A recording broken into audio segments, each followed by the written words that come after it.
In front of me, I have the newly released Samsung Galaxy A57, and I'll be going over unboxing in this video, along with a look at the specifications, build quality, and give you my general thoughts and opinions about this phone as I go along and check out everything that it has to offer. So this will be basically like live reaction almost.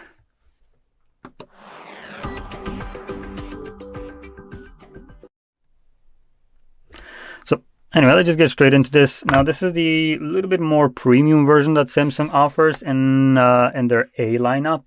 I did check out just a moment ago the A37, which is the lower end version of this.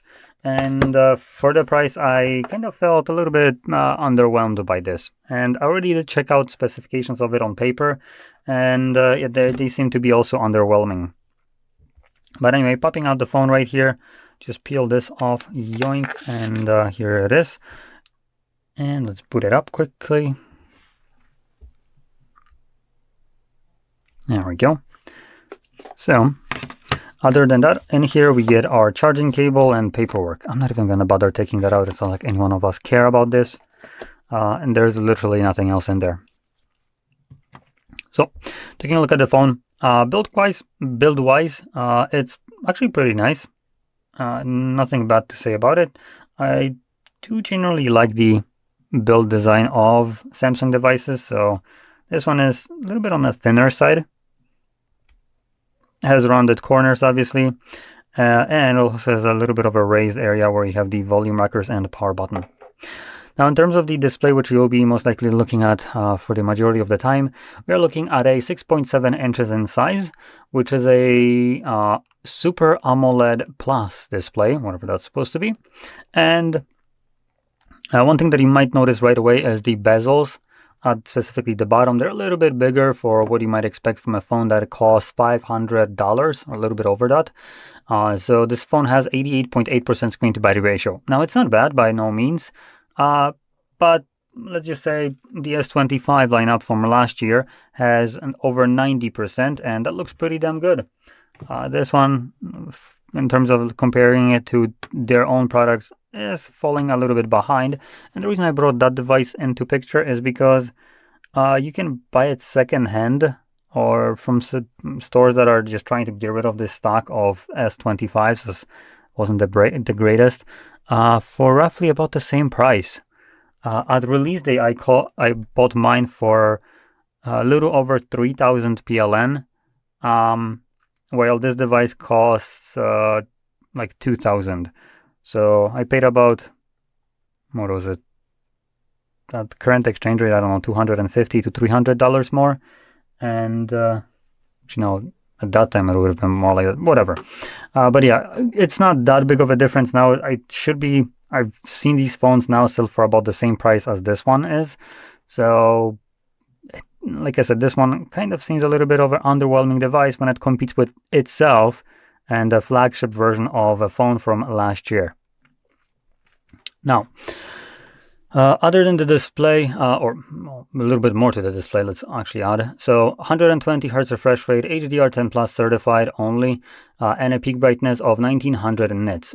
It also has a 385 pixels per inch density with that 1080p by 1080 by 2340 pixel resolution, and it's covered the corner glass Victus Plus, and is rated for MOSH level 5.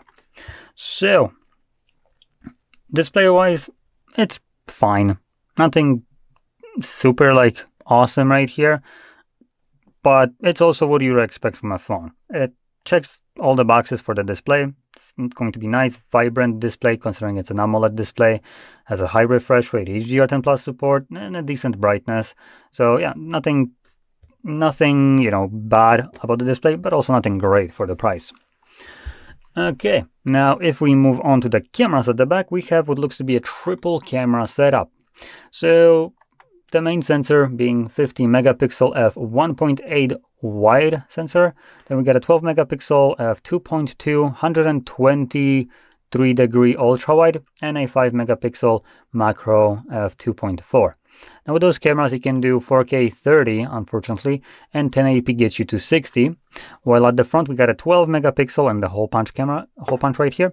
And that is f2.2 wide sensor that also does 4K 30 and 1080p up to 60.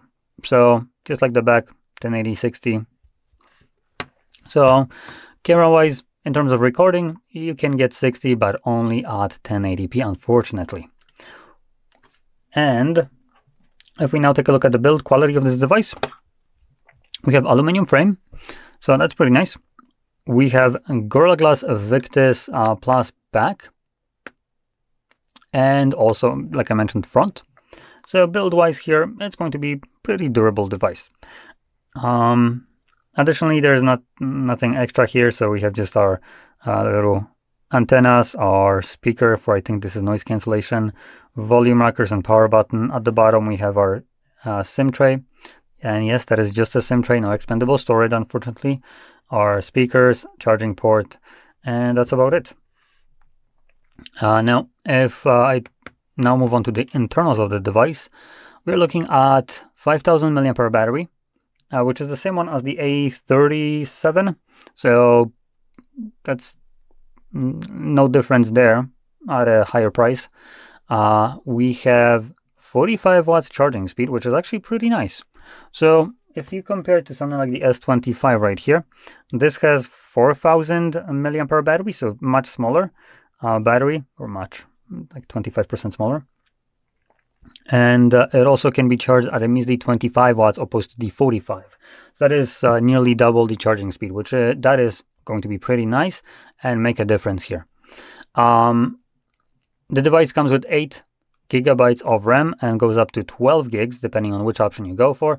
And out of the box, at the cheapest end, it comes with 128 gigs of storage, being UFS, with no like specification of what UFS. So that's probably the shittiest one.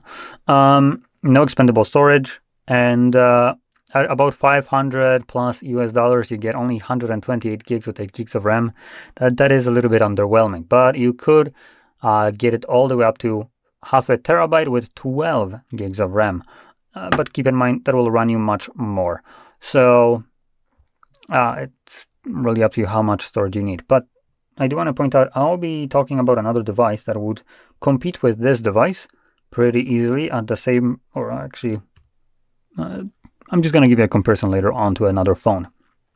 So anyway, so no expendable storage and only 128 gigs of built-in storage.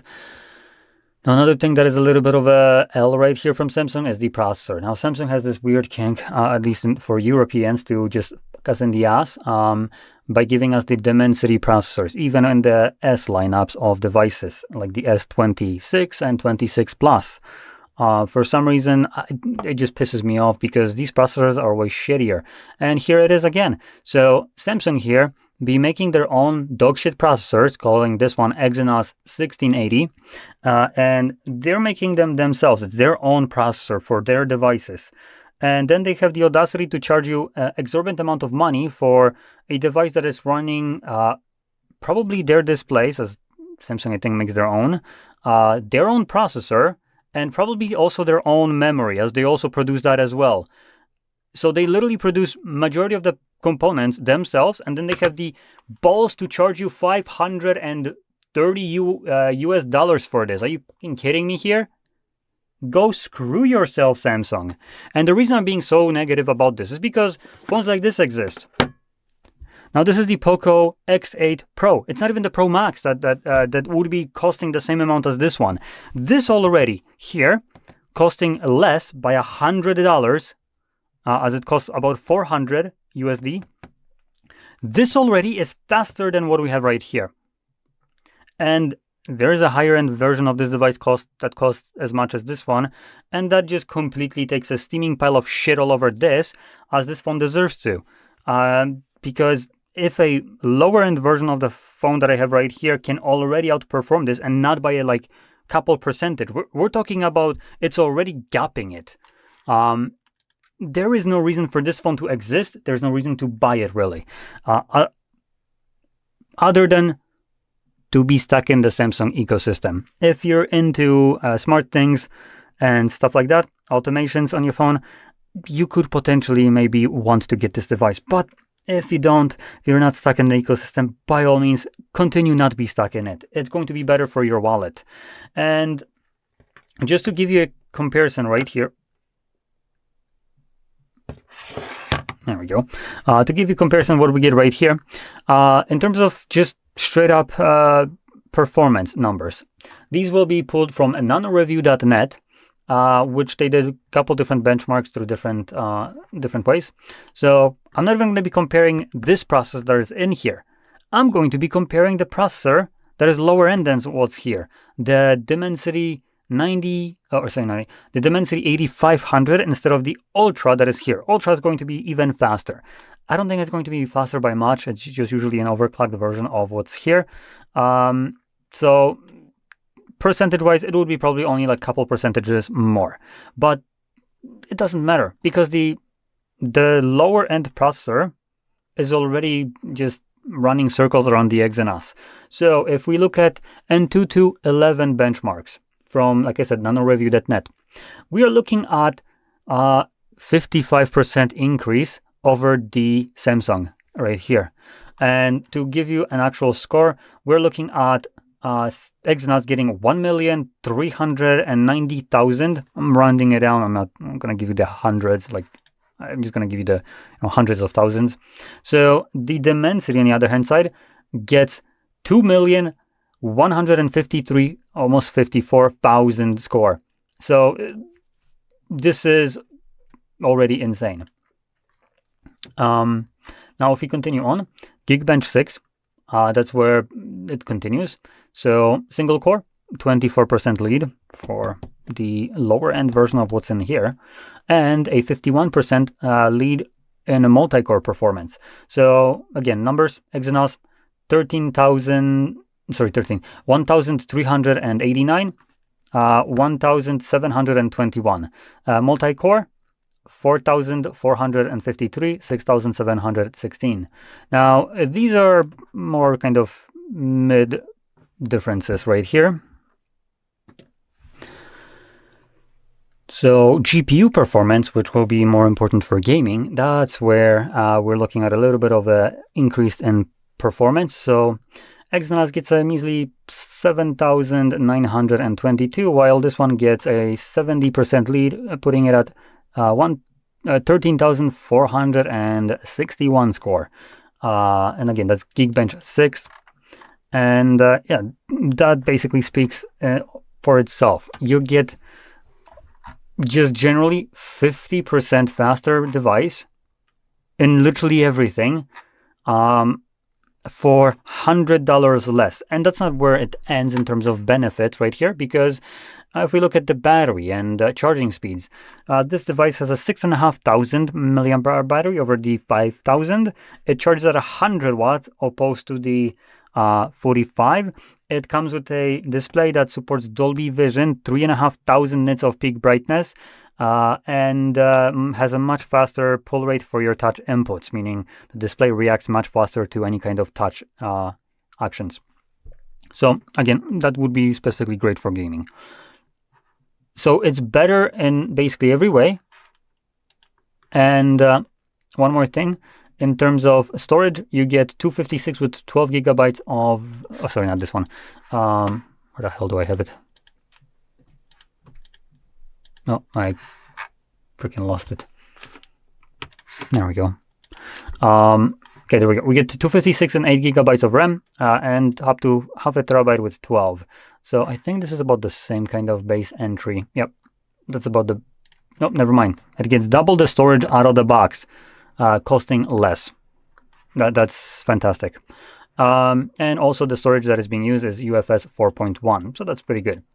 So I could continue on, but to be fair, already what I mentioned at a cheaper price is enough to just kind of make this look like a not funny joke that Samsung makes. And like I mentioned, this is the lower end. If I were to compare it to the same price of Samsung at $500 US, we would be looking at the Pro Max, because this is the Poco 8X Pro. There is Pro Max.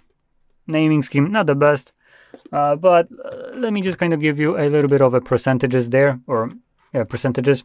So Antutu 11, 119% increase, Geekbench 6, 107, single core, multi-core 107 as well. GPU performance, we're looking at 215% increase, so that's at the same price at that point. So you get a phone that basically doubles the performance or triples it in gaming. Why does this exist even at this point? And that is at that point at the same price range, offering you even better package than what we get, what I was showing right here, with even a more moronically big battery being at 8,500 milliamps. And honestly, if I would be buying phone, I would probably be going for that Pro Max, just because I find it to be actually a fantastic device. How much it costs and what it offers is just great. And that battery, my God, that battery, 8,500 on a phone that is basically similar size to this, which is 6.59 inches. Oh, with a higher resolution, by the way. So yeah, honestly, I would not pick up a Samsung again. I do own one myself, the S25, but that is probably going to be the last one I buy, because I'm not planning to overpay for something that under-delivers when the Poco X8 Pro and Pro Max and things like also Poco F8 Pro and Ultra exist. The F8 is better for camera purposes. If you really want something that is good with photos, you might want to look into this one. This one is fantastic for battery life, not so much in terms of camera. That is one of the weaker sides of it. But hey, the battery and the speed, it's undeniably completely smashing whatever we have right here. So generally, it's just Samsung making another joke that is called Galaxy A57, and I don't think anyone is laughing. So yeah, anyway, if you found this video helpful, don't forget to hit like, subscribe, and thanks for watching. Welcome. In front of me is a Samsung Galaxy A57, and today I'll show you how you can go through the setup process of this device.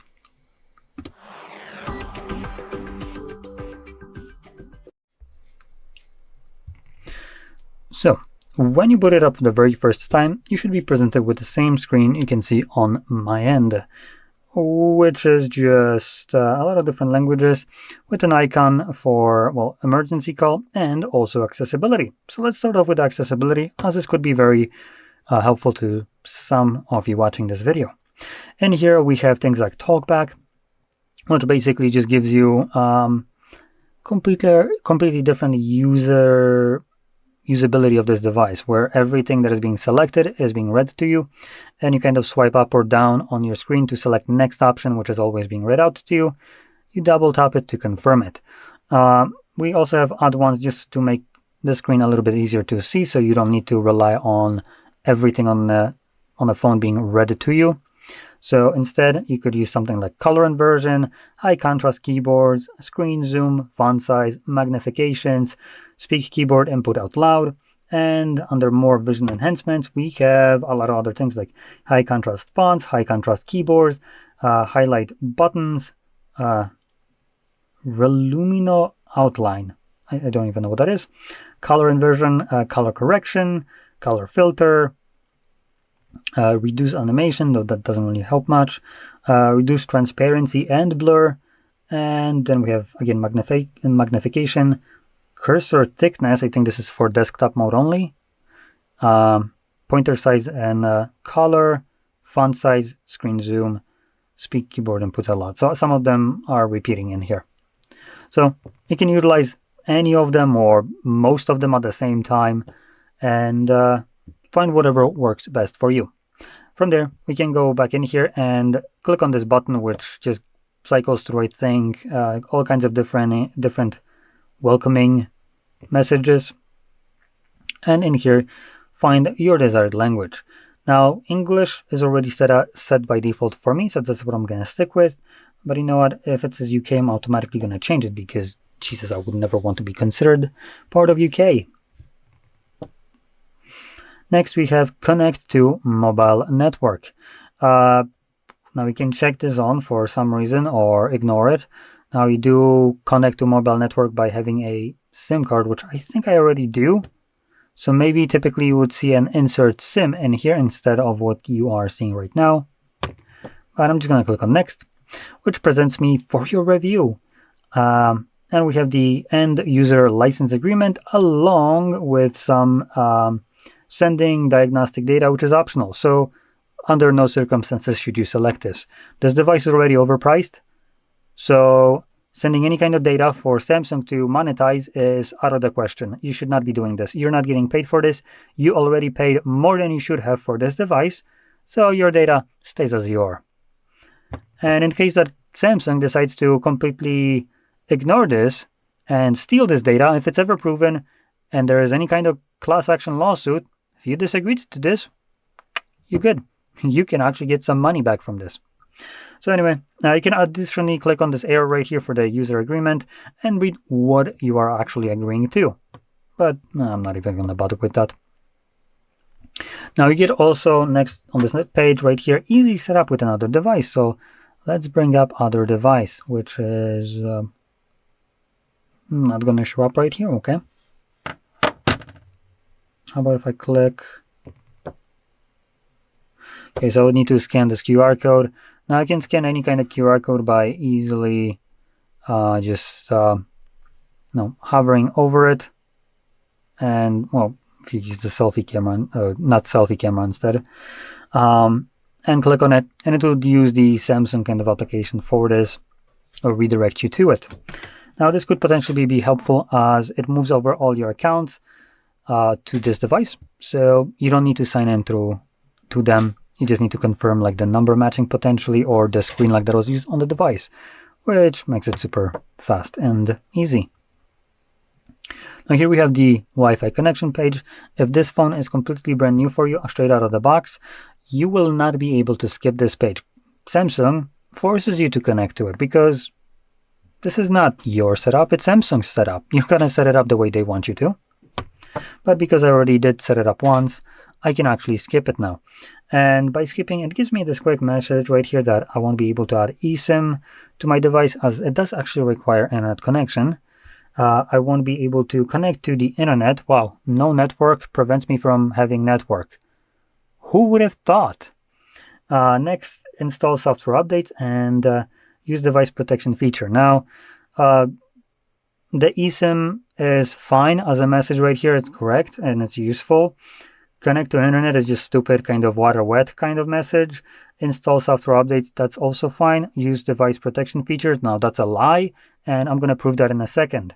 Now what it's actually supposed to show, that would be informative to you, is that date and time won't be set automatically. You won't be able to sign into your Google account, and you won't be able to restore apps and data. That is what you usually get on Android, not this Samsung bullshit that is trying to bait you into signing into networks so later on they can try to force you to sign into their Samsung account. Piss off, give me the information that I should have, which is this one, for instance. So anyway, I'm going to continue on, ignore this. Samsung didn't bother telling you about this. And whoa, would you look at that? Protect your phone. I thought that device protection features were disabled if I don't connect to network. So what the shit is this? Well, you know what? Let's give it the benefit of the doubt. Maybe if I set up something like a, let's say, pattern, it won't let me go through this. Oh, so far, so good. Can continue. Oops. Confirm. But no, it seems like it's all set up without needing network. Wow, would you look at that? So Samsung decided to lie. What a surprise there. A giga corporation bullshitting users. Who would have thought? Anyway, next we have Google services, and here is I hate these. So we have use location and allow scanning. I'm clumping them up both at the same time because if I turn off one, the other one also turns off. Quickly going over them. Use location. Allow apps and services with location permission to use device location. Location accuracy uses information about wireless signals such as Wi-Fi access points, cellular network towers, and GPS.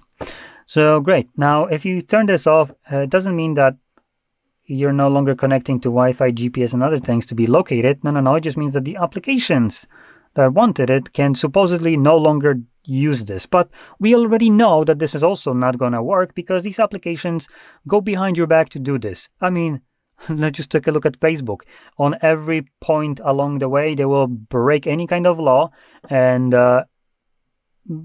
break any kind of terms of service that they even set up, or you preventing them from doing something, and they will still do it.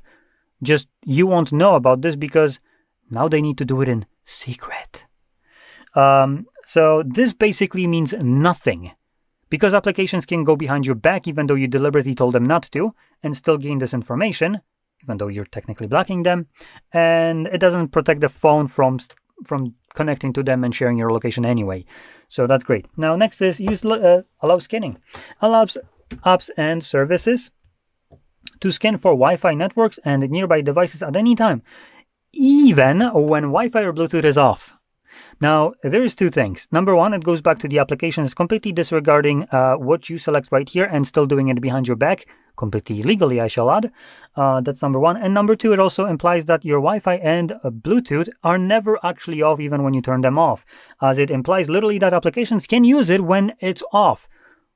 Which, if something can be used when it's disabled, is it really disabled? If I have no gas in my car and I can drive, does that mean I have no gas in my car, or is there actually gas? So, again, this is just more bullshit right here. And lastly, we have device maintenance, so send user and diagnostic data. Now, this is from Google, all of it. And this basically is a bullshit way for Google to try to gain your personal information, your data, usage data, so they can sell and monetize it, or where they're clumping it up under the help improve your Android device experience by automatically sending diagnostic device app and usage data to Google. Why? You don't get paid for this, so why should you do this? It's in Google's interest to improve their service, so you would be you'd want to get another phone that is running Android. It's not up to you to share this data. You get nothing out of it, and Google surprisingly keeps breaking record profits because of this. No, we're not going to be allowing that. Now again, this potentially means absolutely nothing, because Google does what Google wants to do, and you don't really own this device. And the benefit here is, if they ever break a law and someone decides to put a class action lawsuit, if you just basically didn't allow this, well, you fall under the class action lawsuit, which means you can get some money back from it. Which, again, if there is a way to get it, why the hell not? And it's not like you lose anything. If they don't improve the device because you disabled it, big freaking whoop. Next time you're going to move to an iPhone, probably. In any case, moving on to the last and most egregious option of Google, which is the install updates and apps. Now, this is kind of just blackmail-y kind of thing. So it forces you to select accept and continue on, which by doing so, you automatically are agreeing that this device may automatically download and install updates and apps from Google. So you can't proceed without agreeing to this, and if you do, you are agreeing to it. There's no way in shit that you can basically disable this and not agree to it while still be able to use your device, which I kind of find it to be absolutely blatantly bullshit, because this specific portion right here gives the Google the ability to change the terms of the purchase after the purchase. And just to first give you some examples of this kind of situations, let's take a look at one that has happened in relatively recent timing, which was Samsung. Oh, wow. Would you look at that? The same company right here. So Samsung was selling a pretty expensive premium fridge, a smart fridge that cost like, what, $3,000? But it had a nice display, so you can leave yourself notes on it and connect to network. And Samsung decided to, after people purchased it, like years after, they decided, wait, hold on a minute. It's connecting to network and it has a display. Ads. Yeah, let's put ads on it. Oh, you don't like it? Tough shit, sucker. you don't have anything to say. This is our device and you're just renting it for full price from us. So obviously people were pretty pissed off about this, and rightfully so. I mean, a fridge costing $3,000 now gives you ads which you can't disable. That's a hard pill to swallow. In any case, that's one. But in recent timing, Google has been joining the bandwagon of bullshit monopolistic practices, and they were trying to basically prevent any kind of user of Android, hence like this one, prevent them from being able to install applications from anywhere else but the Play Store, or any place that they deem okay for them. So if an application would be from GitHub, oh, no, you're not installing it from there unless the creator paid us a ransom. And that was the excuse of them trying to protect you by removing your ability to freely use your own operating system or your own device that you paid full price for. They will be the gatekeepers right there. You have nothing to say. You don't like it? Tough shit. They're there to save you from you. And here comes the funny part, because they have been flip-flopping back and forth about this bullshit. So they first introduced this by basically doing this kind of thing that they're going to protect you from installing malware applications because there's so many of them, and you won't be able to install applications unless the developer paid money, which if you're also wondering, how does that save you from malware when a hacker or creator of a malware application could just pay that and still make you allow you to install this application? Yeah, a little bit of a lack of thought right there. But continuing on with this, they went back on this kind of logic, and they said that, you know what, we're not going to be doing this in like 2026 at the beginning, and later on they went back to the board and be like, oh no, we're actually bringing it back, hopefully forget about it. And again, people didn't, and they were throwing a shitstorm about it. So Google is like, oh, you know what, no, we actually found a way to allow you to install applications without disabling your ability to just like install any application, just becoming tedious. But you know what? They went back 3 times. They changed their mind 3 times over the span of like half a year. You know what? I don't believe them anymore. And there is one thing that you can do to kind of prevent that from ever happening, which is deleting the OTA update services, which is a background process running on your device. It's also what allowed Samsung to add ads to their fridges without people ever agreeing to, and it's what allows any kind of Samsung or Google to install anything on your device behind your back, even when your updates are turned off, application updates are turned off. As long as you have internet connection, you will have this shit pushed to your device behind your back without your knowledge. OTA update services is what's responsible for this, and you can delete that piece of shit with a application from Play Store that allows you to view a background processes that are running on your phone. Find it, delete it. This process also is responsible for allowing you to get security patches.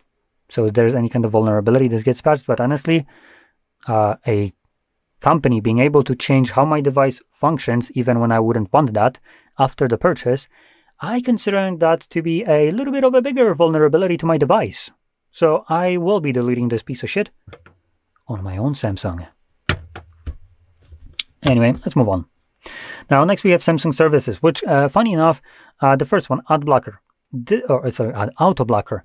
This is something that Google would basically want to implement, but hey, Samsung already done this, and it's kind of on a similar manner as what they're trying to do, just less intrusive compared to Google. So it basically prevents you from installing applications from unknown sources, or basically from outside of Play Store or any kind of store.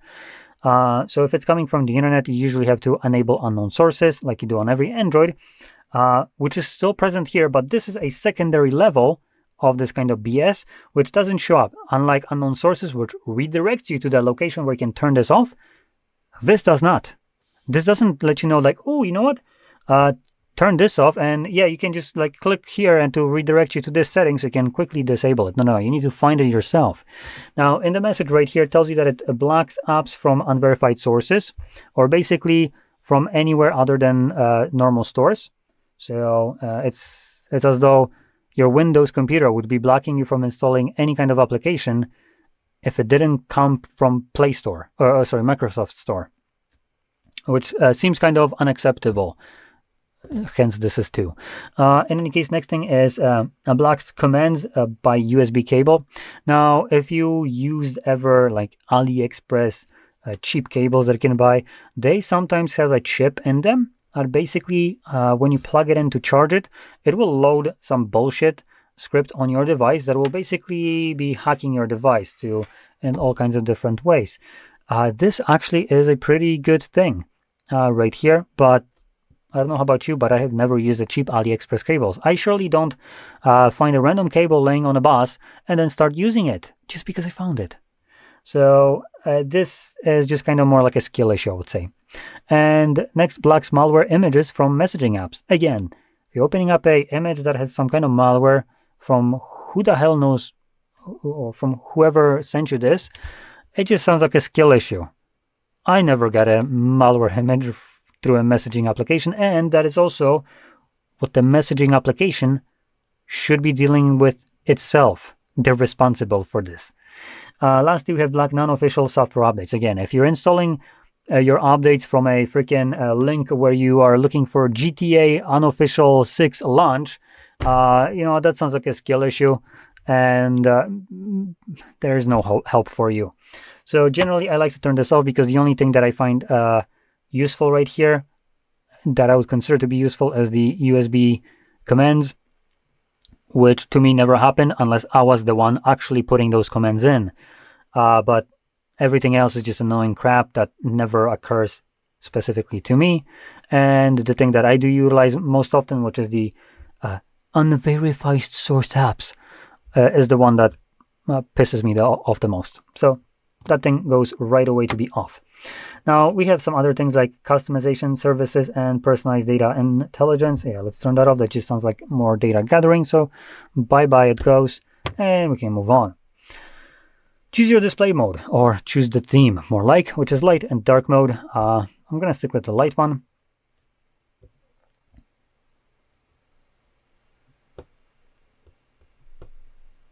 And we're basically all set. So home, and we're done after all the annoyances. So in any case, if you found this very helpful, don't forget to hit like, subscribe, and thanks for watching. Hello everyone, in front of me is Galaxy A57 5G, and let me show you how to apply dark theme. So at first, unroll the settings, then find and select display, and here mark dark. And that's it, that will be all. So thank you for watching, please subscribe our channel and leave the thumbs up. Hi, it's HardReset, and today I'll show you how to take a screenshot on Samsung Galaxy A57.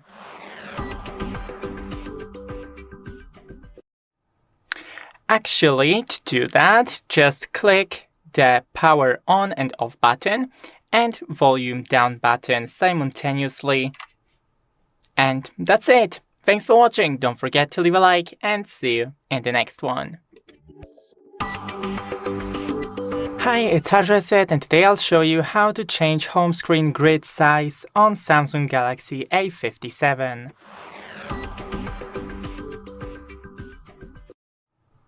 So go into the settings, then home screen, scroll, and here you have home screen grid, and you can here change it from 4x6 to 5x6. Thanks for watching, don't forget to leave a like and see you in the next one. Hi, it's HardReset, and today I'll show you how to use double tap to sleep on Samsung Galaxy A57. So first go into the settings, then scroll to advanced features, then motion and gestures, and double tap to turn off the screen enable. And now, that's it. Thanks for watching, don't forget to leave a like and see you in the next one. Hello everyone, today we've got here Galaxy A57 5G, and let me show you how to change phone ringtone.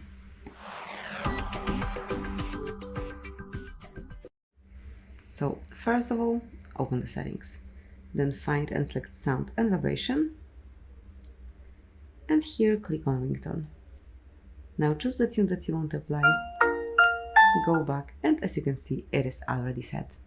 Thank you for watching, please subscribe our channel and leave the thumbs up.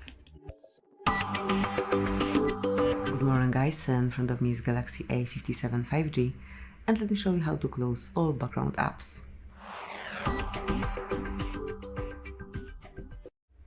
So basically all you have to do is to slide with your finger up and hold it for a while. Here you've got all apps that are currently active, and to close them all off, just mark close all. And that's it. If you tap here again, you will find no recent items. So that would be all. Thank you for watching. Please subscribe our channel and leave the thumbs up. Morning guys, today we've got here Galaxy A57 5G, and let me show you how to activate automatic system updates. So first of all, enroll the settings. Now scroll to the very bottom and enter developer options. Then find and select auto update system. Click on the indicator to turn it on, and that's it. From now on, updates would be applied automatically whenever device restarts. Thank you for watching. Please subscribe our channel and leave the thumbs up. Morning guys, in front of me is Galaxy A57 5G, and let me show you how to reset camera settings. So at first, open your camera app. Now tap on more options here, these 4 dots, select settings and scroll all the way down. Here you will notice reset settings, so if you truly want to reset your camera settings, mark it, and now confirm that you want to go back to default camera values by tapping on reset. And that's it, that would be all. Thank you for watching, please subscribe our channel and leave the thumbs up. Guys, in front of me is Samsung Galaxy A57 5G, and let me show you how to change system language. So at first, open the settings, then find and select General Management and mark language at the top of the list.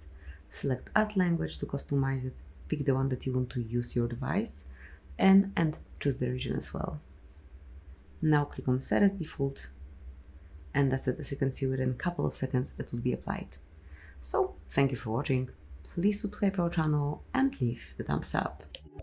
Good morning guys, today we've got here Galaxy A57 5G, and let me show you how to set some default browser, for example Chrome as a default one. So at first you have to open the settings, then enter apps and mark choose default apps. Pick browser app and now choose the one that you want to use as a default one. Let's apply Chrome, go back, and as you can see, it is already set. Thank you for watching, please subscribe our channel and leave the thumbs up. Good morning guys, in front of me is Galaxy A57 5G, and let me show you how to clear credentials.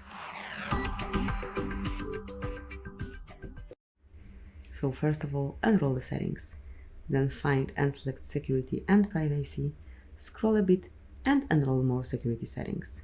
Here, locate clear credentials, and if you truly want to get rid of all certificates, all licenses, just mark remove.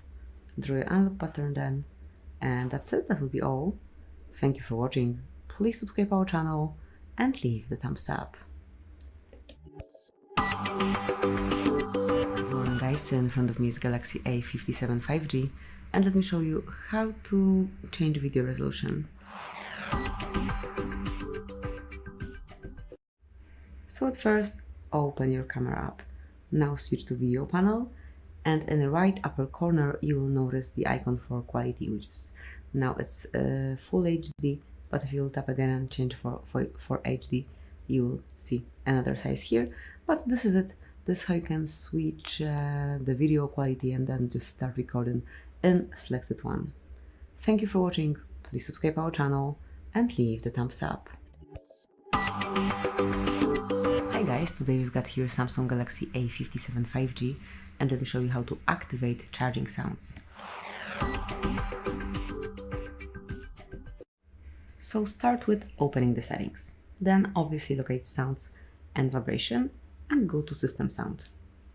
And here you'll notice charging, so all you have to do is to mark this indicator. From now on, every time you plug in the charger, you will be able to hear the sound as well. If you want to activate vibrations, just go to system vibration and activate it for charging as well. Thank you for watching, please subscribe our channel and leave the thumbs up. Good morning guys, in front of me is Galaxy A57 5G, and let me show you how to clear browsing data.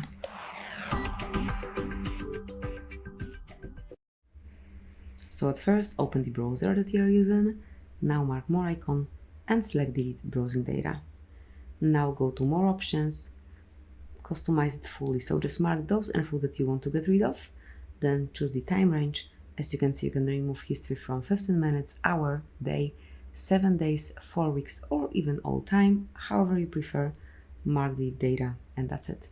So thank you for watching, please subscribe our channel and leave the thumbs up.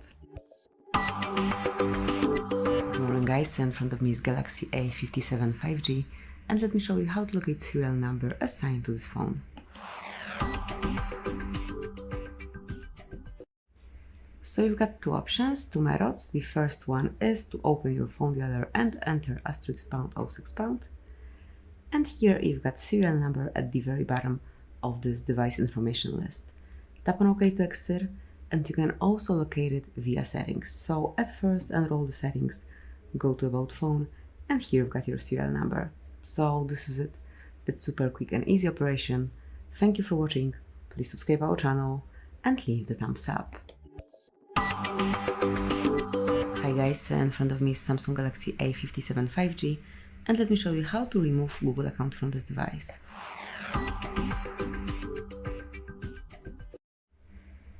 So first of all, open the settings, then find and select accounts and backup and mark manage accounts.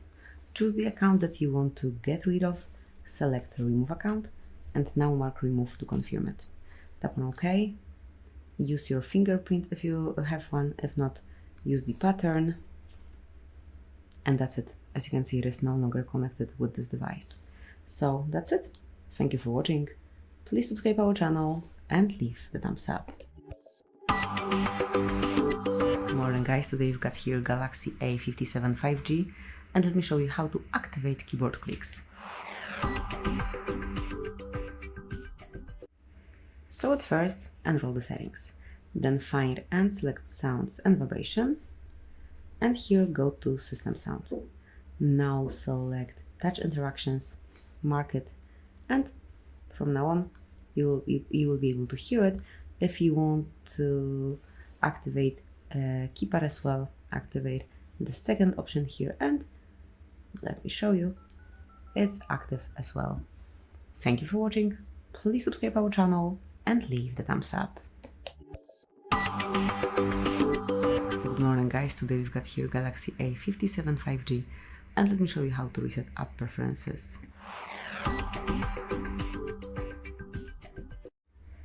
So at first you need to open the settings, then find and select apps, tap on more icon, which is 3 dots one in the right upper corner, and now select the last option here, which is reset app preferences.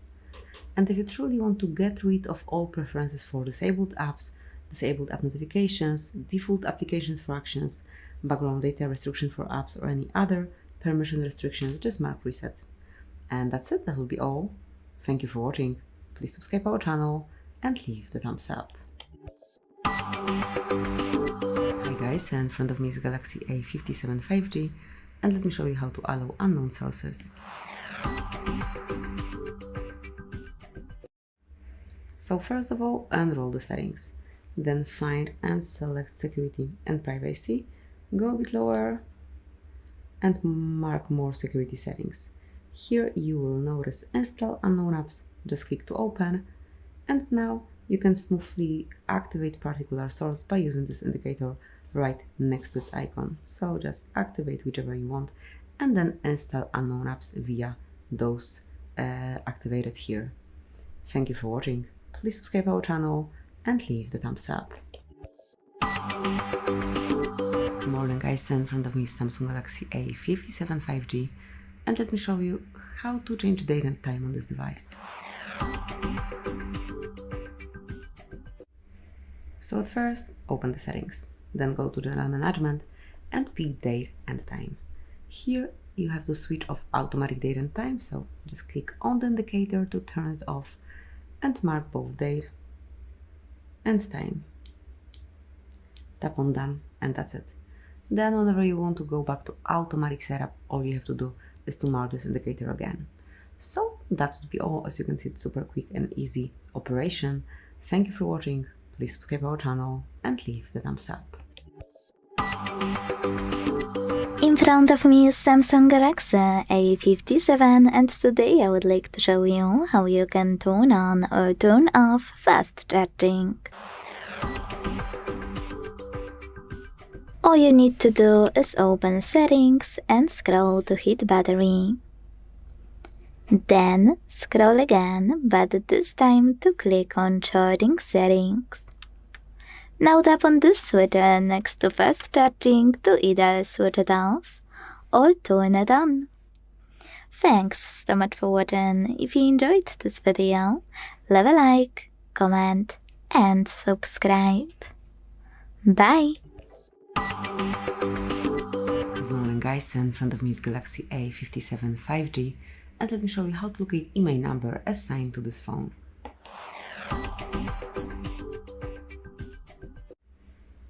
So first of all, open your phone gallery. That's the first method. Now enter code *pound or £6. And here we've got device information with both IMEI numbers at the top of the list. This panel also allows you to get EID or serial number.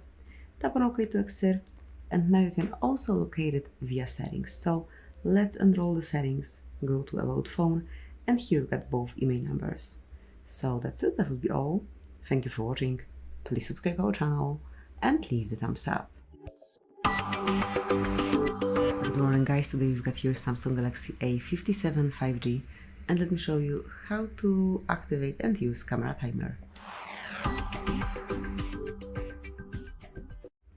So at first, open your camera app. Now, once you're in photo mode, enroll more options here, and by tapping on this clock icon, which is for timer, you will open timer settings. So as you can see, you can apply 2, 5 or 10 seconds delay. I'll go with 5, and now you can grab a picture with selected delay.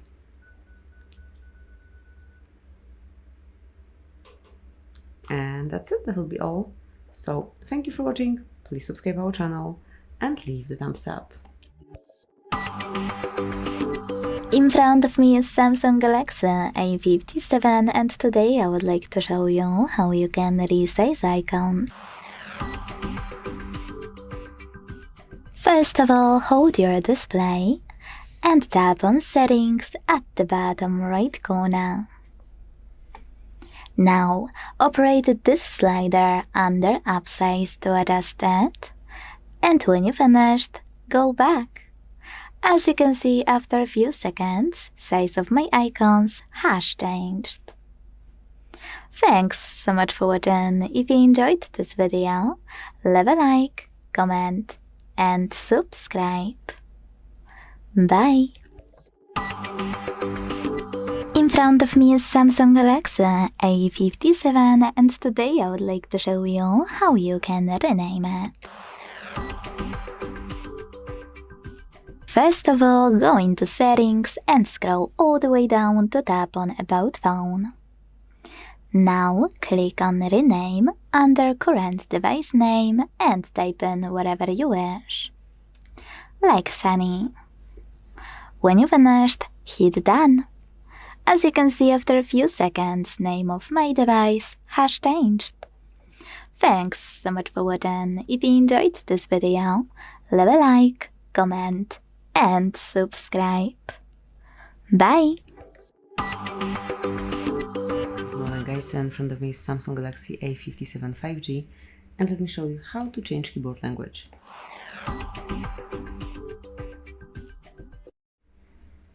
So once you want to switch your keyboard language, just open New Message or any other area where you've got access to keypad. So this is the panel that we have to open.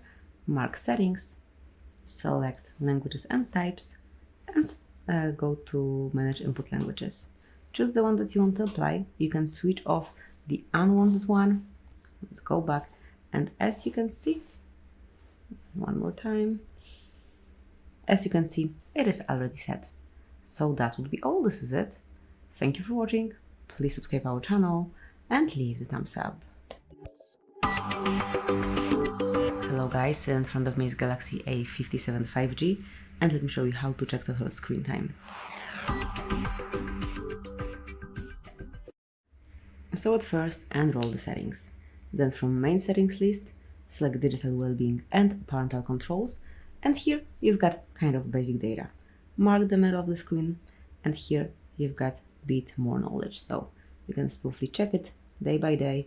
You can also show categories to see it via categories, and here you've got also apps, so you can check particular apps, you can set timers and so on.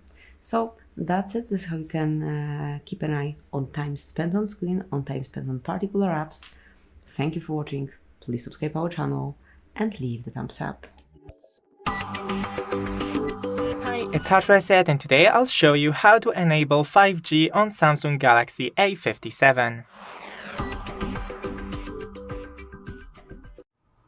So first, go into the Wi-Fi settings. Then click these three dots in the top right corner and Advanced Settings. Enable Hotspot 2.0. Then go back and into the Intelligent Wi-Fi. And right here you can enable Switch to better Wi-Fi networks. It will automatically switch to Wi-Fi networks that are faster or more stable than your current network. Now just click onto the 5G and make sure that you are connected. And that's it. Thanks for watching. Don't forget to leave a like and see you in the next one. Good morning guys. Today we've got here Galaxy A57 5G, and let me show you how to activate Google Backup. So at first, open the settings, then find and select Accounts and Backup, and under Google Drive mark Backup Data. As you can see, currently it is off. To activate it, just mark Turn On, mark data that you wish to backup, tap on Confirm, and that's it. As you can see, from now on it is active. Obviously it's super quick and easy once you are logged in, but if you are not, you just have to provide your email address or phone number, whatever is connected to your account, along with the password, and then smoothly activate the backup the same way. So that's it. That will be all. Thank you for watching. Please subscribe our channel and leave the thumbs up. Good morning guys, in front of me is Galaxy A57 5G, and let me show you how to boot developer options. So first of all, enroll the settings, then find and select About Phone. Here select Software Info, and now locate build number. Tap on it 7 times, then draw your unlock pattern if you have one, and that's it. As you can see, developer mode has been enabled. Let's go back. Now scroll to the very bottom and enter your developer options here. So that's it. That will be all. This is how you can activate developer options. Then just use them however you like. To switch this panel off, just unmark the stop indicator. Thank you for watching. Please subscribe our channel and leave the thumbs up. In front of me is Samsung Galaxy A57, and today I would like to show you how you can change font size. First of all, you need to launch Settings and scroll to hit Display. Now scroll again, this time to click on Font Size and Style, and operate this slider under Font Size to adjust it. You can check out Preview at the top. When you finished, go back. As you can see, after a few seconds, size of my font has changed. Thanks so much for watching. If you enjoyed this video, leave a like, comment, and subscribe. Bye! Good morning guys, today we've got here Galaxy A57 5G and let me show you how to reset all the settings on this device.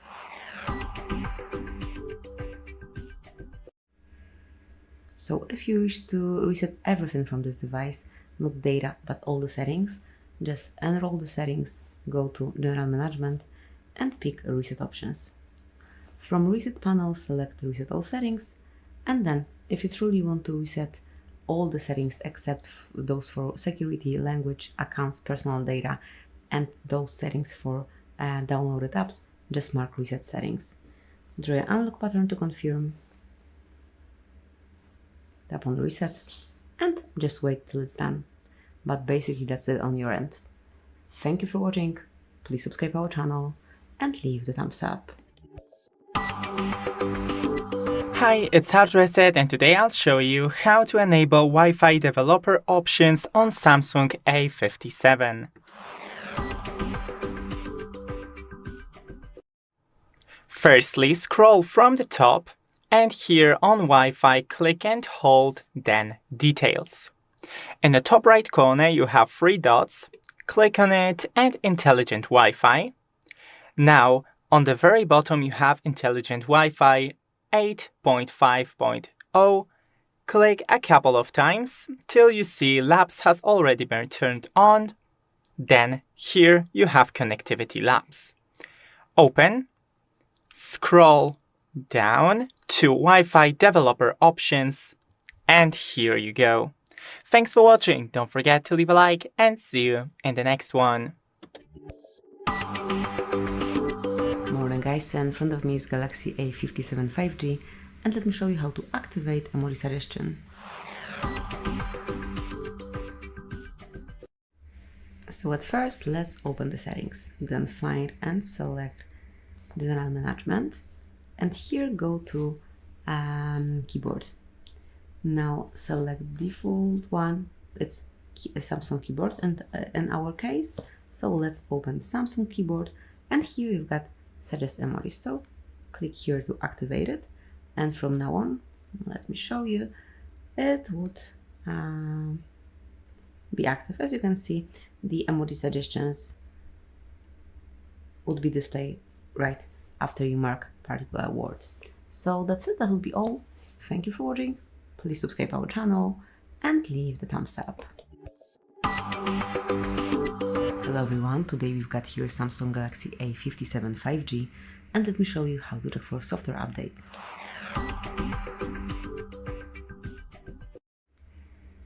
So first of all, open the settings, then find and select software update and just click check for updates. As you can see, it's almost done. Your phone will be restart to update your system, so I can do it later on. However, here you've got the whole information. So if there is no update available, you'll be informed. If there is something, it will be downloaded and then installed. So if you want to get it right now, just mark restart now, or you can smoothly schedule it. Let me do it for free. So that's it, that will be all. Thank you for watching, please subscribe our channel and leave the thumbs up. In front of me is Samsung Galaxy A57 and today I would like to show you how you can enable keyboard toolbar at the top of your Samsung keyboard. All you need to do is go into Settings and scroll all the way down to hit General Management. Now select Samsung Keyboard Settings and finally scroll again, this time to click on this switcher next to Keyboard Toolbar. When it's blue, go back to your keyboard to check it out. Thanks so much for watching. If you enjoyed this video, leave a like, comment and subscribe. Bye! In front of me is Samsung Galaxy A57 and today I would like to show you how you can change the folder. First of all, go into Settings and scroll to click on Apps. Now click on Choose Default Apps here and tap on one of those sections you want to manage. In my case, Browser App. Now click on the one you want to apply and go back. As you can see, after a few seconds, my default app has changed. Thanks so much for watching. If you enjoyed this video, leave a like, comment, and subscribe. Bye! Hi guys, in front of me is Galaxy A57 5G, and let me show you how to block a number. So at first, open your phone dialer, then mark More icon, which is 3 dots 1 in the right upper corner, and Enroll Settings. Here, select Block Numbers, and now you can either block all unknown colors by using the stop indicator, you can add some number manually by yourself over here, you can add some color from recent colors, or you can pick some contact here to be blocked. And that's it, that will be all. This is how you can block numbers. To remove the blockade, smoothly mark minuses here. And obviously, if you don't want to block all unknown numbers, just unmark the stop indicator. So that will be all. This is it. Thank you for watching. Please subscribe our channel and leave the thumbs up. In front of me is Samsung Galaxy A57, and today I would like to show you how you can change Samsung keyboard's theme. All you need to do is go into Settings and scroll to click on General Management. Now select Samsung Keyboard Settings. Scroll and tap on Theme section available here. Now just tap on the best one for you to apply it, and when you're ready, go back. As you can see, after a few seconds, theme of my keyboard has changed. Thanks so much for watching. If you enjoyed this video, leave a like, comment, and subscribe. Bye! Hi, it's HardReset, and today I'll show you how to enable Always On Display on Samsung Galaxy A57. First, go into the settings and then find Lock Screen and AOD. And here you have Always On Display. Enable, and you can enable or disable the Now bar.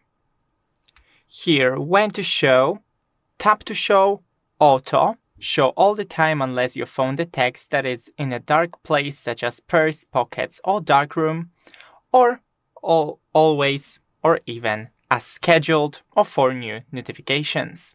When you want the true AOD, just use the always. Remember that it consumes very much battery.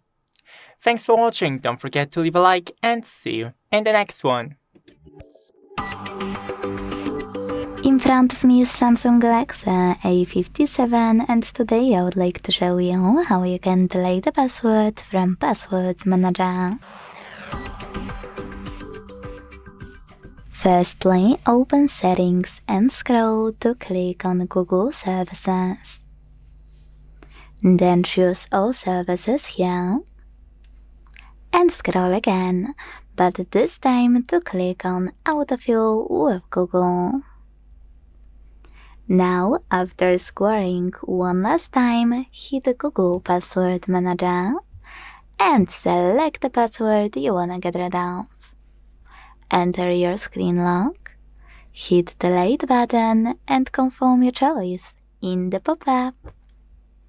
Thanks so much for watching. If you enjoyed this video, leave a like, comment, and subscribe. Bye! In front of me is Samsung Galaxy A57, and today I would like to show you where you can locate all text correction options. First, open Settings and scroll to click on the General Management. Now tap on Samsung Keyboard Settings. Now tap on Settings and scroll to click on the General Management. Now tap on Samsung Keyboard Settings. Now tap on General Management. Now tap on Settings and scroll to click on the General Management. Now tap on Samsung Keyboard Settings. Now tap on Samsung Keyboard Settings. and then choose Predictive Text. Click on the switcher next to your language to activate it. And when it's on, you will see even more text correction options to manage. When you're done with all of those, scroll a tiny bit, click on more typing options and manage all of them as well. Thanks so much for watching. If you enjoyed this video, leave a like, comment, and subscribe. Bye!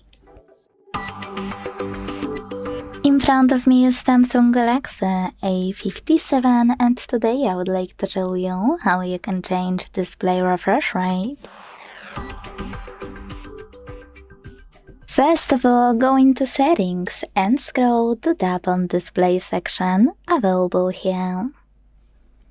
Now, select Motion Smoothness under Adaptive Brightness and tap on one of those options to apply the best one for you, Adaptive or Standard.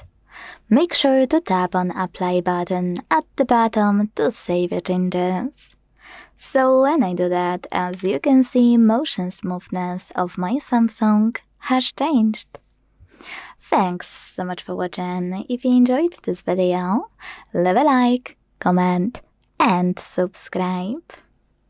Bye! Good morning guys, in front of me is Galaxy A57 5G, and let me show you how to add photo to contact on this device.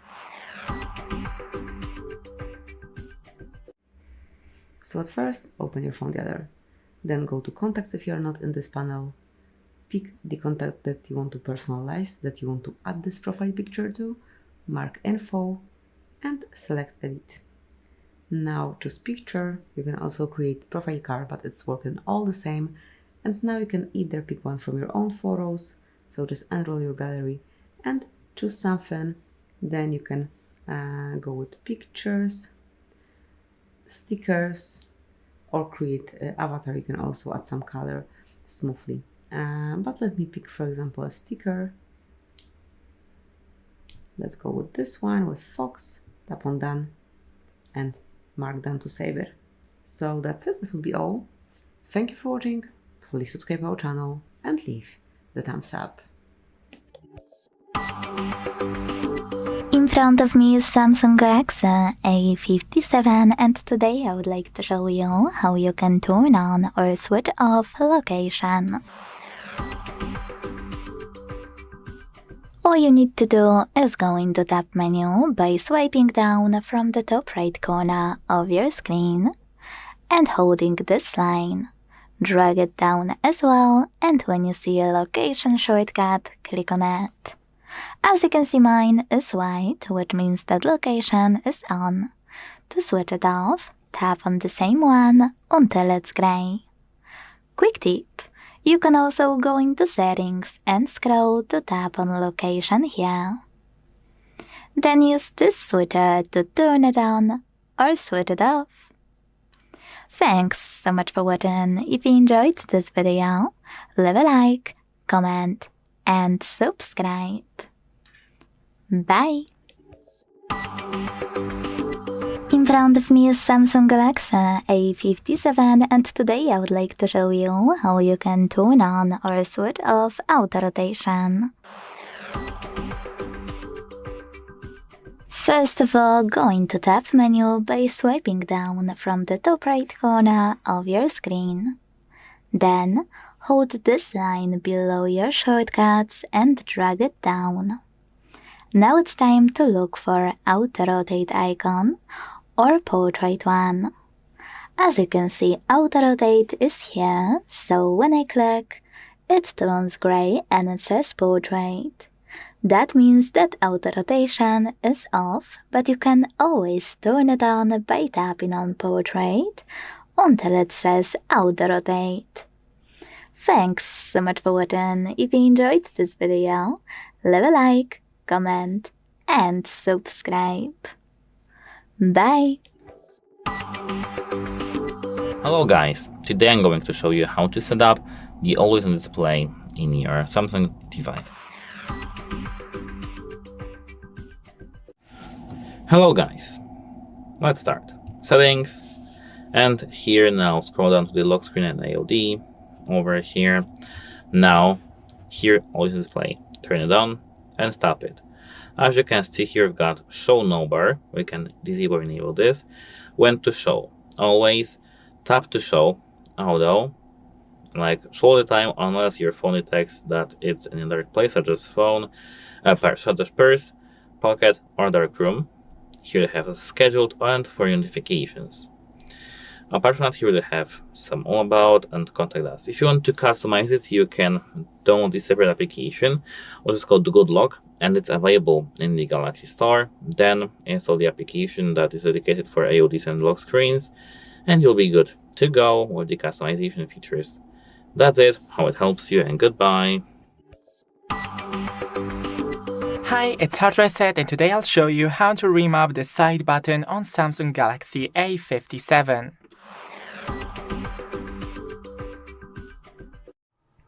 So go into the settings and here find the advanced features. Here the side button, and we have the double press for camera, and you can change it to, for example, torch, but I'll stick with the camera, and long press for digital assistant or Bixby or power off menu. I'll stick with the digital assistant. And now, when I double click, it will open the camera. When I click and hold, it will open a Gemini. And to power off, just click and hold along with the volume down button. And that's it. Thanks for watching. Don't forget to leave a like and see you in the next one. It's HardReset, and today I'll show you how to find Wi-Fi dead spots in your house on Samsung Galaxy A57. First, scroll from the top and open Wi-Fi settings. Then these three dots in the top right corner, then Intelligent Wi-Fi. Open Connectivity Labs. If you don't know how to access it, then watch one of our previous videos of how to do it. Then scroll down, and right here you have Home Wi-Fi Inspection. Then click Start. Select your home Wi-Fi names, then press Next. So here, and this too. Then Next. Get a single network name. If you are ready, press Start button and walk around home with your device to check weak signal area. And that's it. Thanks for watching. Don't forget to leave a like and see you on the next one. Hello, in this video I'm going to show you how to reboot Samsung Galaxy A57.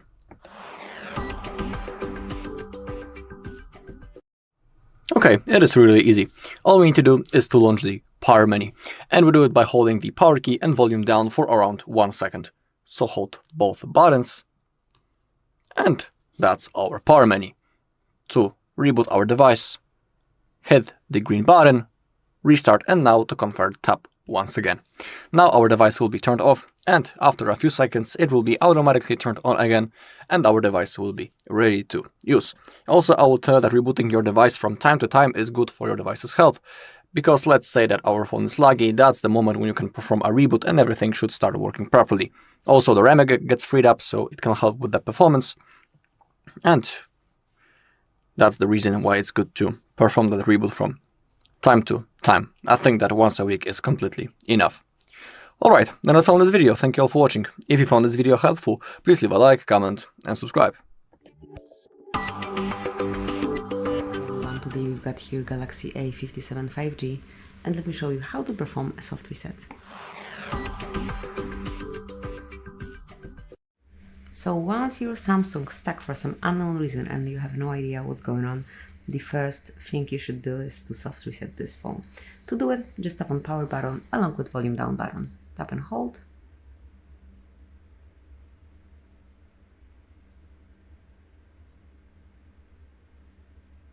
You should keep it for around 10 seconds, then you'll feel a smooth vibration and see the logo. Then just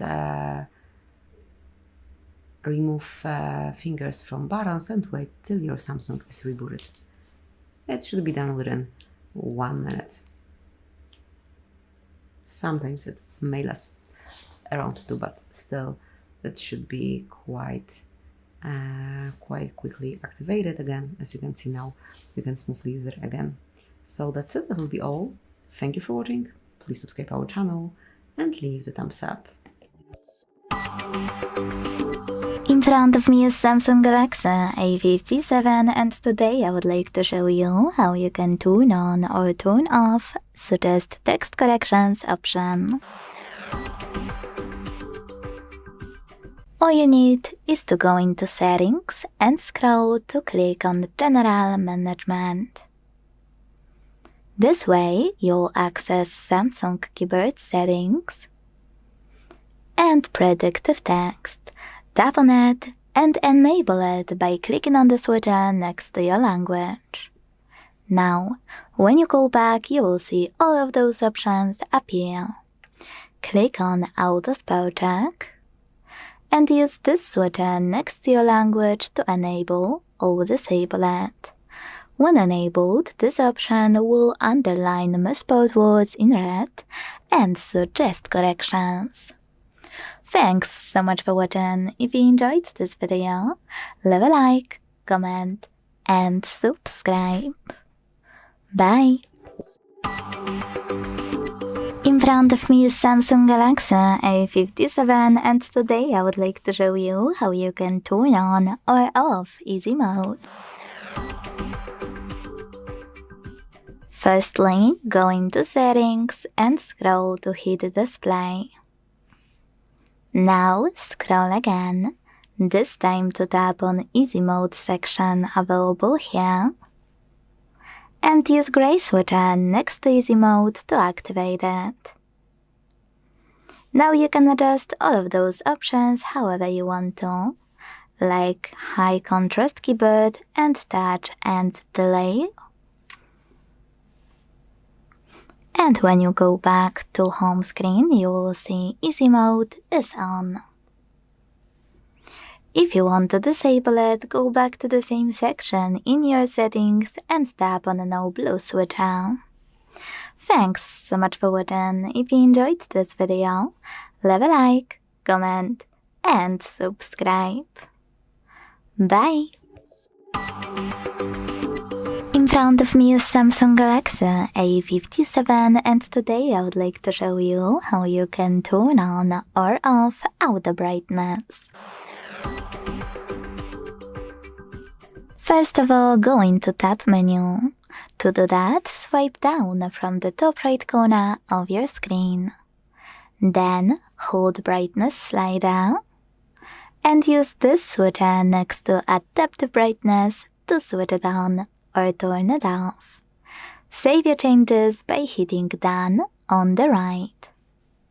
If you want to, you can also go into Settings, scroll, hit Display, and tap on this switcher next to Adaptive Brightness right under Brightness slider to switch it off or turn it on. Thanks so much for watching. If you enjoyed this video, leave a like, comment, and subscribe. Bye! In front of me is Samsung Galaxy A57 and today I would like to show you how you can download and apply Rosemary phone. First, open Settings and scroll to tap on Display section available here.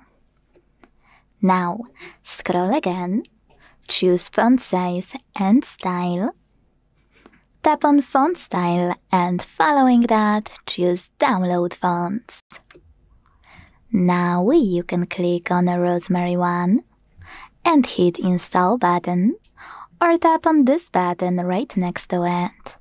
Wait for it to download and when it's ready, go back to Font Style list in your settings by tapping on the back button.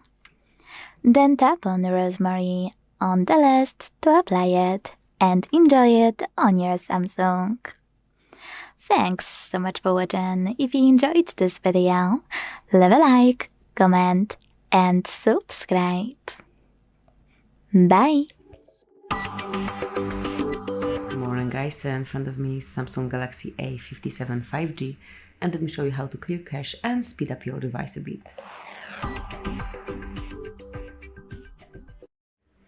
So first of all, enroll the settings, then find and select apps, and here you've got the app list. So just start with those apps that you use most frequently, or smoothly go app by app, however you prefer. And then once opened, you'll be able to notice here, let me just locate it, storage. Enter the storage and smoothly clear cache by tapping on this indicator, and recreate the section for all apps that you use. Some of them may have nothing to clean, but in each app it works all the same, and afterwards your device would work way smoother, a bit faster as well.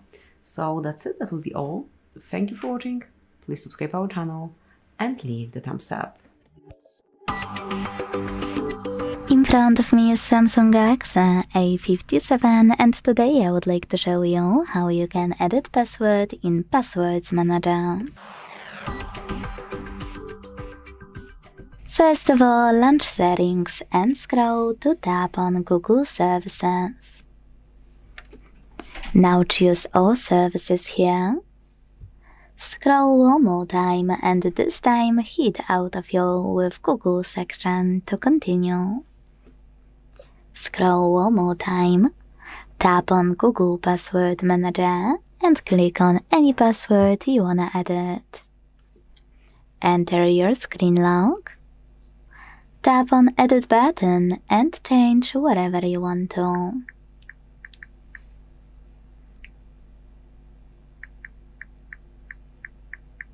When you finished, hit Save at the top right corner. Thanks so much for watching. If you enjoyed this video, leave a like, comment and subscribe. Bye! In front of me is Samsung Galaxy A57, and today I would like to show you how you can connect it to printer. Firstly, open Settings and tap on Connections right away. Then scroll to tap on More Connection Settings.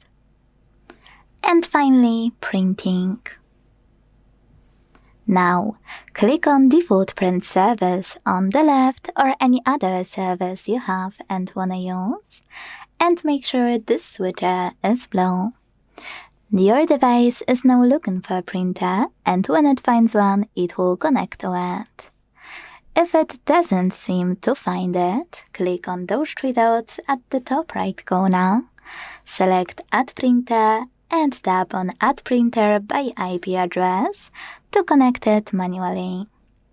Thanks so much for watching. If you enjoyed this video, leave a like, comment and subscribe. Bye!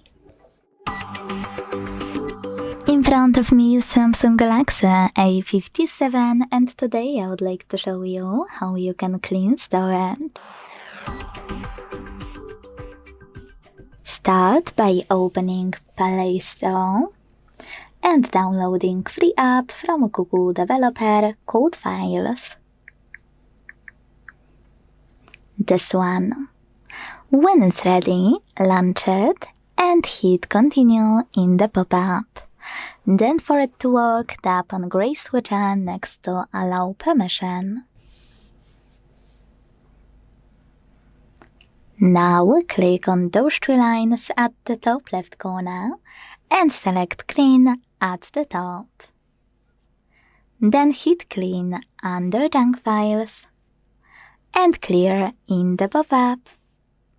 As you can see, after a few seconds, storage of my device was successfully cleaned. Thanks so much for watching. If you enjoyed this video, leave a like, comment and subscribe. Bye! In In front of me is Samsung Galaxy A57 and today I would like to show you how you can delete Google search bar from home screen. All you need to do is hold your search bar and wait for this pop-up to show. When it does, hit remove in the middle and wait. As you can see, after a few seconds, my search bar was successfully deleted. If you want to restore it, hold your display until you see all of those options at the bottom. Hit widgets between themes and settings. Scroll, look for Google app and tap on it. Then scroll again to click on the search bar and select Add. Now hold it, place it wherever you want to. And when you finished, let go and tap on your screen. Thanks so much for watching. If you enjoyed this video, leave a like, comment, and subscribe. Bye! Good morning guys, in front of me is Galaxy A57 5G and let me show you how to add a fingerprint to this device.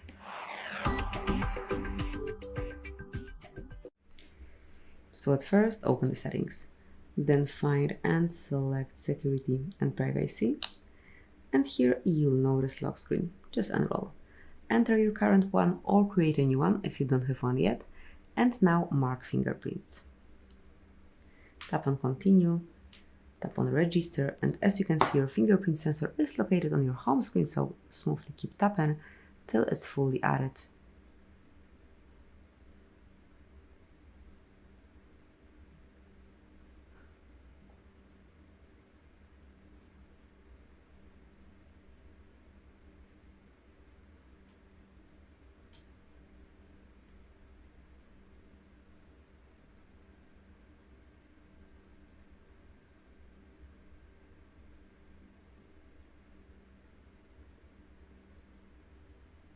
And that's it. Tap on done, and from now on you will be able to unlock your device with this fingerprint only. Thank you for watching. Please subscribe our channel and leave the thumbs up. In front of me is Samsung Galaxy A57 and today I would like to show you where you can locate all your downloads. First of all, you need to find an app called My Files that's already on your device and click on it. Then tap on Downloads. Now, if you want to see all of your downloaded files from all of your categories, tap on All at the top left corner. If you want to see downloads only from chosen source, in my case Chrome, click on it here. Either way, to open any of your downloaded files, just tap on it and select one of those apps. Then decide if you want to open this file format in this app, always, or just once. Now you can use all of those options at the bottom and 3 dots at the top right corner to manage your file, or you can hold it and use all of those. Thanks so much for watching. If you enjoyed this video, leave a like, comment, and subscribe. Bye! In front of me is Samsung Galaxy A57 and today I would like to show you how you can change font style. First of all, you need to open Settings and scroll to hit Display. Then scroll again, this time to click on Font Size and Style. Hit Font Style and tap on any of those fonts to apply the best one for you. When you finished, just go back to check it out. If you wanna try something different, you can also click on this section called Download Fonts. This way, you can hit Continue and pick one of your font styles from Galaxy Store. Click on top 3 to check out all of those. click on this icon next to the chosen one to download it and go back to the list. To apply your new font style, you need to tap on it here. Thanks so much for watching. If you enjoyed this video, leave a like, comment, and subscribe. Bye! In front of me is Samsung Galaxy A57, and today I would like to show you how you can add emergency numbers. First, open Settings and scroll to tap on Safety and Emergency. Now choose Emergency Contacts. Tap on this switcher next to Show on Lock Screen if it's not already on. Without it, your contacts won't be accessible from locked screen. And then hit Add Emergency Contact. Finally, tap on all of your numbers you wanna add to the list. And when you finished, hit Done at the top right corner. As you can see, all of mine were successfully added. If you want to remove any of them from your list, use those 3 dots at the top right corner. Hit Remove. Tap on the one you want to get rid of and choose Remove button at the bottom. Thanks so much for watching. If you enjoyed this video, leave a like, comment, and subscribe. Bye! In front of me is Samsung Galaxy A57, and today I would like to show you how you can select and delete multiple photos at once. Begin by launching Gallery app and then selecting Pictures or Albums at the bottom. When you find the section from which you want to delete your photos, just hold one and then click on All at the top left corner to select all of those right away. Or if you want to pick ones only from chosen section, click on the same icon at the top left corner of a chosen one. In my case, yesterday. Now, to keep some of your photos, slide your finger across them. And to get rid of the rest, use the Delete button at the bottom and confirm your choice in the pop-up. It also works from one of your albums. Thanks so much for watching. If you enjoyed this video, leave a like, comment, and subscribe. Bye! Hello guys, today I've got the Samsung Galaxy A57 and I'm going to show you how you can easily configure the Bluetooth connectivity.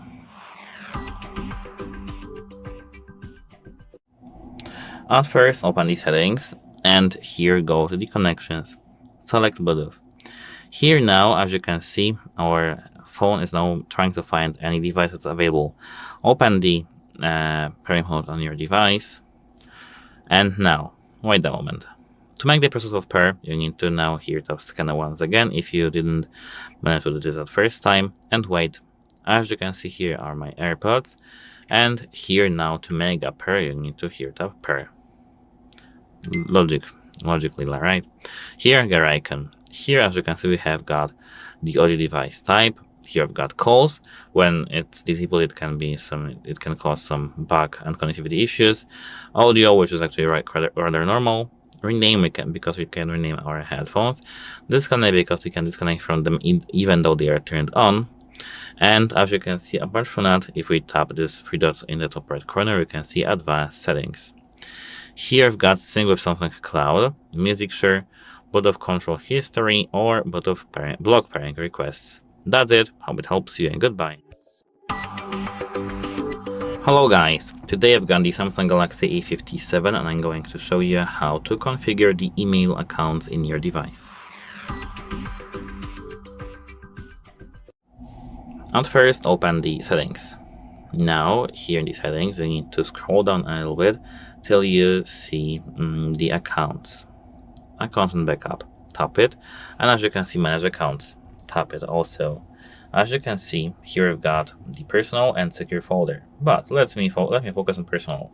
Here we've got the first Gmail account that I've added, the second one, some Meet thing, for this only like Samsung account, and now add account. If you tap add account, you can tap work or school account, TikTok, personal with the protocol of email POP3, same with Remap, Microsoft account, Meet, link to Windows, Google, Facebook, Exchange, Samsung account. We can tap for example Facebook. Here now we'll be redirected straight to the Facebook website, and now we can log in here, and it will be saved here. We can do everything over here. If I tap for example here on Meet, we can tap remove account and move this account. That's how to manage. And the same is here of the secure folder data, and here we have auto-sync personal data with the Samsung Cloud. That's it. Hope it helps you, and goodbye. Hi, it's HardReset, and today I'll show you how to force 5G on your Samsung Galaxy A57. So first, go to the Wi-Fi settings, scrolling from the top and clicking Details. Then here into the Intelligent Wi-Fi, and we have Switch to Better Wi-Fi Networks. Automatically switch to Wi-Fi networks that are faster or more stable than your current network. Then go into Connectivity Labs. If you don't have it enabled, watch one of our previous videos of how to do it. Then scroll down, and here you have Band, and you can see how much time you were connected into the 2.4 Wi-Fi, 5G, and 6G. As you can see, I have 0 minutes on 5G. So now go into the Wi-Fi, and I have the same Wi-Fi but 5G, and just type in the password, connect, and now it will automatically switch to 5G every time it is enabled. Thanks for watching. Don't forget to leave a like, and see you in the next one. In front of me is Samsung Galaxy A57, and today I would like to show you how you can set up Face Unlock. First of all, go into Settings and scroll to tap on Security and Privacy. Then click on Lock Screen. Enter your current screen lock and hit Face Recognition section. Now wait for this section to show, read it, choose Continue, and tap on Register. Remember to keep your face in frame and follow all of the instructions from your screen.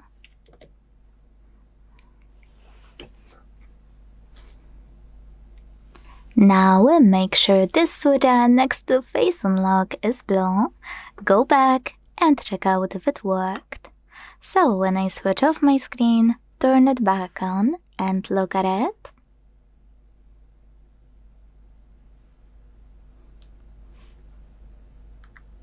I can see that Face Unlock is working properly. Thanks so much for watching. If you enjoyed this video, leave a like, comment, and subscribe. Bye! In front of me is Samsung Galaxy A57, and today I would like to show you how you can check a password in Passwords Manager. Begin by opening Settings and scrolling to click on this section here, called Google Services. Now choose All Services right next to Recommended, scroll and hit Autofill with Google. Then scroll again to choose Google Password Manager and tap on any password you wanna check. Enter your screen lock. Tap on eye icon next to your password and this way make it visible. Quick tip, if it's too long, you can either copy it thanks to this button and paste it wherever you wish, like here, or you can select Edit button and check it here. Thanks so much for watching. If you enjoyed this video, leave a like, comment and subscribe. Bye! In front of me is Samsung Galaxy A57 and today I would like to show you how you can turn on or turn off app notifications. First of all, you need to open Settings and scroll to tap on Notifications. Then click on App Notifications at the top. And before doing anything, tap on tiny icon at the top right corner. This way you can sort your apps to see all of them. Only ones with most recent notifications, most frequent notifications, or notifications already off. Whatever you decided, when you're ready, hit OK. Now use blue switches next to your apps to block notifications from them, or grey ones to switch them back on.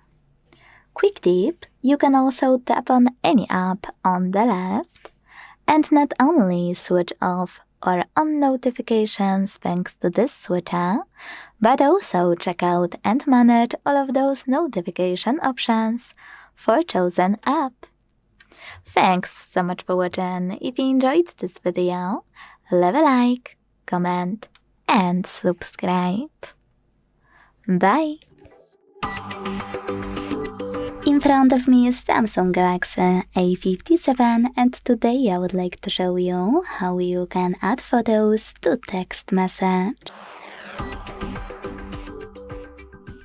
Start by launching Messages app and selecting or creating a chat. Wherever you decided when you're ready to take a photo and attach it within Messages app, use this icon of a photo at the bottom right corner. Then operate Camera section at the top, and once you take a photo, it will be automatically attached to your message. Now, to add already existing photos, use the same icon, and this time hold this line to drag it up. This way you will access all of your photos and videos. Pick ones you wanna attach.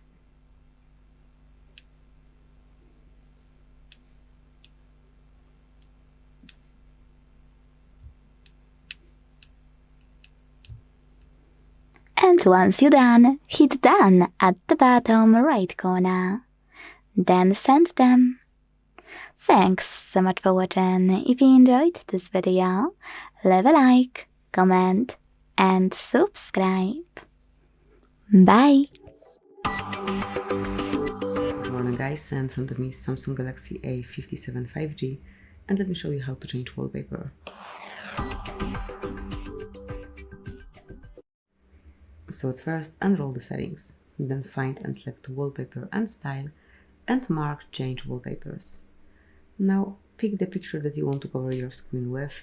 As you can see, you can either pick something from your own gallery, you can pick one from featured wallpapers here, you can pick one from graphical, color, you can open wallpaper services and choose something from this palette, but I'll go with this picture, this one, the graphical.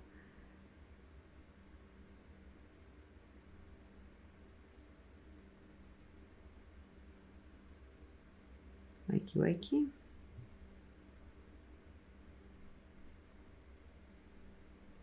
Not sure if the network connection is strong enough. Okay, let me try with another one, maybe with some featured. Okay, so I'll go with this dynamic wallpaper as it is already downloaded. If you do have your network like properly strong, it would be downloaded immediately, but I'll go with this one not to waste your time. Tap on Done Then, and as you can see, this brand new wallpaper is already set. Thank you for watching. Please subscribe our channel and leave the thumbs up. In front of me is Samsung Galaxy A57, and today I would like to show you how you can connect it using Bluetooth. First of all, you need to open Devices Settings and tap on Connections. Now select Bluetooth on the left and finally activate it thanks to this switcher at the top right corner. Then wait for available devices to show. When they do, tap on the one you wanna connect to.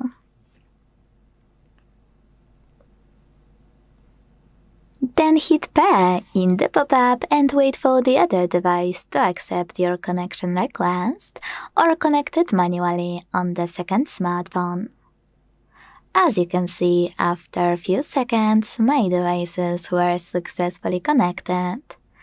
To reconnect them, tap on the chosen one on the left. To manage this connection, click on this gear on the right and check out all of those options, including Connect and Unpair. Thanks so much for watching. If you enjoyed this video, leave a like, comment and subscribe. Bye! In front of me is Samsung Galaxy A57, and today I would like to show you how you can check all specifications of this device. First of all, you need to open Play Store to download free app called DevCheck Device and System Info from Flare to Developer, which is this one. Now launch it. And thanks to it, learn all the information about your device's dashboard, hardware, system, battery, network, apps, camera, and even sensors. Quick tip: go into dashboard and make sure to click on all of those sections. That's because you'll read all these informations more clearly than from this tiny section, but also because when you click on Settings at the bottom right corner of each pop-up, you will get transferred to this section in your device's settings right away. It also works when you click on gear icons at the top right corners. Thanks so much for watching. If you enjoyed this video, leave a like, comment and subscribe. Bye! Hello, in this video I'm going to show you how to restart Samsung Galaxy A57.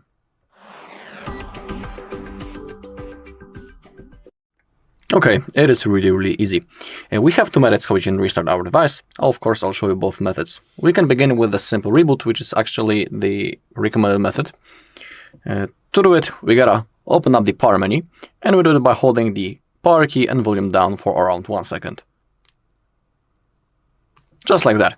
Now, if you tap on the restart, and if you tap again, your device will be turned off, and after a few seconds it will be automatically turned on again, and our device will be ready to use. Also, I will tell you that rebooting your device from time to time is good for your device's health. You can help with its performance if it's laggy, and also during that process, also the RAM gets freed up, so that is why it's good to perform it, for example, once a week. It's completely enough. When it comes to the second method, it's the forced restart, and it's recommended, for example, when our whole device is lagged, frozen, the screen is unresponsive, and that's the moment when you can perform it. And once again, we gotta use the power key and volume down, but this time we gotta keep holding both buttons until the screen turns off. So hold power and volume down, keep holding,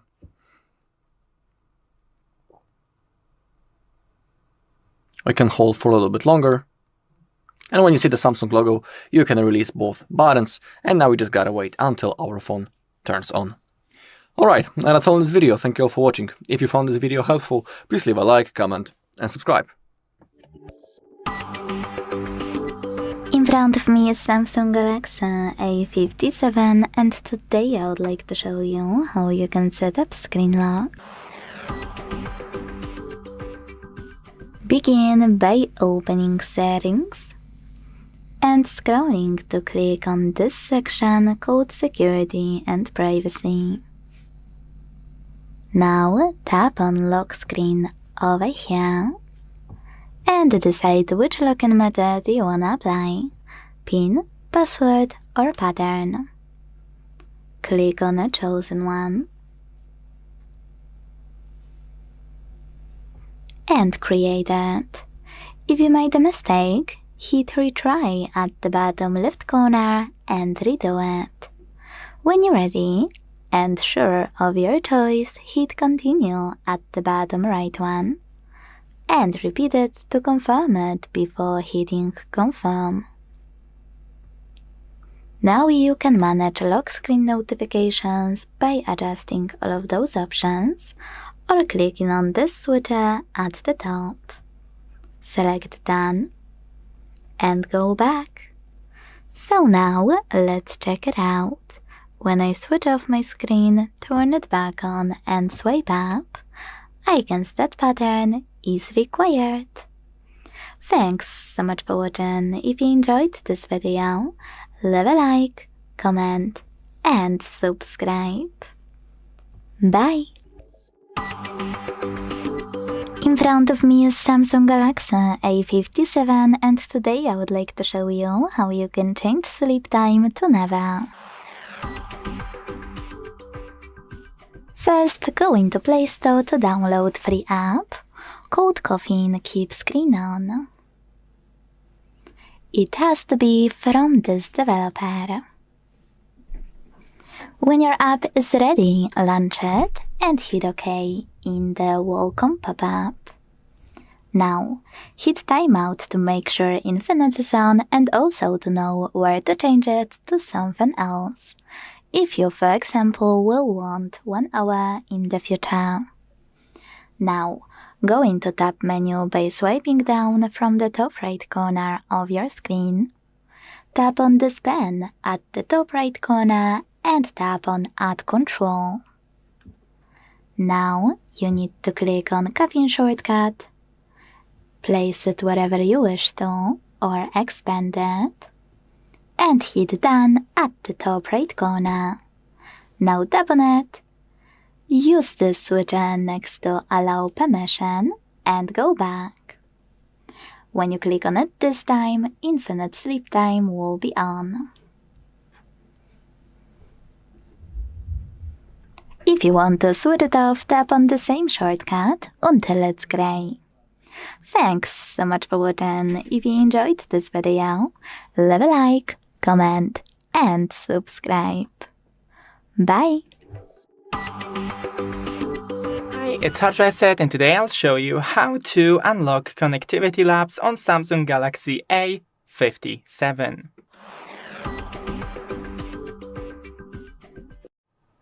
So first scroll from the top and here you have the Wi-Fi settings. Just click and hold on it, then click Details.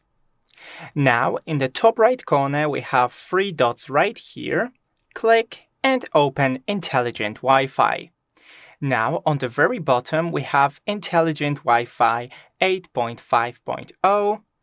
Click it a couple of times till you see Labs has already been turned on, and here you have Connectivity Labs.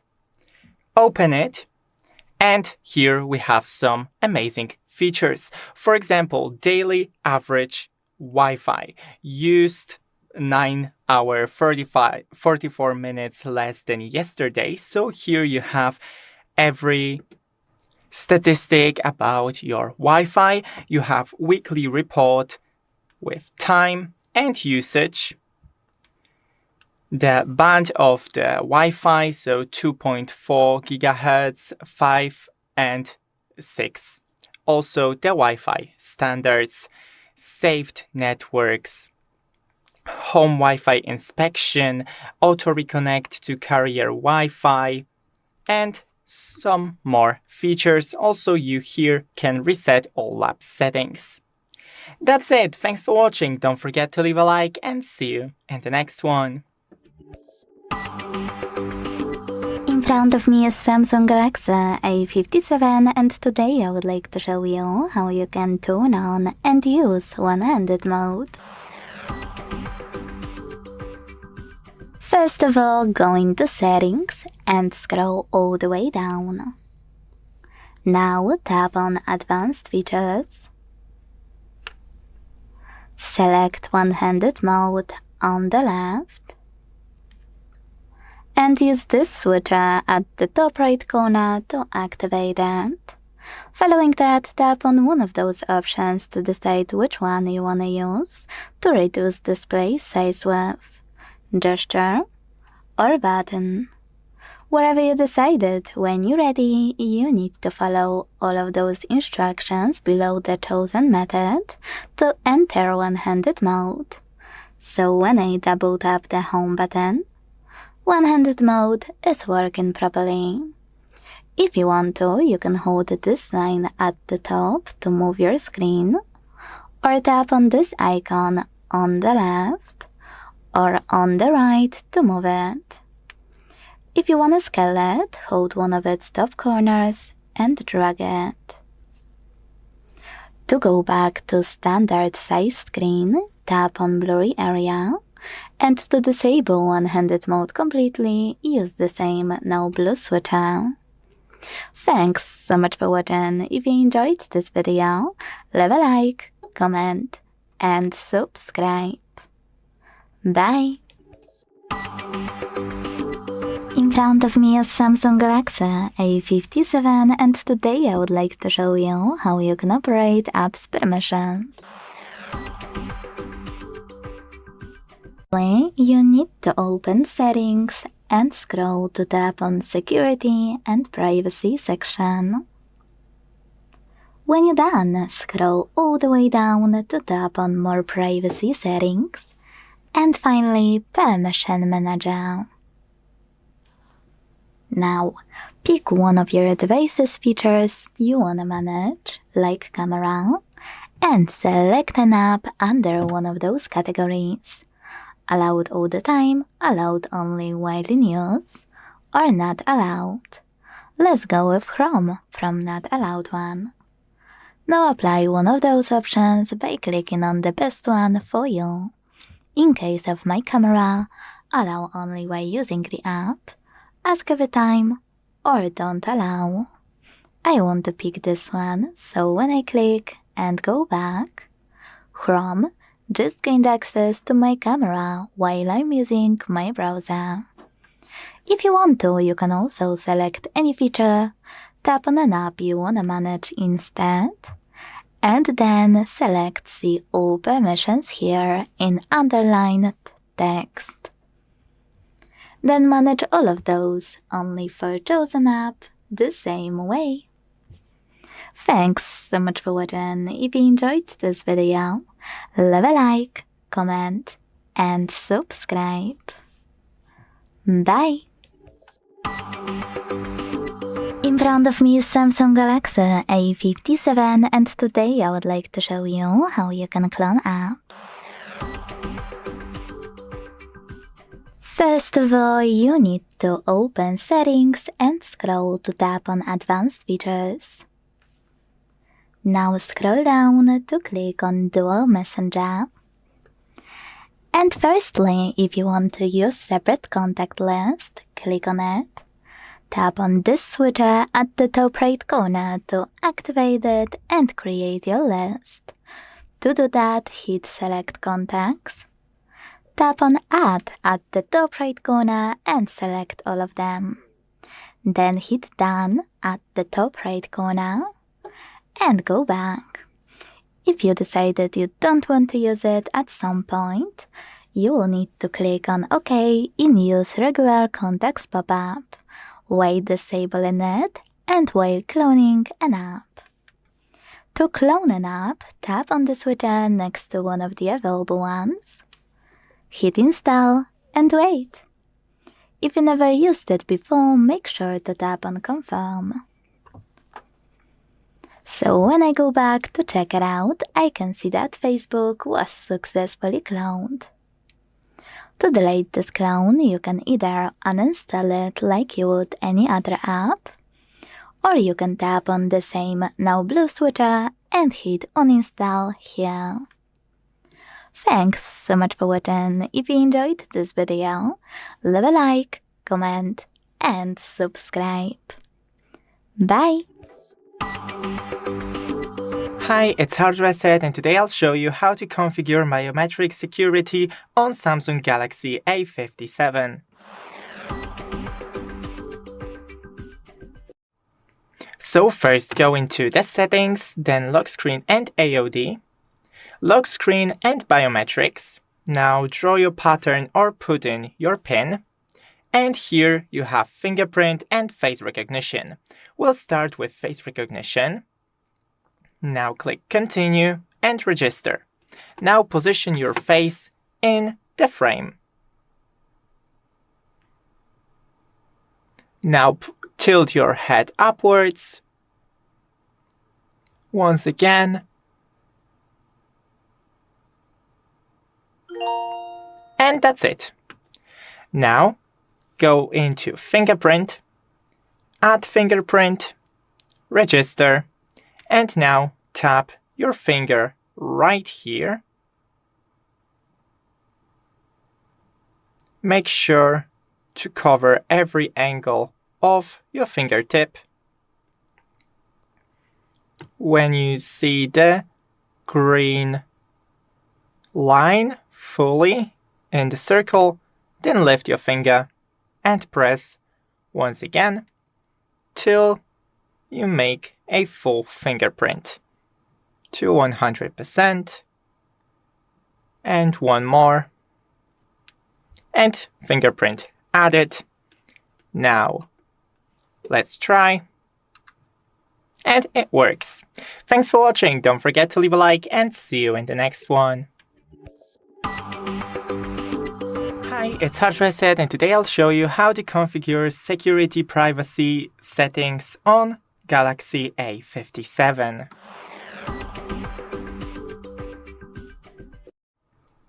Go into the settings and right here find security and privacy. Here we have the security and here the privacy. Permission used in last 24 hours. We can see what apps did use the permission for: camera, microphone, location, and more. Also here we have internet privacy protection. Here we have you're protected from interruptions, block backward redirections, block pop-ups, block apps from opening your browser, warn about malicious sites, and much more options that I recommend keeping enabled. Also, we have smart anti-tracking. Block all trackers except those required for sites to work. Sites will work as expected, but may ads be less personalized. Then, here we have controls and alerts, camera access, microphone access, and alert when clipboard accessed. Allowed apps to use camera and microphone if they have the appropriate permissions. Then go into more privacy settings and we have personal data intelligence, Samsung privacy websites, send diagnostics data. That's from the Samsung options, and we have some from Google's like Android personalization service and much more. Thanks for watching, don't forget to leave a like and see you in the next one. In front of me is Samsung Galaxy A57, and today I would like to show you how you can open apps in pop-up view. First of all, you need to launch an app you want to use in this view and access it in the background. Then, click on this icon of an app at the top and hit Open in pop-up view. Now enjoy using your app in this window. To move your window around, hold this line at the top and drag it. To scale it, hold one of its bottom corners and drag it as well. You can even reshape it. If you want to minimize your window, tap on the Home button and then operate this bubble. Tap on it to go back to the window, or to close your window completely, drag it to Close section at the bottom. You can also click on the same line and check out all of those options. X if you want to close your window, this line if you want to change it into a bubble, this one here which will allow you to switch from pop-up to split. Just tap on the second app you want to use, and to go back to pop-up, use the same line and tap on pop-up window shortcut. And last but not least, those two arrows that will allow you to use chosen app in full screen view. Thanks so much for watching. If you enjoyed this video, leave a like, comment, and subscribe. Bye! Hello, in this video I'm going to show you how to restore WhatsApp backup on Samsung Galaxy A57. Okay, but before we begin, we need to open up the settings and you need to make sure that you're signed in into the exact same Google account on which you made your backup before. It is really important because if you'll be signed in into wrong account, you won't have possibility to restore your chats. So that's the thing that you need to remember about. Then open up your WhatsApp, select your language, click on Agree and Continue. We can allow to send us notifications, and now we need to enter our phone number. You can also click on What's My Number, and it will be automatically copied. Click on Allow, just like that, and click on Use. Click on Next. We also need to verify our phone number, and we have a few methods how we can do it. We have the code from the SMS message, missed call, or voice call. It is up to you. I'll select the missed call. Actually, it's automatically selected currently, so I'll click on Continue. Click on Allow.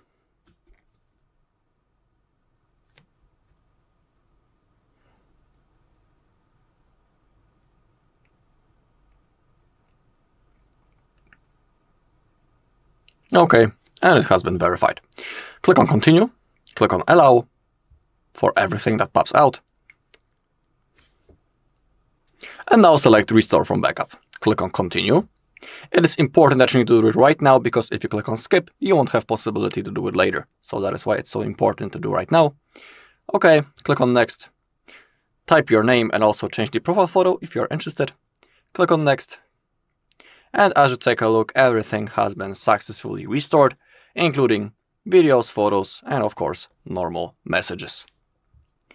Alright, and that's all in this video. Thank you all for watching. If you found this video helpful, please leave a like, comment, and subscribe.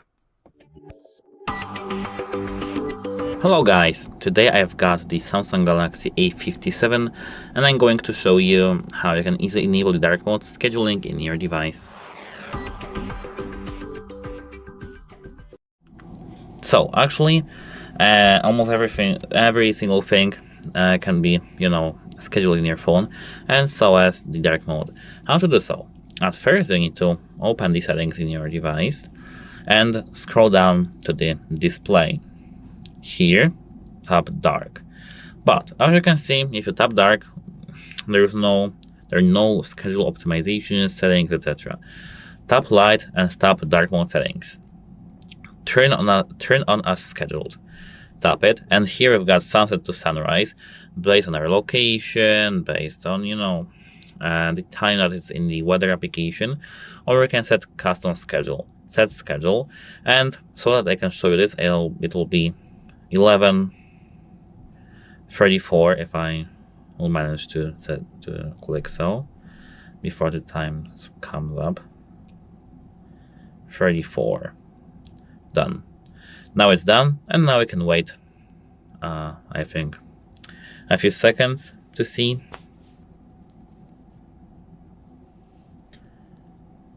if it works.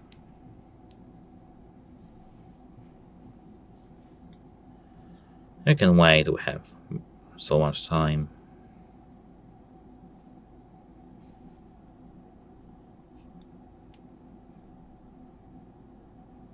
34. It's still, as you can see, light. I hope that I saved the settings. It is. So now, for example, if I do something like this and like this, now we'll have the dark mode. As you can see, now it's switched to the dark mode. So now we can disable it. And that's it. Hope it helps you, and goodbye. In front of me is Samsung Galaxy A57, and today I would like to show you how you can change its theme. First of all, you need to open Themes app.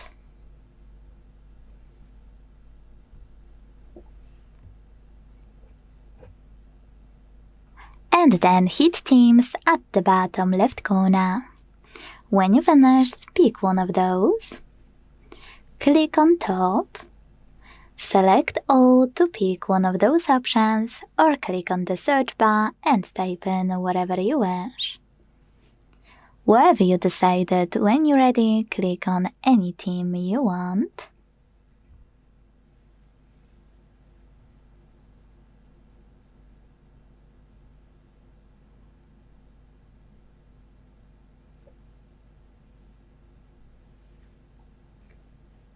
Download it.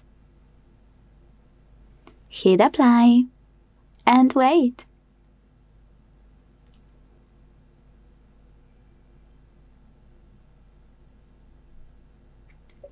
As you can see, after a few seconds, theme of my Samsung has changed.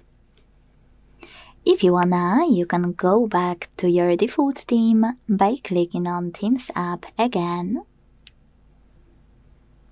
But this time selecting menu at the bottom right corner.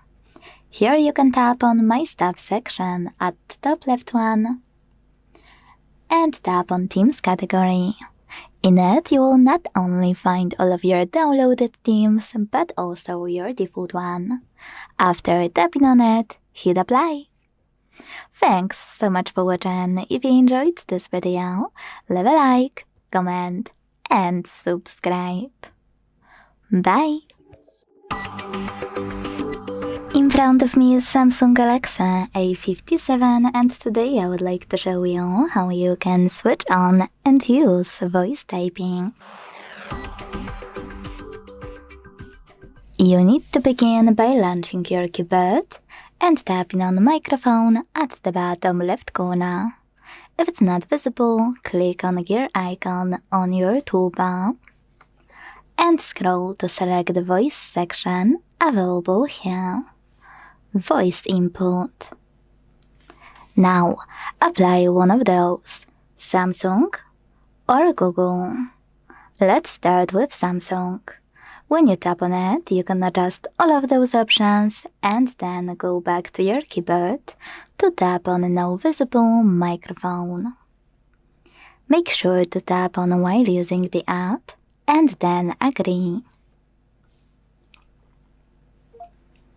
Then start typing. When you're done, tap on the same microphone.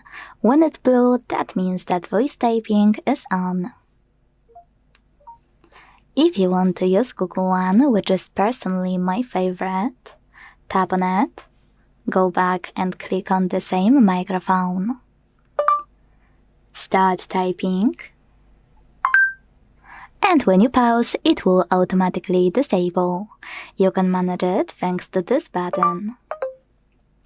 If you want to delete text on the go, use this button with an X. To access some available options, click on this gear on the left. And to go back to standard keyboard, click on this arrow at the top left corner. Thanks so much for watching. If you enjoyed this video, leave a like, comment, and subscribe. Bye! Hello, in this video I'm going to show you how to create a WhatsApp backup on Samsung Galaxy A57. Okay, so first, open up your WhatsApp. Now, click on those three dots in the top right corner and open up the settings. Now scroll down, click on Chats, scroll down, and click on Chat Backup. Okay, let's begin with Google account. Tap on that. In my case, currently, this Google account is selected, and it means that on that account, our backup will be saved and stored in the cloud. If you want, you can of course add another Google account. If you want to restore the backup later in the future, you'll need to be signed in into the exact same Google account that you have selected in here right now. Down below we have the automatic backups. Defaultly this option is turned off. In my case, I select the monthly mode, which means that each month the backup will be automatically made, and I don't need to do this manually. Pretty convenient and comfortable thing. So if you want, you can pick between the modes available on the screen: daily, weekly, monthly, or only when you tap backup. Or if you want, you can completely turn it off. Let's also include the videos in our backup, worth enabling. And on the bottom we have an extra security feature, end-to-end encrypted backup. If you choose to turn it on, you'll be able to create a unique password that you'll need to type in the future if you want to restore your backup. But be aware that if you create that password and when you forget it, you won't be able to restore your chats and everything will be lost. So if you choose to create a password, don't forget it. Okay, also, you need to have some free storage space. If you don't have enough, you have to tap on that and then click on clean up space or get storage. And to create a backup, hit this green button. In my case, it will take like 5 seconds because I don't have many messages. In your case, it might take longer a little bit. Okay, we have the hour of the last backup. We can compare it. So it means that our backup has been successfully created and it's stored in our Google Cloud. Alright, and that's all in this video. Thank you all for watching. If you found this video helpful, please leave a like, comment, and subscribe. In front of me is Samsung Galaxy A57, and today I would like to show you how you can open apps in split screen view. First, open any app you wanna use in this view and launch it in the background, like that. Then tap on the icon of it at the top and wait for this pop-up. Click on Open in Split Screen View and tap on the second app. Now enjoy using both or even the same one at once. If you want to go back from this view, you can go back into the background and swipe it like you would any other app. You can also hold those three, so click. Those three dots in the middle, and not only resize your apps, but also thanks to it you can drag one all the way up or all the way down, then close the remaining one by tapping on Home button. Last is my favorite. By tapping on the same three dots, you can not only switch places of them thanks to those arrows, but you can also click on this star icon. If you often use those two apps, or of course yours, in this combination you can add App Bar to home screen or Apps Edge panel. Let's go with home screen. So when I go back to check it out, I can see this shortcut on my screen. Now when I click on it, I can instantly use those two apps in split screen view. If you wish to delete the shortcut, you can hold it and tap on Remove. Thanks so much for watching. If you enjoyed this video, leave a like, comment, and subscribe. Bye! Hello guys, today I've got the Samsung Galaxy A57 and I'm going to show you how to set up the secure folder. At first open the settings, and now in the settings scroll down till you'll see security and privacy. Now here you need to scroll down till you see here more security settings, and here secure folder. Tap it. As you can see, set secure screen lock first. Tap settings and select either PIN, password, or pattern. Pattern is this symbol. Password is alphanumeric, so numbers, special marks, everything. And PIN is just numbers. I also the pattern because it's easier to put it. And now, here we can hit it down, doesn't matter. And now, secure folder, more, continue, more, continue. Now we have granted many permissions for this, but you know it's safe, so don't worry. And now we are creating the secure folder. We need to wait a moment because it's, you know, not so easy process to process for our phone.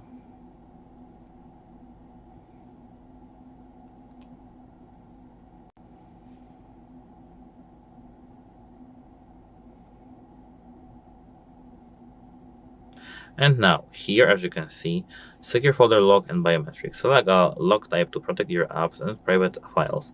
If you forget how to unlock secure folder, you can reset your lock using your Samsung account. It can be, for example, pattern again. The same, continue, the same, confirm. Allow log reset with Samsung account, allow.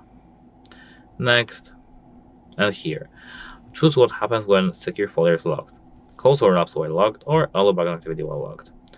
It's based on your preferences, then done. And as you can see here, we've got the secure folder. If we tap this plus, we can add the apps, download them from Play Store, from Galaxy Store, add apps from phone, and use them right from here. And that's it, how it helps you, and goodbye! In front of me is Samsung Galaxy A57, and today I would like to show you how you can operate vibration settings. First of all, you need to open Devices Settings and scroll to click on this section called Sounds and Vibration.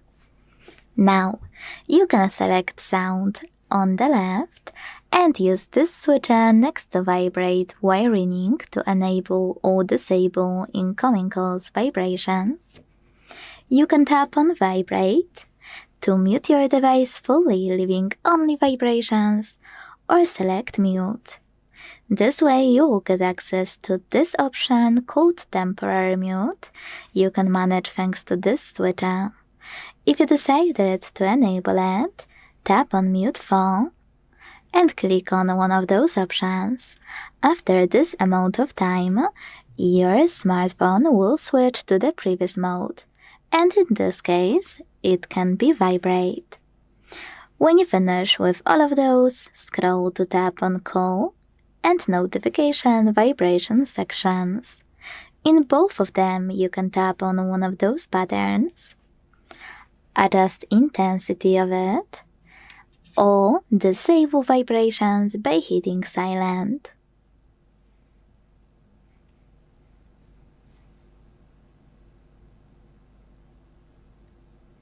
When you're done adjusting them, click on System Vibration. Here, adjust intensity of system vibrations thanks to this slider, and also tap on the switcher next to all of those features to enable or disable haptic feedback for them. Go back, choose Vibration Intensity, and here adjust intensity of vibrations for calls, notifications, system events, and media in one place.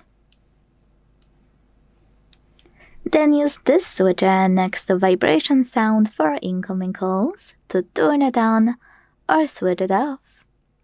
Thanks so much for watching. If you enjoyed this video, leave a like, comment, and subscribe. Bye! In front of me is Samsung Galaxy A57, and today I would like to show you how you can add a password to Passwords Manager. First of all, you need to open Settings and scroll to tap on this section called Google Services. Now choose All Services. Scroll again and tap on Autofill with Google.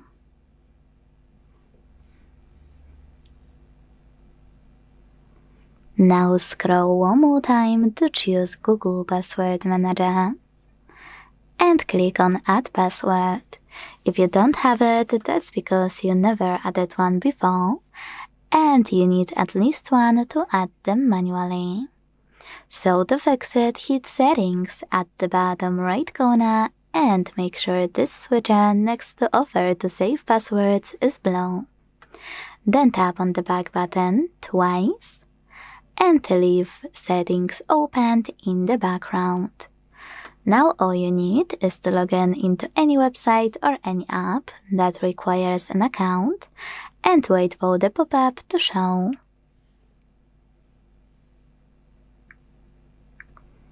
When it does, hit Save at the bottom right corner and go back to Previous Settings. Sorry, misclick. I will fix it real quick. And then tap on Google Password Manager again.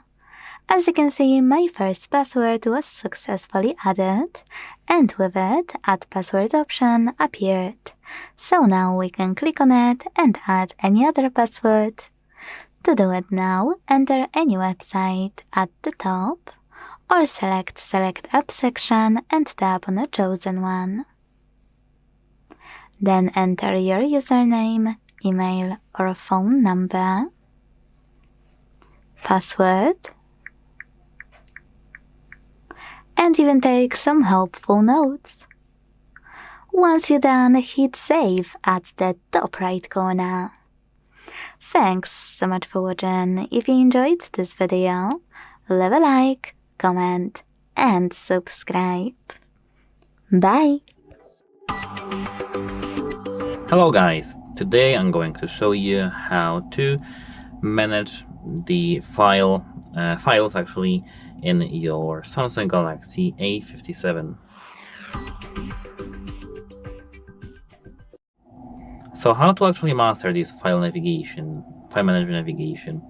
At first you need to know the application called Samsung My Files, which is here in the Samsung folder. So as you can see, this is our central hub.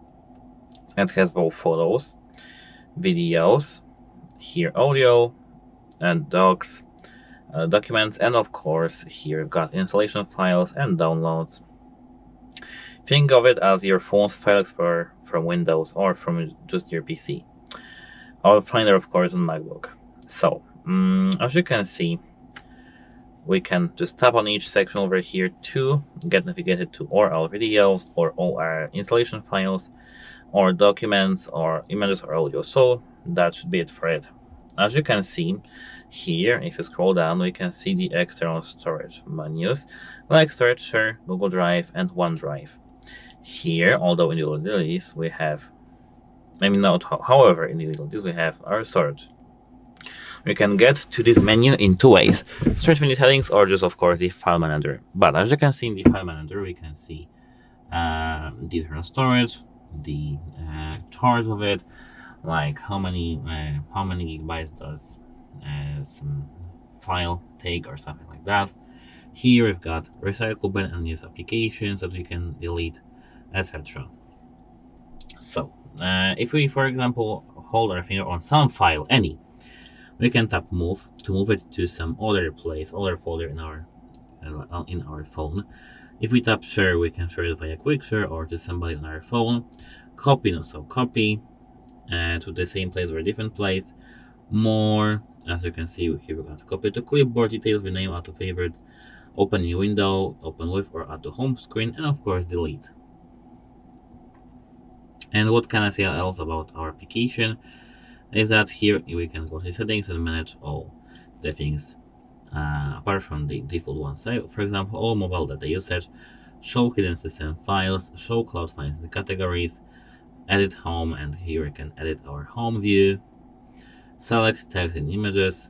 Here we can manage permissions, and actually here the most important key thing is that we can search our files with many filters like time, type, or just some name.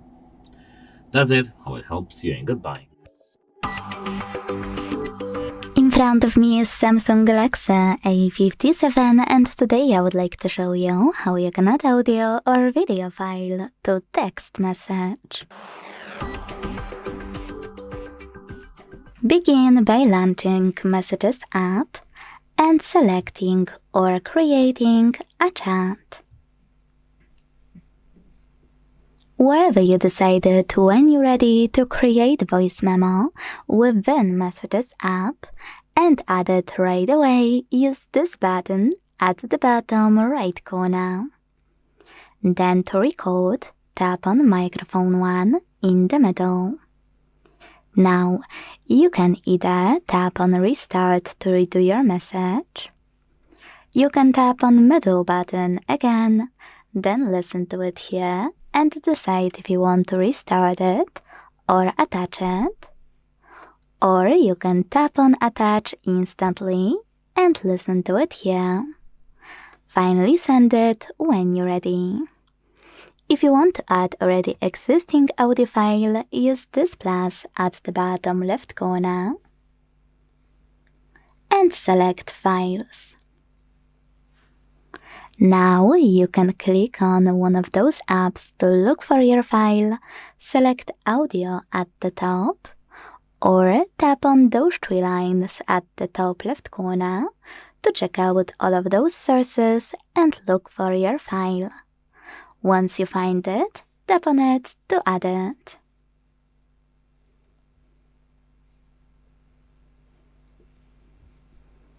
Now, when it comes to video file, you can record it within Messages app by tapping on this icon of a photo at the bottom right corner. Then, operate camera section at the top.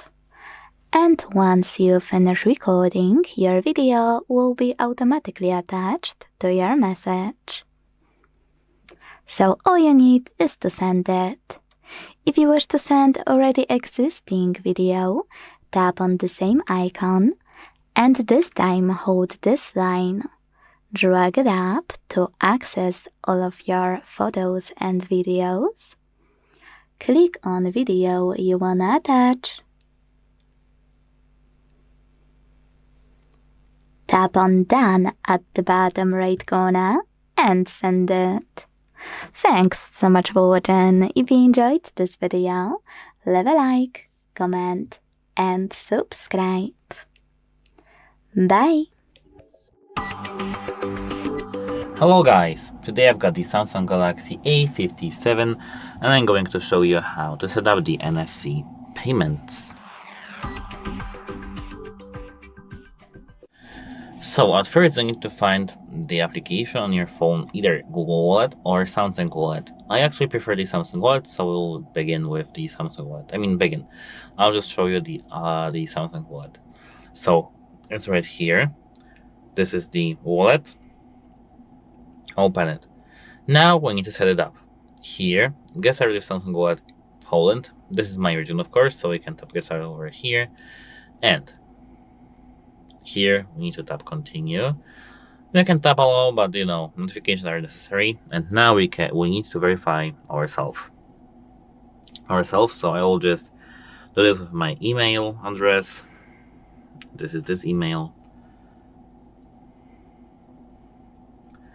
Because I don't really remember my password. I must admit that.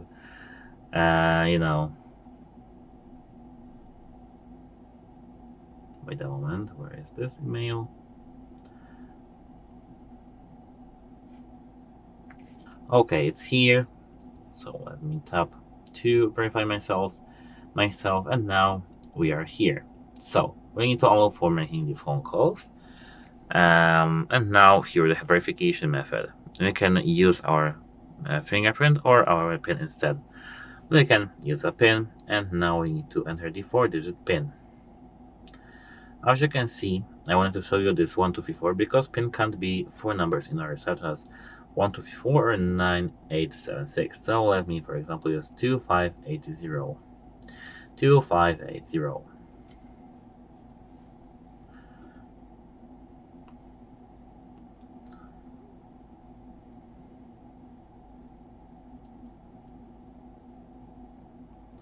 Now we need to wait a moment, and now here we need to enter our not passcode, our password to our phone. So, as you can see now, we are in here in the Samsung wallet. So what to do now? Tap this plus over here, and as you can see, you can add payment cards, memberships, vouchers, Samsung Pass, digital keys like door locks, cards, boarding passes, and even tickets. You need to add payment cards, and you can scan it using the camera, or add by tapping, or add card manually. And then you'll be able to pay via NFC. And how to turn on NFC now? Open the settings, connections, and here NFC and contactless payments, turn on. And that's it, how it helps you, and goodbye. Welcome. In front of me is a Samsung Galaxy A57, and today I will show you how you can put this device into recovery mode.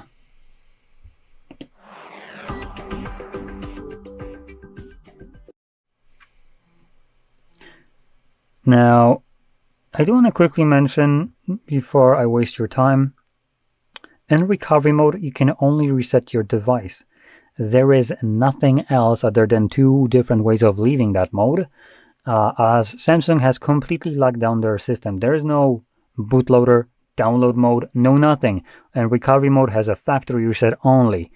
You don't own this device at all, and Samsung has just not started be completely open about it and isn't being hiding this information at all now. So if you want to achieve some things that typically you would find in recovery mode, it's no longer there.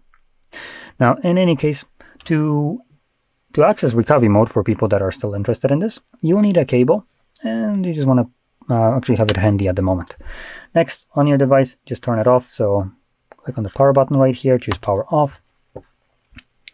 And once the device turns off, you can either hold power button and volume down or volume up, both using power button, right? So up or down, doesn't matter. Both of them boot you into the recovery mode. So I'm going to use a volume up.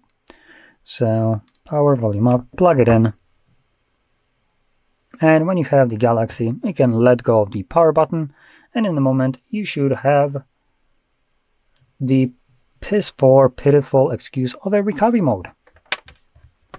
It says the glorious update of One UI 8.1.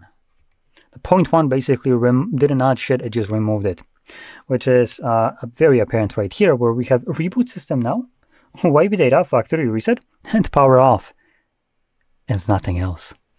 So you navigate through these using your volume buttons, and power button will be used to confirm whatever is selected. I'm going to confirm reboot system now, as there's literally nothing here to show, so I can get back to Android.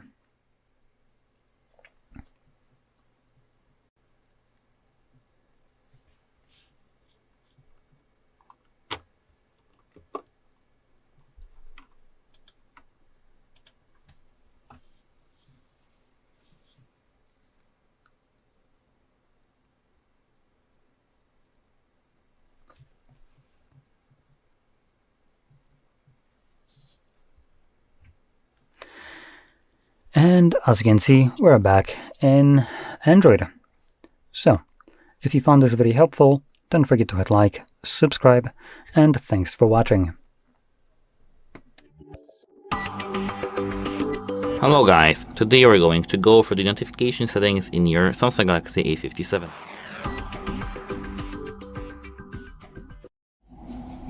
At first open the settings, and here go to notifications. As you can see here, they have many things, like for example app notifications. We can change if we want to receive notifications for each application. And if we tap it, we can see for each application, of course, if you want to have the sound vibration, or how would it look like. Lock screen, app icon badge, we can disable, enable, and notification pop-up. Here we can have notification pop-up style, brief pop-up, detail pop-up, and default, and show or hide content when locked. So, and it works for every application you have here. Apart from that, here we have notification pop-up style, which, as I said, it can be a brief or detailed. We can add the lightning effect, which is the edge lightning, As you can see, you can set this, for example, to echo. Lightning effect color by keyword, so we can set the keyword, for example, content, like we can have content HardReset.Info, and if somebody says to us the message HardReset.Info, we'll have here the customized lightning effect color, for example here plus color green. Here upper half we have show brief pop-ups even while the screen is off. If we scroll down even further, we can see hide content while locked, hide when locked, or show always. Here, sort and filter notifications by time or by priority. Filter notifications old, background, and minimize notifications. Old. Filter notifications received more than a few years ago. Yes, days ago. Background activities. Filter notifications used to show that an app is running in the background, and minimize notifications. Filter notifications set to minimized in notification category settings. Here we have something called status bar, which is here, and we can have it either set to icons, dot, or none. Here we have lock screen and the same cards, icons, or dot. Here we have the not disturb, and we can manage the not disturb mode for here and disable notifications. And here in the advanced settings, you can see notifications history, and it can be turned on or off. Show up icon notifications, shows action and replies for notifications, show snooze button, folding notifications. Here, as you can see, it's bubbles, but it can be a smart pop-up view or off. Conversations, here we have none. Repeat notification alerts, app icon badges, which I showed you. Here we have manage notification categories for each app, and words urgency alerts, which, as you can see, we can set it to Amber alerts, test alerts, severe threats, and extreme threats. And here we can adjust them. And that's it. Hope it helps you, and goodbye. Hello, in this video I'm going to show you how to reset Samsung Galaxy A57. Okay, we have two methods how we can do it. We have a reset through the settings, which is the recommended method, and we can also reset our phone through the recovery mode. Let's begin with the settings. Open them up, scroll to the downside, click on General Management, scroll down, and find Reset. In here you can also create a backup of the data, so thanks to that you will be able to restore it later. If you don't know how to do it, on our channel you can find a video in which I'm showing you all possible backup methods, so if you want you can watch it. Now scroll down, and in here we have Factory Data Reset. Tap on that, remember that everything will be erased. Scroll down, and if you tap on Reset, your device will be turned off, and after a few seconds it will be automatically turned on again, and our device will be ready to use, but before we'll have to go through the setup process, of course. That's the first method. When it comes to the second method, it's a reset for the recovery mode, and we need to remember about a few things. Before the reset for the recovery mode, I highly recommend to sign out from the Google account, because there's a chance that after the reset, when you get to the setup process, the phone may want you to type your password, your screen lock, or it may want you to sign in into your Google account that you're using before the reset. To reset the phone to the recovery mode, first we gotta power it off, so hold the power key and the volume down, and click on power off. We also need to have an USB-C cable that is connected into our PC or laptop or Mac, up to you. And now, connect your phone. And now, to enter recovery mode, we need to hold power key and volume up until we see the Samsung logo. When it appears, release the finger from power key, but keep holding volume up.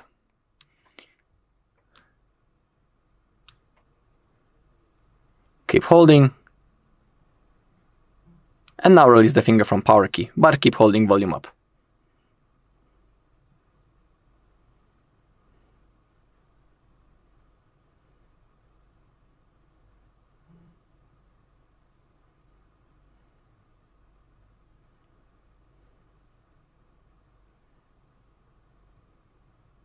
If it didn't work, don't worry.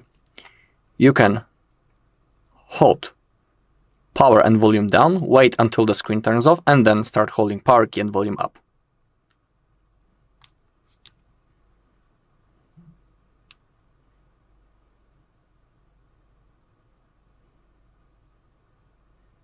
just like that. And now, using volume keys, select wipe data / factory reset, confirm by clicking the power button, and select that you want to perform the factory reset. If it says data wipe complete, select reboot system now and confirm by clicking the power button. Now we gotta wait until our phone turns on, and we also go through the setup process.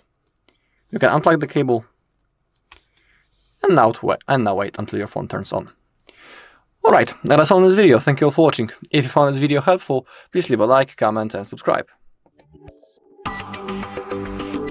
Welcome. In front of me I have the Samsung Galaxy A57, and today I will be showing you how you can insert SIM card into this device.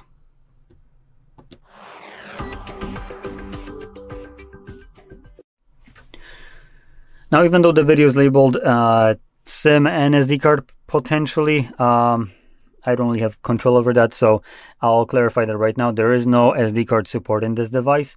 So yeah, with that out of the way, to get started, you will first want to grab a SIM ejector. It won't look as fancy as the one that I have right here. So you might be looking something more akin to like a piece of garbage metal, if I can find mine. Oh, I lost it. Okay. Anyway, you're just going to be looking for like a bent metal piece. And if you can't find it, what you could do is use a paper clip. Straighten out one of the ends and cut off the plastic wrapping if it has around it, and that should work just as well as something like this. Now with that in mind, next we can pop out the tray, which is located at the bottom of the device, right over here. Now you have two little holes. You want to utilize the one that is part of this cutout. The other one, this one, is actually a microphone. But if you poked it, don't worry, nothing happened. So you want to push the pin in, and you can see that the tray pops out enough for you to pull it out. On the tray you have space for two SIM cards. So you have SIM spot number 1 at the top and number 2 at the bottom. This will be important because the SIM number 2 can be, I think at least, let me quickly check, potentially swapped with eSIM. Let's quickly check if that is the case right here. Oops, not what I want to do. Oh my god, the phone is too slow. eSIM, yep, add eSIM. So we do have option to add an eSIM, which I think I just enabled by default now by clicking on it. In any case, like I said, this matters because SIM spot number 2 is interchangeable. It's either used for eSIM or physical card, but depending on what you're doing, you might need to enable this, and when you enable this, the SIM spot number 2, which is this one, immediately stops working. So no card in here will be red. Now SIM spot number 1 isn't affected by this, so you can always place it. Now personally, I do prefer SIM spot number 2 for SIM card, just because Samsung is such a greedy little shit that they decided to skip out on adding a retention bracket to the top of the tray, while the bottom one does have it. The retention bracket is actually pretty nice because when you clip on the card, flip it over, it's not going to be falling out. So hey, that's pretty nice. But the top one doesn't have the same luxury as, you know, saving that minuscule amount of plastic there to add a retention bracket was too much money for Samsung. Anyway, we're going to just pop it back in here. Hopefully, we can go back. And we should, yep, there we go, get a SIM card pin right here. So it is detecting it. So I can just confirm my pin. Okay, and that's it. It's ready to go. And you can see it right here as well. So if you found this very helpful, don't forget to hit like, subscribe, and thanks for watching.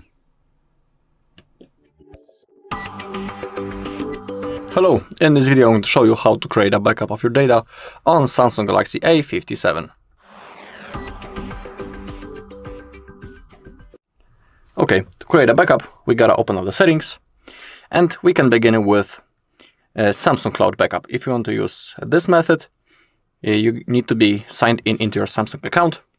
If you don't have an account, you can create it completely for free. Now, go into Samsung Cloud, tap on that. Now click on Backup this phone, and select what things you want to backup. In my case, I would like to copy the contacts, settings, clock, messages, call logs, and the calendar. Now, if you have selected everything that you want, simply click on Backup Now. The whole process will start. In my case, it will take like 10 seconds because I didn't select apps. And when it says all data backup, you can click on Done. And that's basically all. Our backup is now safely stored in the cloud of our Samsung account. And for example, if you want to restart that backup later in the future, you'll need to be signed in into the exact same Samsung account. When it comes to the second method, we can also create a backup using the Google account. Here, Google Drive, click on Backup Data. You need to be signed into your Google account, of course. In here, you need to select Photos and Videos and Other Device Data. Click on Confirm. Those two things need to be enabled.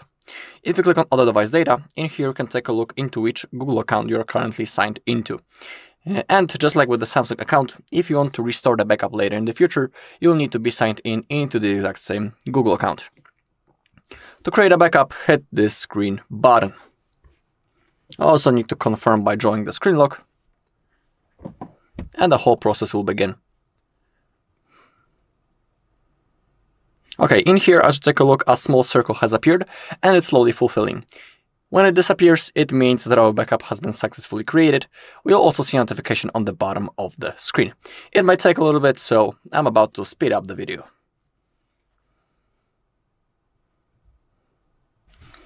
Okay, the backup has been successfully created.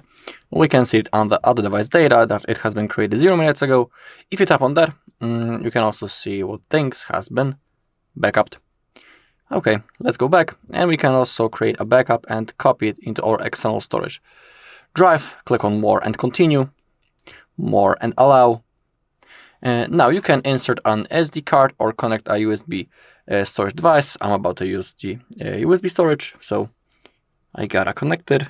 Actually, no, insert it.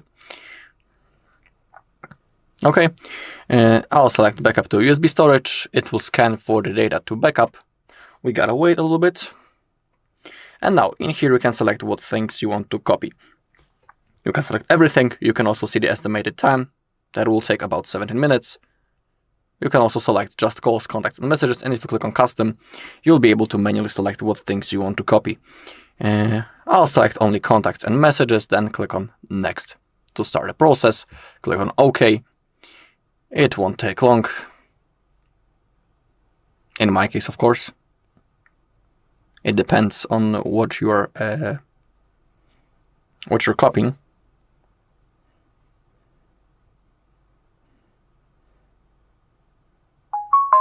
Okay, click on Next. All set, click on Done. And that is basically all. Alright, and that's all in this video. Thank you for watching. If you found this video helpful, please leave a like, comment, and subscribe. Welcome. In front of me is a Samsung Galaxy A57, and today I will show you how you can enable and set up your Do Not Disturb mode.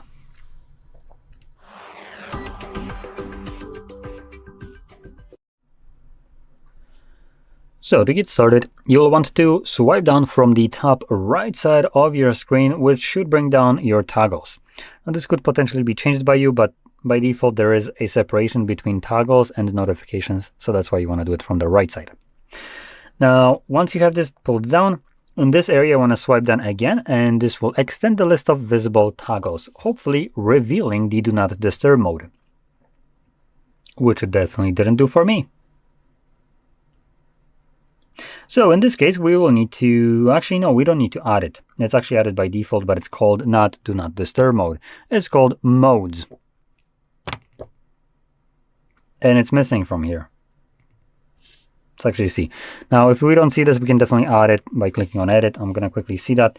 Now, contrary to how you used to do this by clicking Edit, now instead we're doing this moronic thing, which we click on Add a Control, and then we're going to look in this stupid list, which doesn't even have a freaking search. Well done, Samsung. You unshitified it. Cool. So anyway, let's look for Do Not Disturb modes, and I have no freaking clue where it is, to be honest. Oh, there we go. It's right here. So it's actually now separated again. Oh my god. I literally cannot keep up with this anymore. Anyway, so we're going to click on this, and instead of being added to that toggle list, instead it gets dropped to the bottom of the page. Nice. Now you need to add another step by holding it and dragging it back to that freaking list. There we go. Boom. It's now where it's supposed to be, where the previous version of Android or One UI used to put it in. Let's click on done, extend this, and we can see it right here. So you can either tap on it to immediately turn it on, and it does give you a couple options like, wait, I don't think this is default. Let me quickly go in here. I'm gonna assume that this isn't the default, at least I don't recall this being one. So we're gonna hold it and go into details.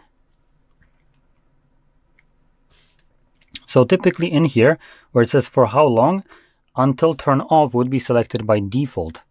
So when you tap on it, it would just turn it on right away.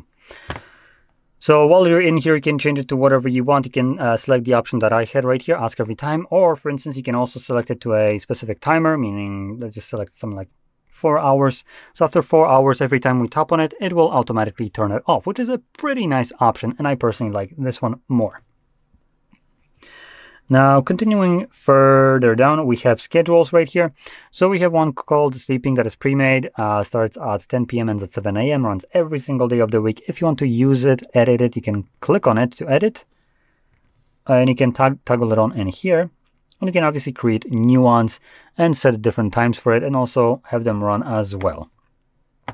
So you can have multiple running at the same time. Further down, we have the calls and messages. And here you can select who will be excluded from this mode affecting them. So right now this is literally no one, but you can change that, for instance, contacts. So any person that is added to your contacts list, when they try to call you, this mode will act for them as though it's disabled. So we can change it to whatever we want, all contacts, favorite contacts, or no one. With additional option right here being the repeated calls, if someone calls you twice within a 15-minute period, if this is enabled, they will then bypass also whatever option you have right here. So you will be able to be aware that someone is trying to reach you, and usually they trigger this under, well, dire situations like some kind of emergencies. So it could be a potentially nice option to have enabled, just in case. And then we have messages with the same options, minus the repeated calls, obviously. So set it up the way you want to. Now other things in here is app notifications and alarms and other sounds. Again, you can choose them or keep it as it is. No apps are allowed, and alarms and media are able to still give you sounds. Now from there, we're just going to close this up, and whenever you want to enable it, just find the toggle, tap on it, and you're good to go. Now once you're done with it, you can also tap on it once more to turn it off. Especially you want to remember about it if you did set up the until turn off option. So that would mean that you will need to remember about it. But anyway, with that being said, I hope you found this very helpful, and if you did, don't forget to hit like, subscribe, and thanks for watching. Welcome. Follow me as a Samsung A57, and today I will show you how you can put this device into safe mode.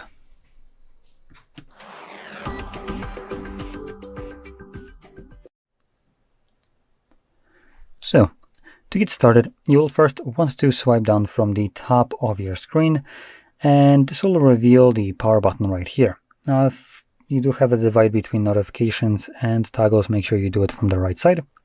And anyway, click on it, and from the options, you want to hold power off. When you do so, it changes into into safe mode. With a quick message, tap again to restart your phone in safe mode. Downloaded apps will be temporarily disabled to help you troubleshoot your phone. And click on it once more. And well, let's wait for the device to boot back up.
Okay, so you can see we're now back in Android.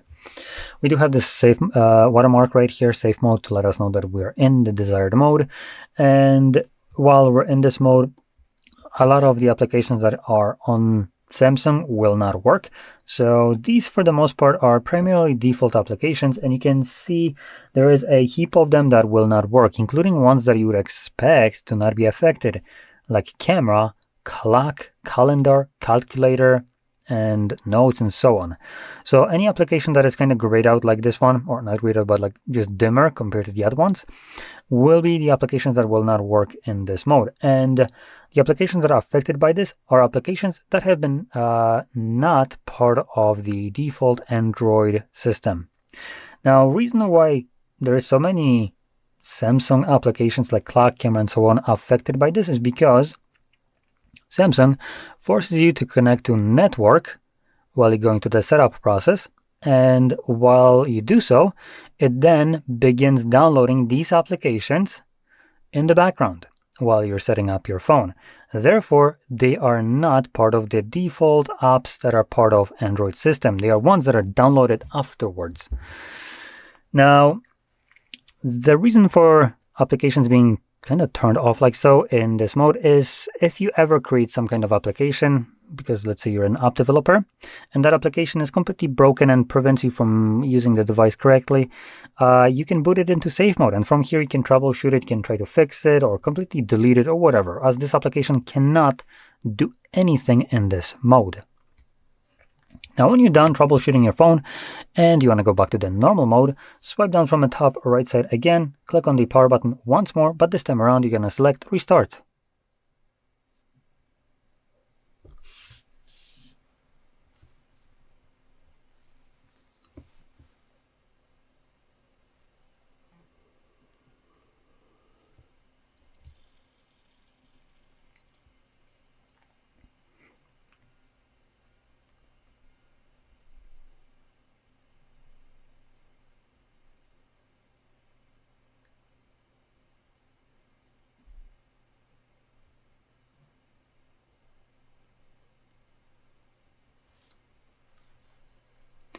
Now, there's one last thing to keep in mind. When you boot back to the normal mode, when entering safe mode automatically enables airplane mode, which once you get back to the normal mode is still on. So to turn it off, just swipe down from the top right side again, and then click on the airplane icon right here. If it's not visible in this list, you can swipe down on it to extend the amount of visible icons. And on top of that, if you still can't see it, you can click on this pencil. And then instead of clicking on edit, you're going to do add a control down here and find it somewhere in this list. Once you find it, you just tap on it like so, and it gets added right here. You can move it to the actual icons right here, click on done, and you can see it will be present right here. So tap on it from there, and this will disable airplane mode. And airplane mode, it turns off things like your Wi-Fi, reception to mobile network or to any kind of cell towers, and turns off, I think, locations and some other things. So it's good to remember to turn it off. Anyway, with that being said, I hope you found this very helpful, and if you did, don't forget to hit like, subscribe, and thanks for watching. Welcome. In front of me I have the Samsung Galaxy A57, and today I will show you how you can import contacts from your SIM card to the device.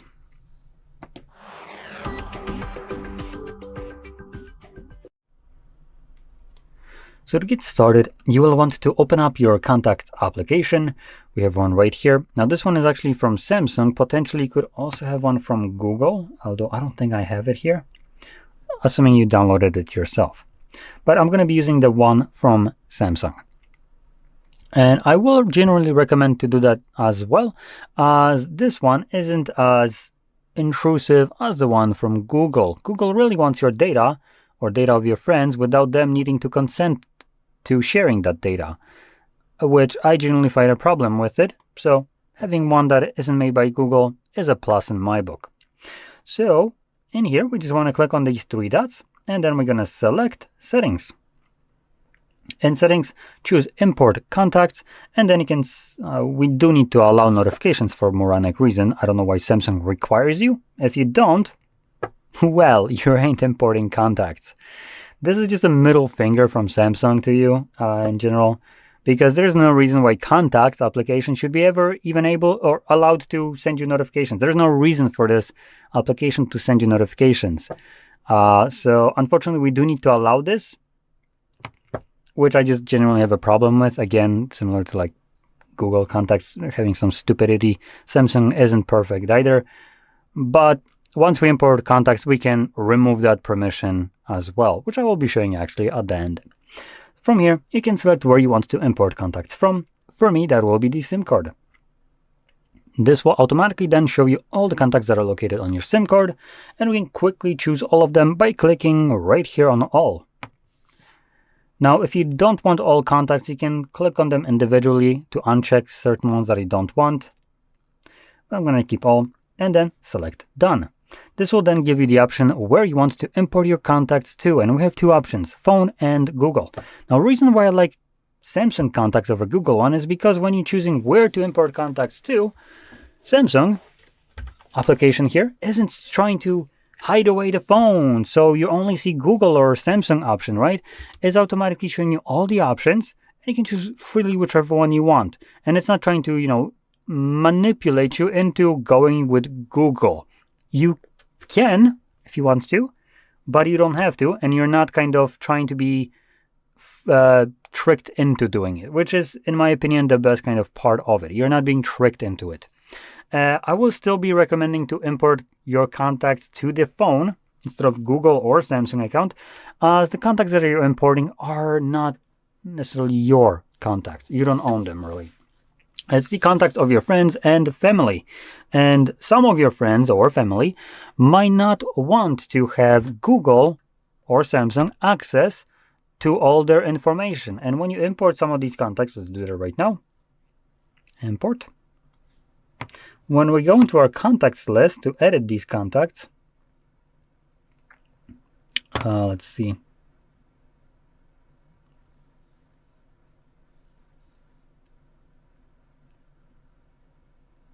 I think it's going to be one of these. Let's check, edit.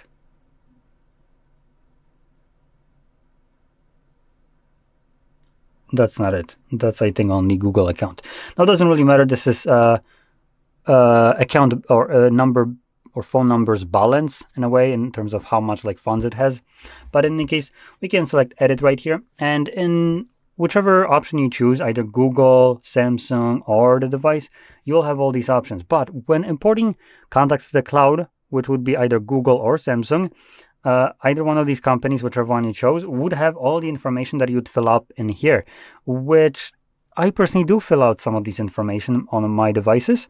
So things like your profile card picture for basically pictures for both the profile and the normal contact. We have our contact name, which if we extend this, we can have first, middle name, surname, and other things. We have multiple phone numbers that you can add with labels if it's work or other things.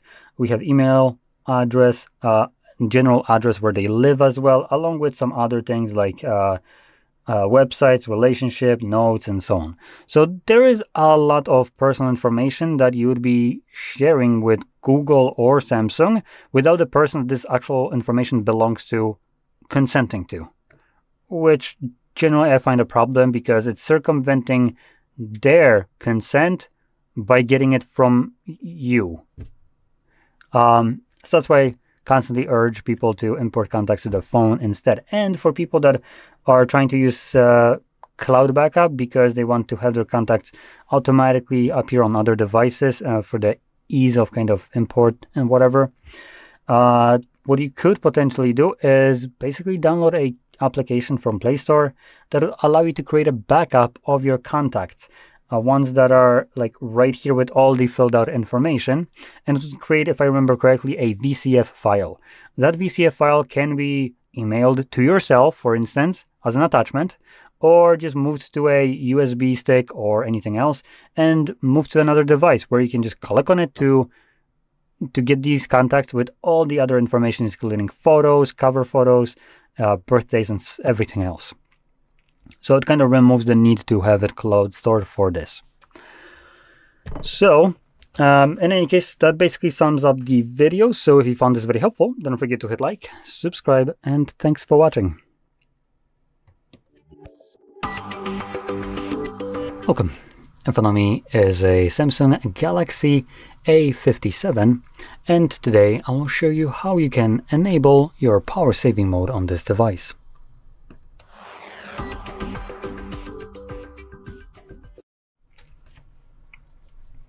So to get started, you will want to swipe down from the top of your screen, top right side if you have the separation between toggles and notifications. And then in this area right here, you can swipe down again and see if there is a power saving mode added, which for me it is. But if you can't see it, what you could do instead is collapse this, swipe down again. Actually, no, never mind. We didn't actually need to collapse it. We have the edit button right here. So we can click on the edit, and then moronically, instead of clicking on the edit right here, like we used to do with the One UI 8 instead of the 8.1, now we're going to moronically click on Added Control and have this stupid layout where we're going to be looking for our power saving mode, which hell knows where that is in here. I'm not even going to bother trying to find it. So I'm just going to go back. But once you add actually any toggle, so let's just boop, add this, it gets added not to the list that you would want it to be in. No, it gets added to the bottom. So now we have to add additional step of dragging it to the top, cropping it in here, and then having it added. Great. Just fantastic user experience here. Anyway, once you have your power saving mode added, you can just simply tap on it. Potentially, it might give you a little pop-up letting you know what will be changed. It looks like it didn't do that for me, so I'm going to hold it, and this will take me to the settings. And then here it tells me that we have power saving mode. So let's see, does it actually tell me?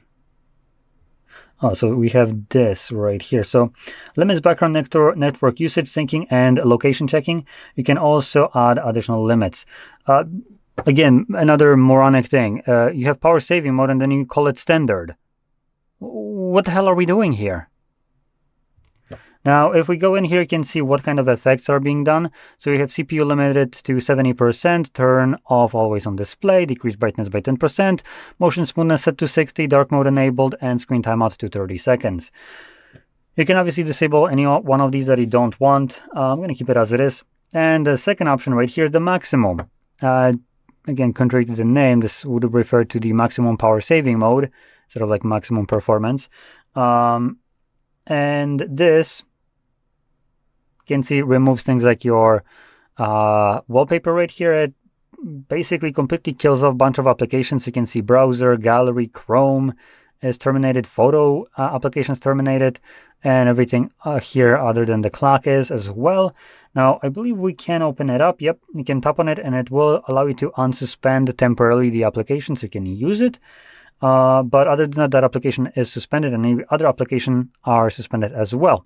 And the problem here that you might have actually is that any application that would require internet connection or anything like that, just functionality to give you notifications, like, I don't know, WhatsApp messages, right? Giving you a message. Yeah, that's not going to be happening because the application is just straight up killed off right now. Now you can potentially get rid of that by probably going in here. Yep, and then deselecting or checking the box for an application that you want to continuously run. So let's say I want Netflix to be on, and when I do that, you can see it's now unchecked, so I can just click on it and it will open it up. So there we go. So that's something that you might need to check out. But as you can see as well in here, we can see that right now we're getting about 4 days of battery life, 4.5 days more like, of battery life with the standard mode. I hate calling this standard. Power saving mode, let's call it this way, labeled as standard. And in ultra power saving mode, or maximum, you get 9 hours and 12 hours of battery life. Sorry, 9 days and 12 hours. So you get a significant battery jump between these two modes, which is pretty good. Typically, you don't see that great of a jump, at least on my phone, which is also Samsung. I don't, unless I'm actually enabling the ultra power saving mode. This one, then I do get a decent jump. But from normal to power saving mode, like we can see right here, this is not the case for me. Now, chances are this could potentially be just BS. So you might want to, check out how your battery is being drained, how fast, and then obviously you will be able to assess if this number here is actually correct.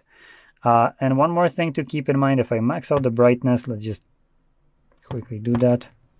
So you can see that no matter what we do, so we have right now 4 days, 16 hours. Let's lower down the brightness. 4 days, 16 hours. Now let's also turn off Bluetooth in this case, location, close. 4 days, 16 hours. So literally nothing is changing. This figure right here doesn't care whatsoever about the settings of your device, like brightness and other things, which will obviously impact your battery life. Now, when referring to this number, it might be vastly different compared to what you're actually going to get, depending on what you have running on your device. So if you are running your Wi-Fi, Bluetooth, location, mobile hotspot, and so on, that's already going to be decreasing your battery life. If you also keep up the brightness a little bit higher, that is actually going to be the biggest drain on your battery, at least when the screen is on. So this number here might be completely inaccurate. But it does give you just a little bit of an insight maybe to potentially what the device could get in power saving mode. So anyway, that's about it. Now, if you found this very helpful, don't forget to hit like, subscribe, and thanks for watching.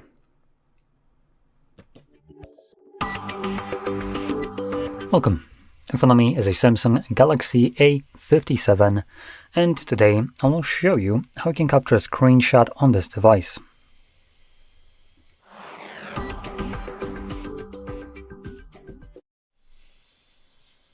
So, to get started, you will first want to open up content that you wish to capture. I'll be using home screen as an example for this, which is already open and visible on my screen. Just make sure that whatever you want to capture on that screenshot is right now present, visible on your screen. Once that is the case, simply press the power button and the volume down at the same time, like so. You get this kind of flash pop-up with edit, tag, share, and lens options along with the text detection. And this pop-up does disappear on its own after a moment. When it disappears, you can find every screenshot that I've captured at any point by going into your gallery application. Now, I'll be using gallery, but you can also use Google Photos if you want. I personally prefer gallery. It's up to you. And in here, typically, you would be located in the Pictures tab, so you want to navigate to Albums. And in here, look for Screenshots Album. Oh, there we go, it's right over here. And you can see here's a couple of screenshots. Now, this is the one that I have captured. Now, I do want to now also add a little bit of info which you might encounter at points. So you won't always be able to capture a screenshot of every application. As an example, if I open up something like this piece of dog shit,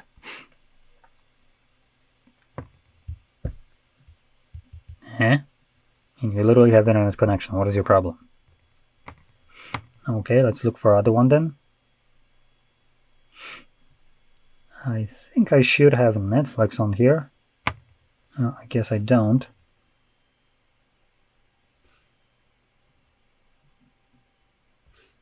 Why isn't this working then? No, there we go. Now it's working. So, as you can see, it's open right now. I'm going to attempt to capture a screenshot in here. And boom, this app doesn't allow screenshots. Now, on what grounds is an application preventing my phone from taking a screenshot is just beating me, because I am not signed in. Therefore, I have never given this application any kind of permission to do shit. And furthermore, there was never any kind of pop-up to do so. Now, I personally consider this to be a blatant overstep of corporate greed and power.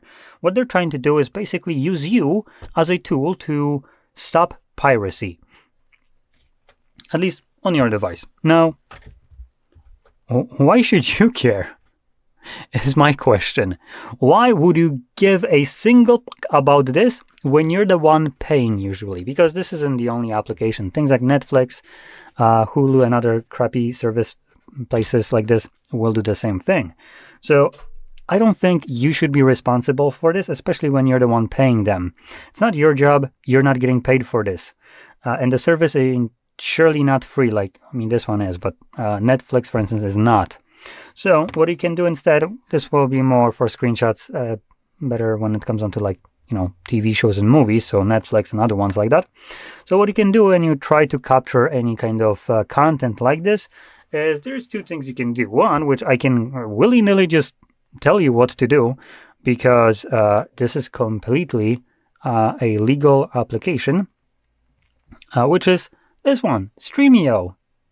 Now, I think you should be able to use this without an account, or maybe I downloaded the wrong one, but this, when used with things like torrents, allows you to view movies and shows while technically streaming them through torrents, while also not kind of allowing people to use you as a download source. So yeah, I can use that. Or if you don't want to have any kind of application, you could just navigate to your browser and search for alternatives to something like the Netflix. Free alternatives, I might add.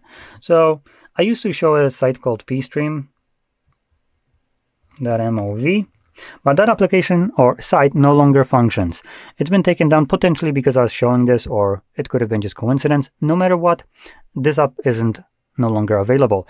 Now, in previous videos, I was showing this without doing anything else. Now, those videos are basically outdated and they give you no info. So what I'm going to instead show you is how you can find alternative ways to find these sites.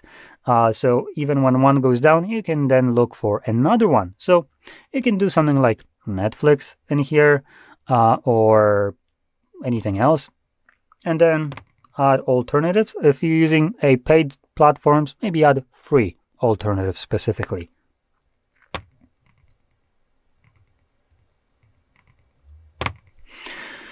And if you get any AI overviews at the very top, ignore this. These are absolutely awful. Streamio, I mean, that one is okay. Plex, oh, that's completely inaccurate. My Flixer, no.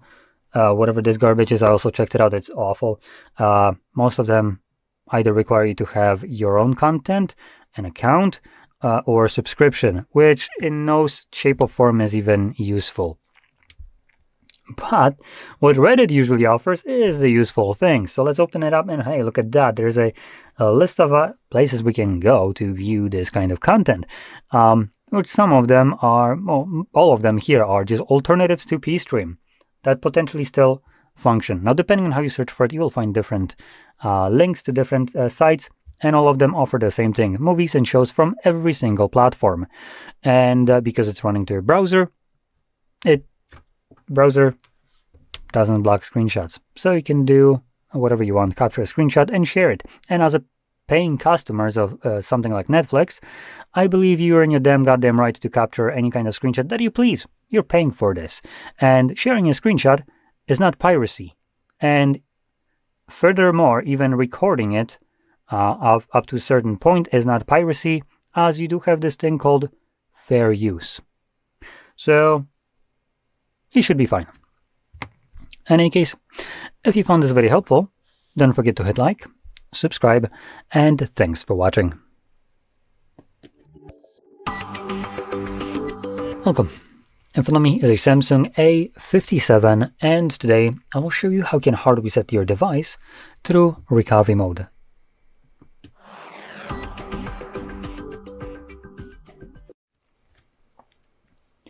So I do want to quickly start off by mentioning that this process deletes all your data that is stored on the device, things like photos, videos, contacts, messages, and so on. It's all going to be gone.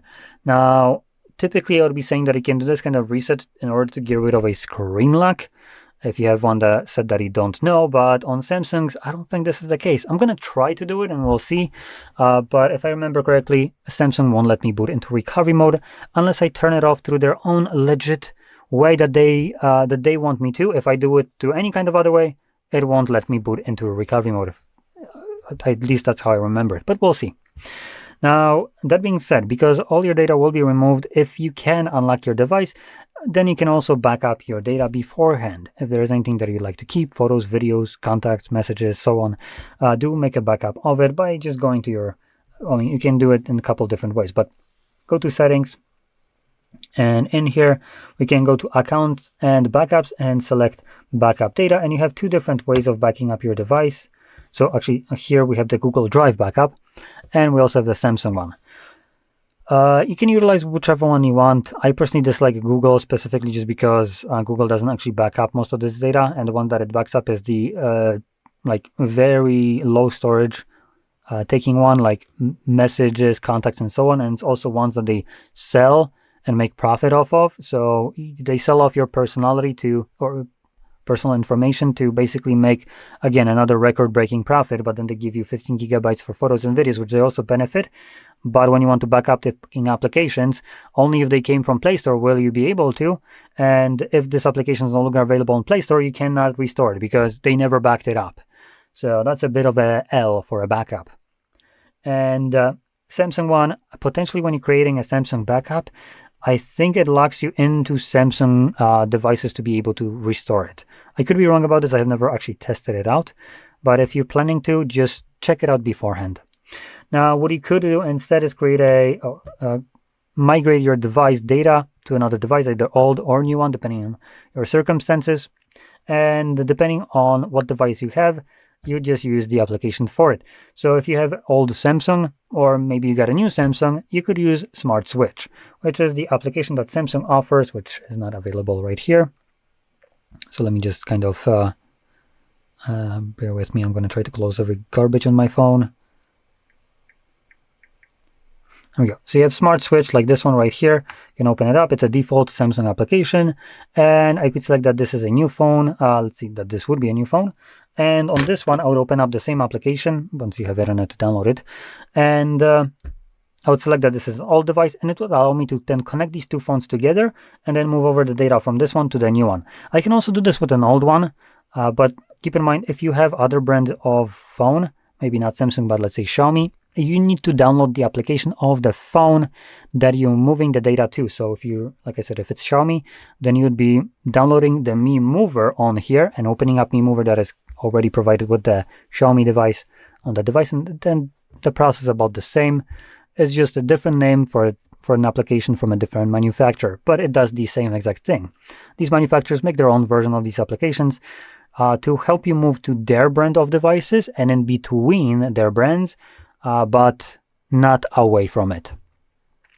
So anyway, with that out of the way, let's try to boot the device into recovery mode. Now, if you have a screen lock that you're trying to get rid of through this process, you would need to turn off the device without providing the screen lock. Now, typically you want to be able to do this to demonstrate it.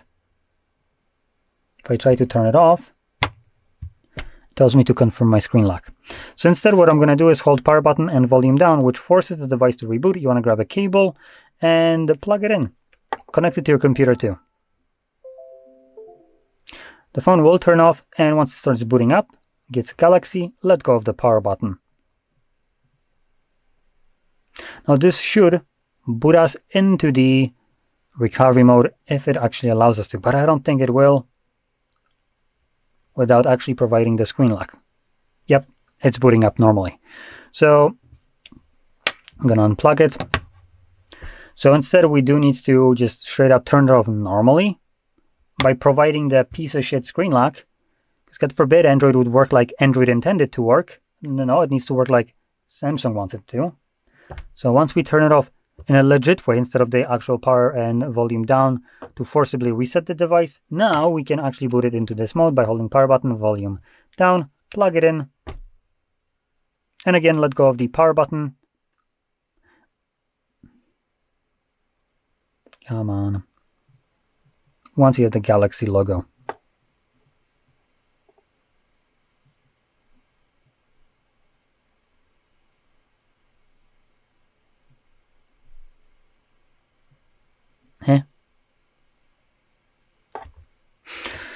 Okay, let's try it again. Now, I'm going to try volume up instead. I know that it worked in both ways, power and volume down and power and volume up. Both boot you into the recovery mode, but I'm going to try the one that I used more often, which is the volume up. So you know what? Let's try again the force reboot and volume up to boot into the recovery mode. So I'm going to say hold power button, volume down, plug it in, and let me just interact with the display so I can see it. Once it turns off, now I'm going to switch to volume up. Let go of the power button once the Galaxy shows up. Oh, it actually worked. Okay, never mind. So we can boot it into this mode without providing the screen lock. I was just pressing the wrong button in this case. So once you are in this mode, you can obviously unplug the cable like I just did, and then using volume buttons and this vast list of options in recovery mode. That's being sarcastic. There's literally only one option, which previously there was many more. We want to select Wipe Data Factory Reset. When it's selected, confirm it with the power button, then select Factory Data Reset, and again confirm that. And now we can just select power button to reboot system now, which will continue resetting the device in the background, and once it's finished, we'll be presented with the setup screen. So I'll be back once that is visible for me.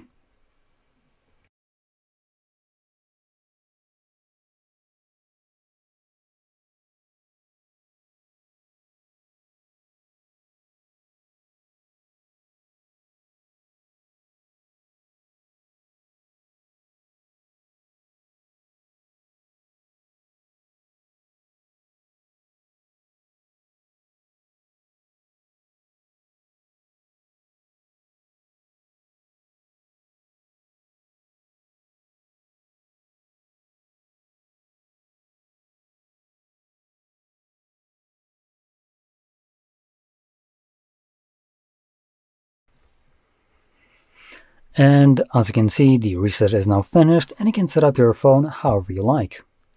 So if you found this video helpful, don't forget to hit like, subscribe, and thanks for watching.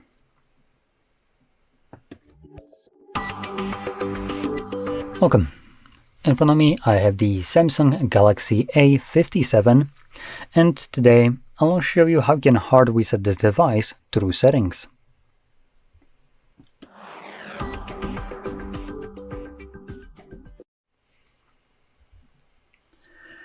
Okay, so before I actually get started with the reset, I do want to quickly talk about backing up your device. So if you have zero interest in figuring this out, or just not interested in it because you have done it, by all means skip forward by like, I don't know, 7 minutes.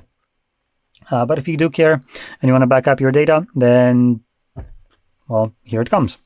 So there are a couple different ways you can back up your device. As the last one, I'm going to be recommending the one that I find to be the best. But the easiest one, and one that usually people will utilize, will be the one that you do to the Google.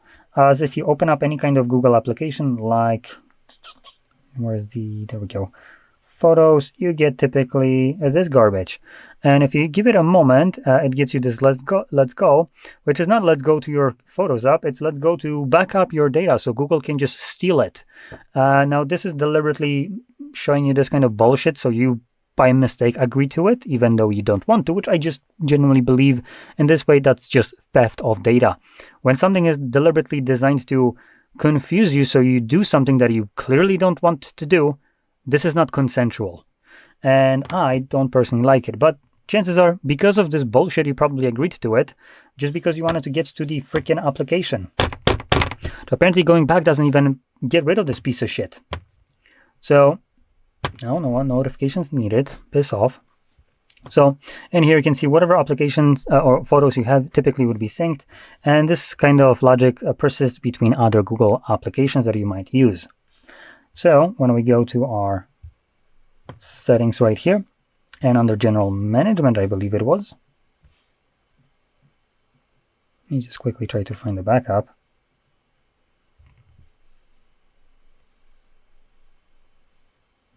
Yep, let's just search for it.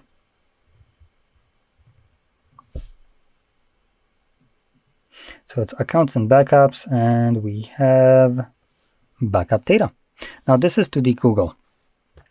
So in here you can quickly check what is being backed up. So we have photos, videos, they're not being backed up. And other device data, which includes things like your contacts, call histories, device settings, app data, SMS, and MMS messages.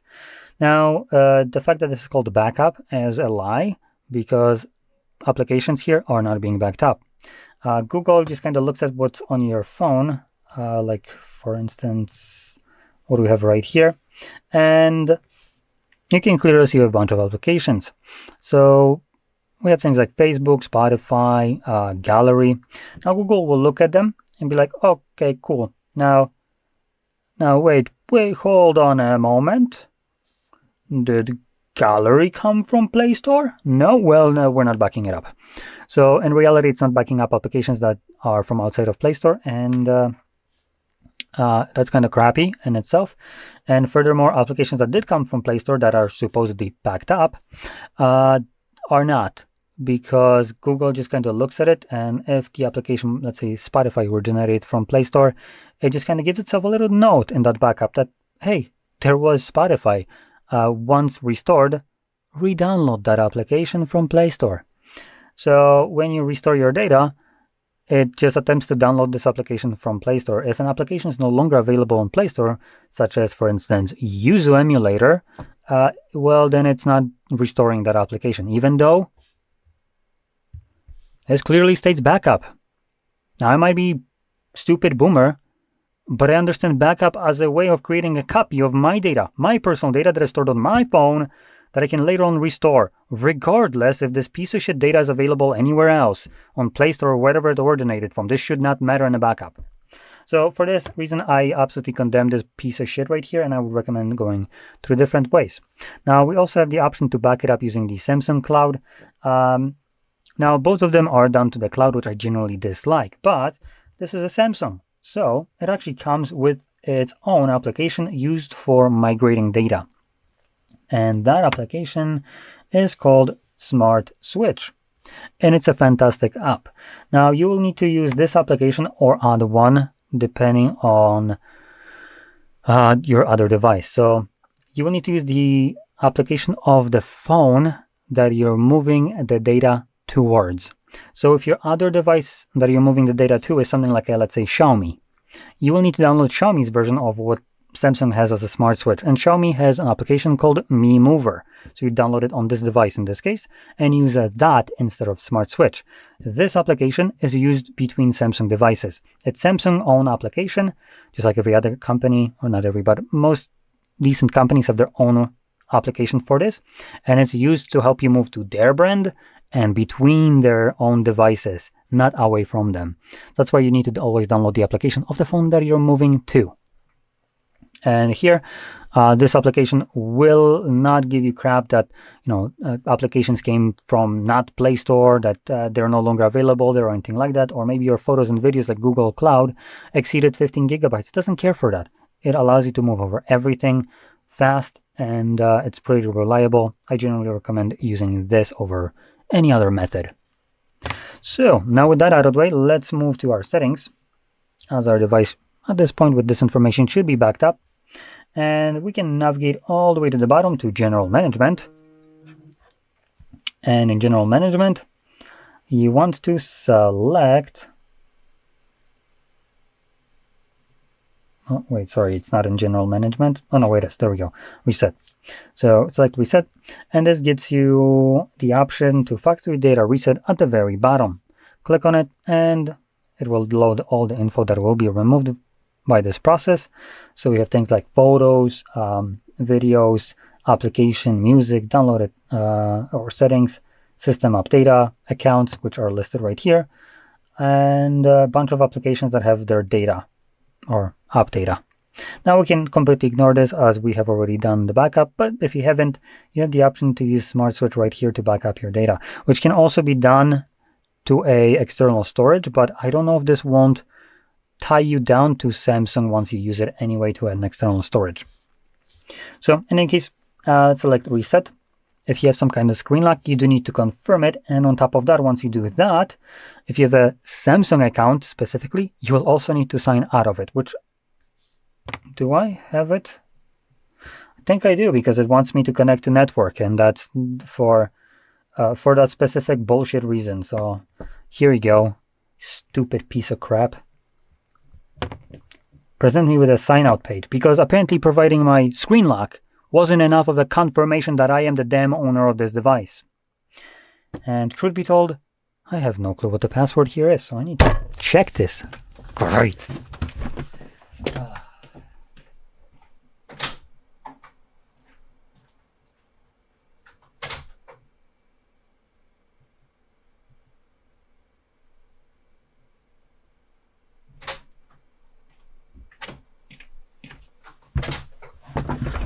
Okay, let's try this stupid shit. I'll go back there.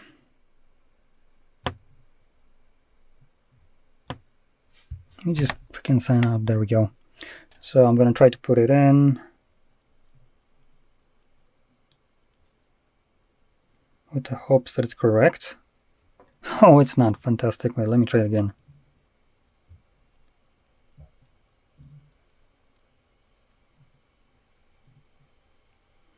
This should be correct.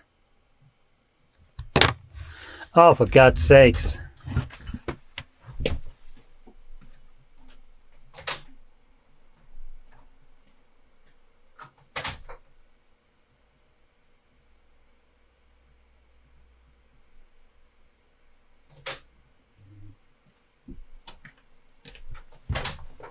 Okay, let's try the other one. Ah, great.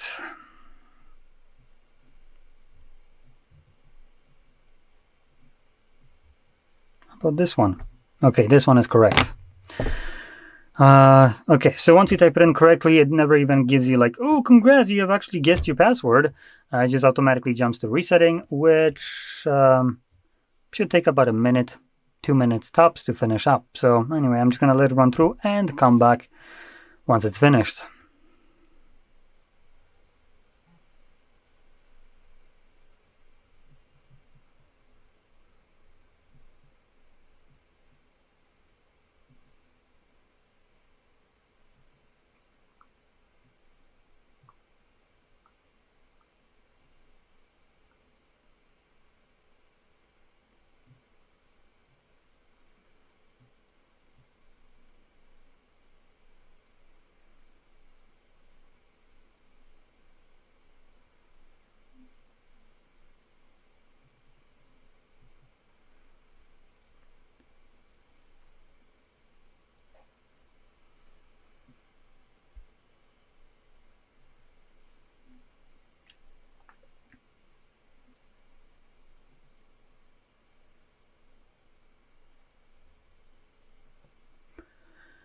And as you can see, the process is now finished and you can set up your device however you like. So if you found this very helpful, don't forget to hit like, subscribe, and thanks for watching. Hello, in this video I'm going to show you how to restore backup and how to transfer data on Samsung Galaxy A57.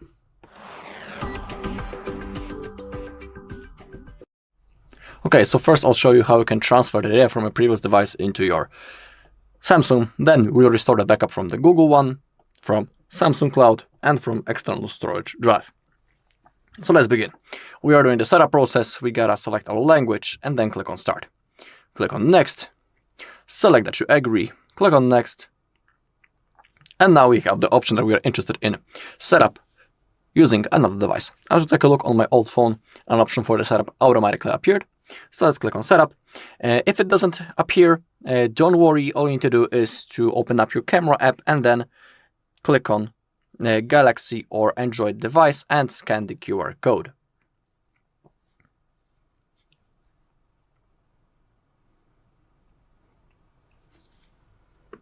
This code, boom, release the thing. Now, I need to draw my screen lock to confirm.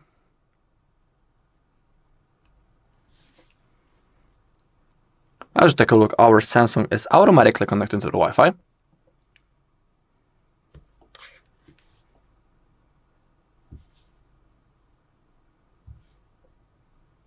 And now we gotta keep waiting, because it might take a little bit.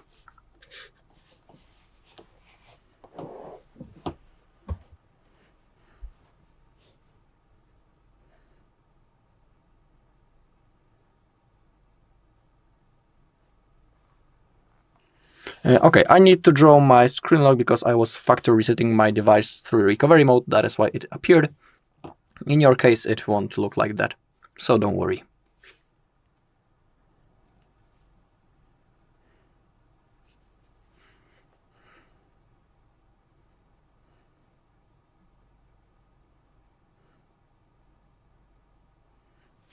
Okay, I want to skip the SIM card. Now, copy apps and data. Click on Next. Click on Agree. Allow. I want to connect wirelessly. On your old phone, click on Let's Go. I want to scan the code. Okay, now both devices will connect.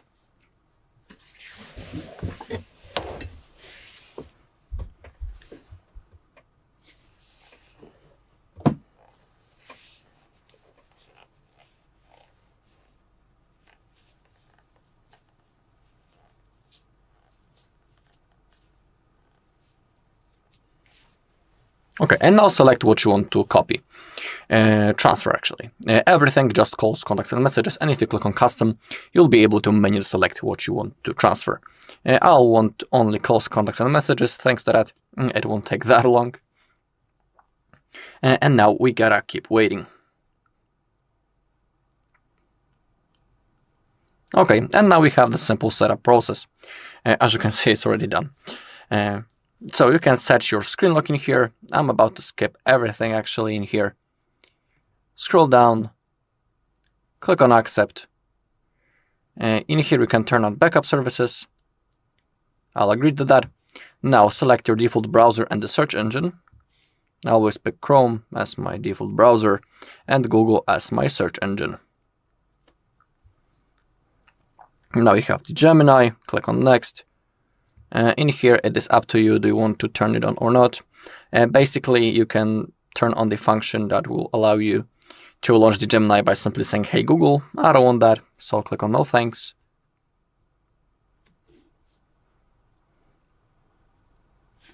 On our old phone we can click on done, we won't be needing it anymore. And now we gotta keep waiting. Actually, let me place the phone somewhere else.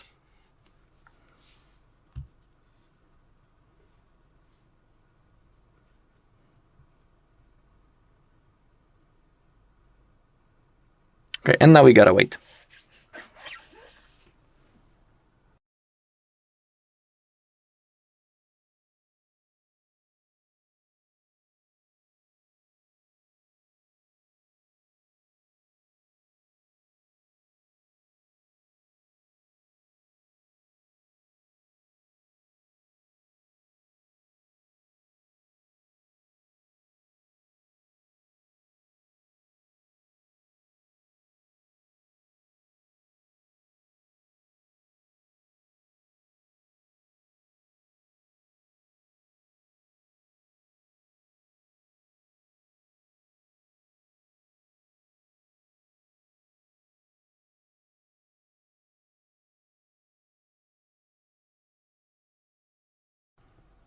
Okay, it may load a little bit, so I'm about to speed up the video.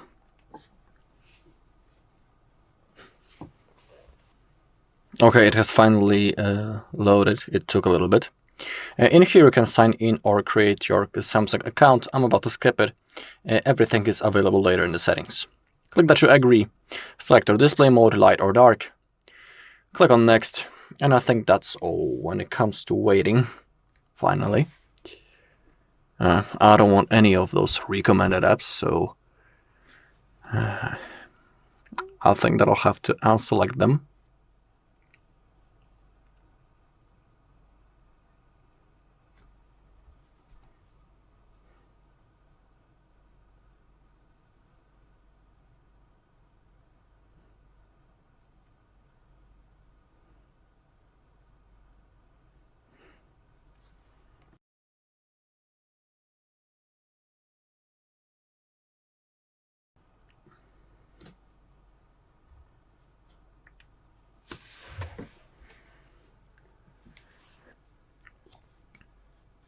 Click on next.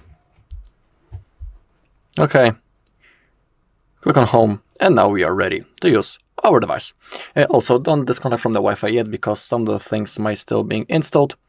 And here, if you tap on that, you'll be able to see the transfer results. Okay, that was the first method. Now I'll show you how you can restore the backup from your Google account. Okay, now the second method. Again, we are doing the setup process, but this time we gotta select that we want to set up our phone manually, and we need to manually connect to our Wi-Fi. So find available network and type the password. Hit the connect button, click on next.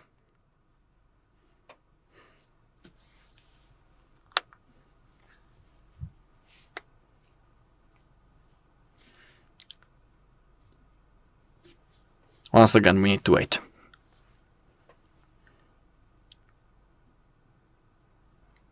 Okay, now click on next. Now click that you can't use other device.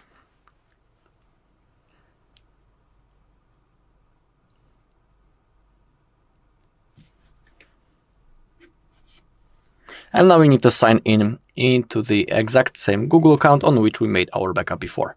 So first type the mail.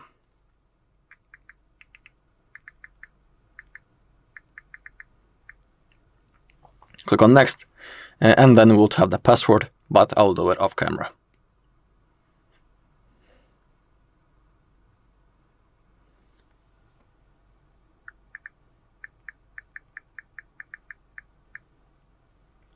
Then click on next to confirm.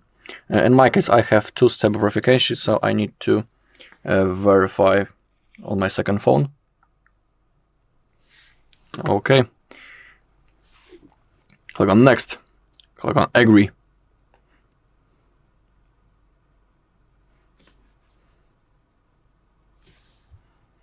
Now we gotta wait. And now select what backup you want to restore. I want this one. I also need to confirm by drawing the screen lock that I had when I was creating this backup. When it comes to Google Photos, Gmail, Calendar, and Drive, they are synced automatically. And down below we have a list, and we can select what things we want to restore. I want everything except the apps. And if you have selected everything that you want, click on restore. The process will begin. Now we gotta keep waiting. And now we have a simple setup process, so we can set the screen lock. I don't want it. I'm about to skip everything in here. Click on accept. When it comes to backup services, I will turn them on, because they are pretty useful. Now, default browser and search engine, I always pick Google Chrome and Google as the search engine. Now the Gemini, I don't want it, so click on no thanks. Everything is up to you. It's your device. I'll skip the Samsung account for now. If you want, you can sign in right now or create a Samsung account. Everything is, of course, available later in the settings. Choose your display mode, light or dark. So I'll stick to light.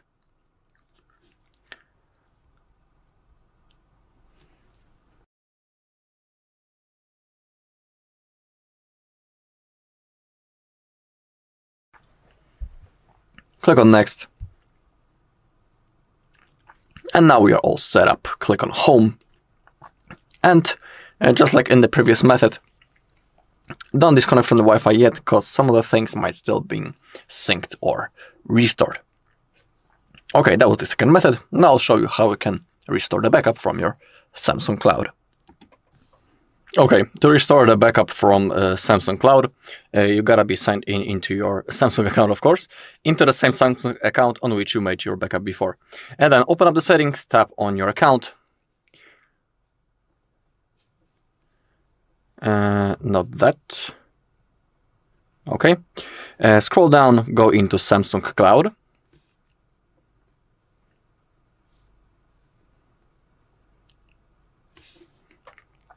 Okay, and select Restore from Backups. First, it needs to load.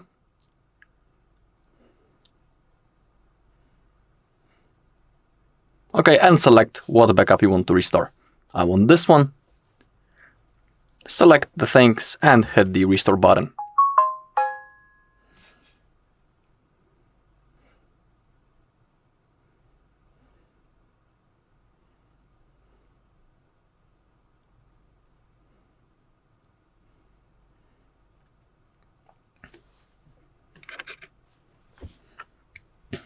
Okay, and then click on Done.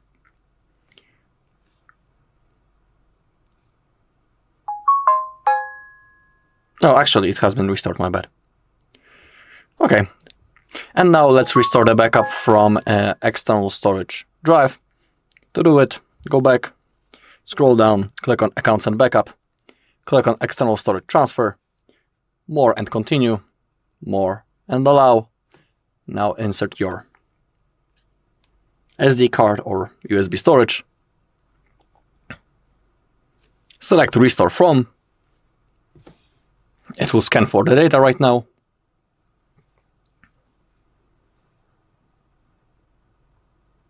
And select what things you want to restore. I want everything. Then click on Next. And wait.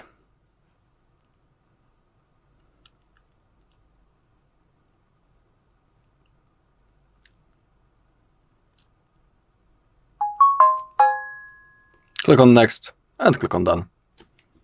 And that is all. Alright, that's all in this video. Thank you all for watching. If you found this video helpful, please leave a like, comment and subscribe. Welcome. In front of me is a Samsung Galaxy A57, and today I will show you how you can record screen on this device.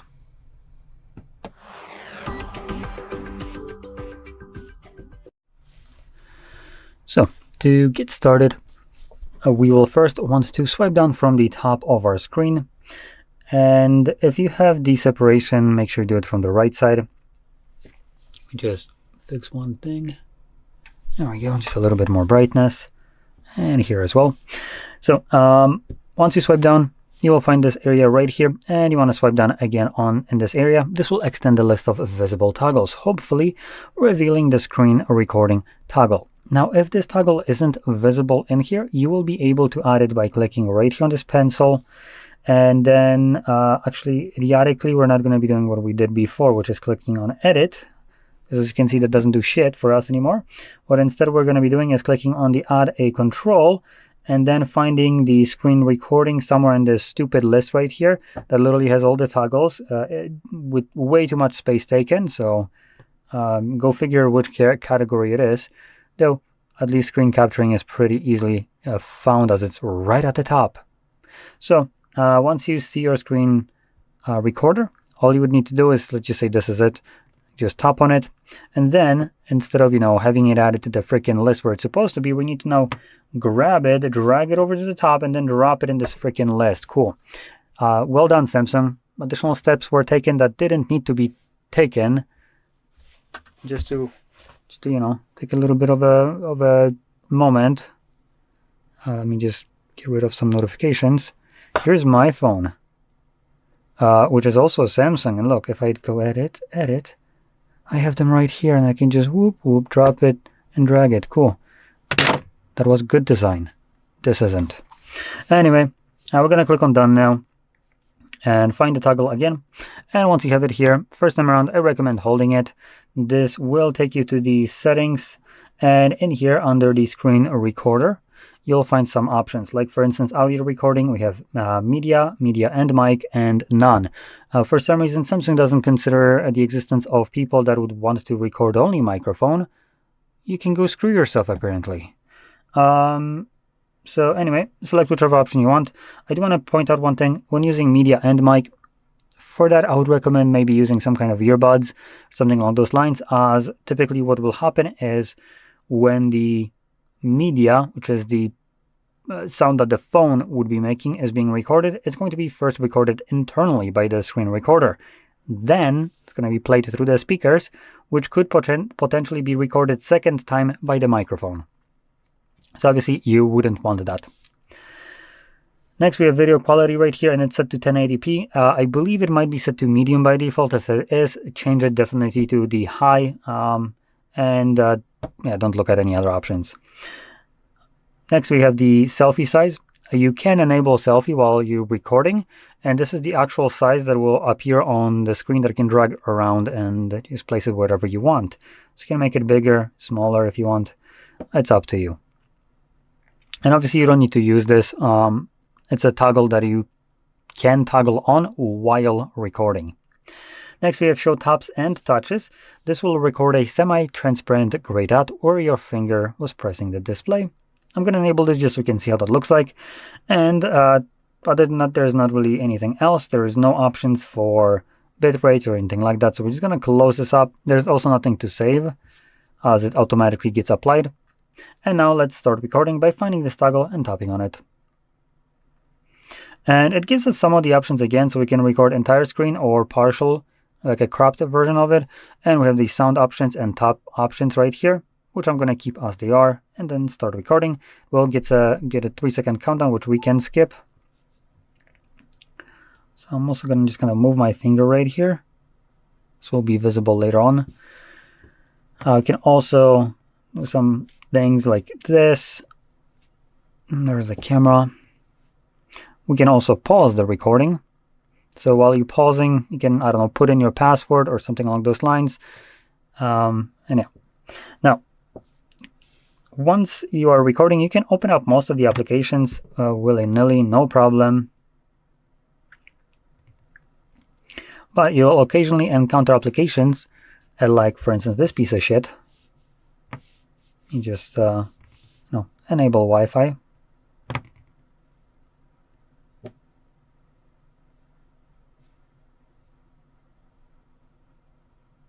There we go. So you can see there's content visible. I also want to point out the fact that I am not signed in. I don't even own a Netflix account.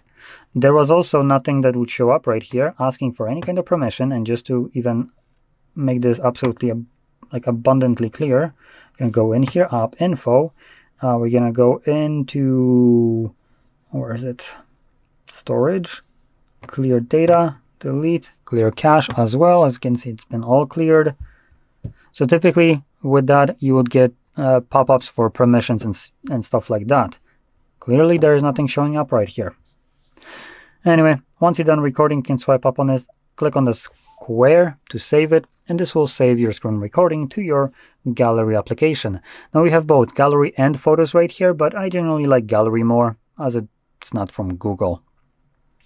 And you can see here's the screen recorder, but you can also find it later on by going into albums.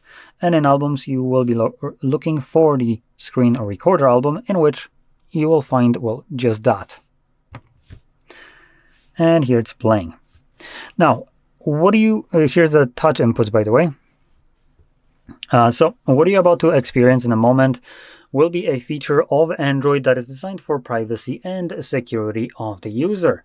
This feature is mostly used by bank applications to protect the user from any kind of malware applications that would try to use screen recording, screenshots, to try to see what kind of pins or patterns or passwords you're inserting to access your bank.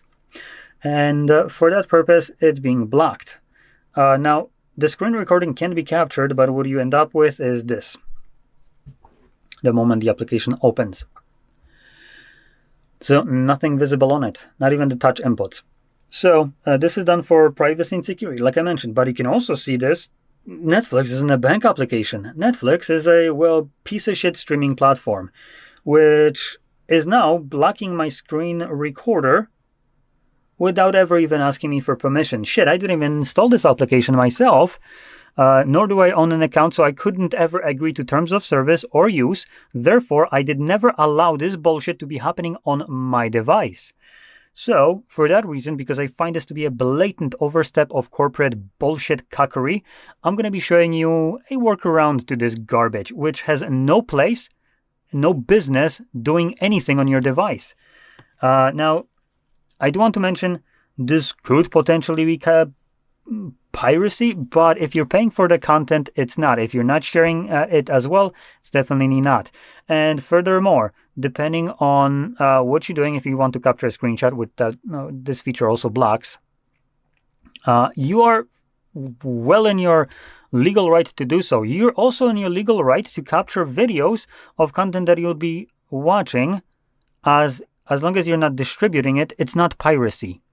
So only the distributing part would basically become piracy, or sharing and consuming that kind of way. But if you're paying for it, obviously that doesn't really fall under it. You're paying for a subscription to piece of shit Netflix, right? So it doesn't really matter. And furthermore, screen recordings of any kind of content that you'd want to capture, you can even share that as long as it falls under fair use, which fair use is under a specific time frame. Keep in mind that companies that want to strike you, typically they're supposed to basically first check if it's under fair use, and then if it's not, file complaints like for YouTube purposes. But supposedly they are kind of doing it the other way around. They're bullying you to remove it by striking your channel. So be aware of that if you plan to record something and post it on YouTube as an example. But in any case, to show you a workaround to this garbage, we're going to navigate, and we're going to be using Google for this. I'm not going to be showing exactly a website that you can use to capture shows and movies from different kind of streaming platforms. So I'm going to be showing you how to find these websites. The logic of, teach a man to fish to feed him for life. Before, I was showing a specific website, which I'm going to be using as an example right here. But that website no longer exists. And this could potentially be because I was showing it, or because it's just coincidence. Now, whichever is the case, it doesn't really matter, because that video that I was recording with the use of that website, whoever would be watching it basically no longer can use it. And what I'm doing right now will basically be teaching you how to find them even when these websites have been taken down. So you can always find new ones, different ones. So we can search for all kinds of different phrases. For instance, you can search for something like free Netflix alternatives, or free Netflix, or any other streaming platform. What I'm going to be using is the pstream.mov alternative. There we go. Reject. Now, you want to ignore any kind of AI overview. This abhorrent garbage has no business being here, and it's absolute dog shit.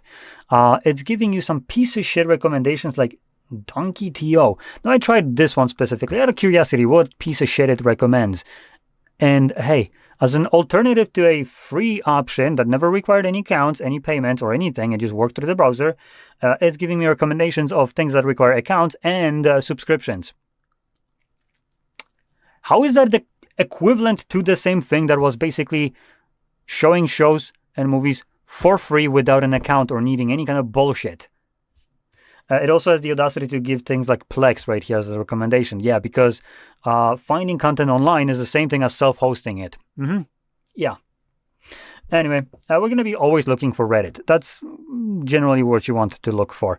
And in here, this is just through the pstream kind of search. Now, the site that it's referring to might no longer exist, but info behind it still does. So you can find good users on Reddit that will give you some links to other alternatives to this. Now, this is just a small sample of places you can check out, but I do want to point out, depending on how you search for it, you can find different links, way more of them. There is actually, on one of those threads, there is a link to a website that just kind of catalogs all these different sites. So it has like over 20 of them, with even backup domains for some of them. So that's good, because some of these sites aren't necessarily the best.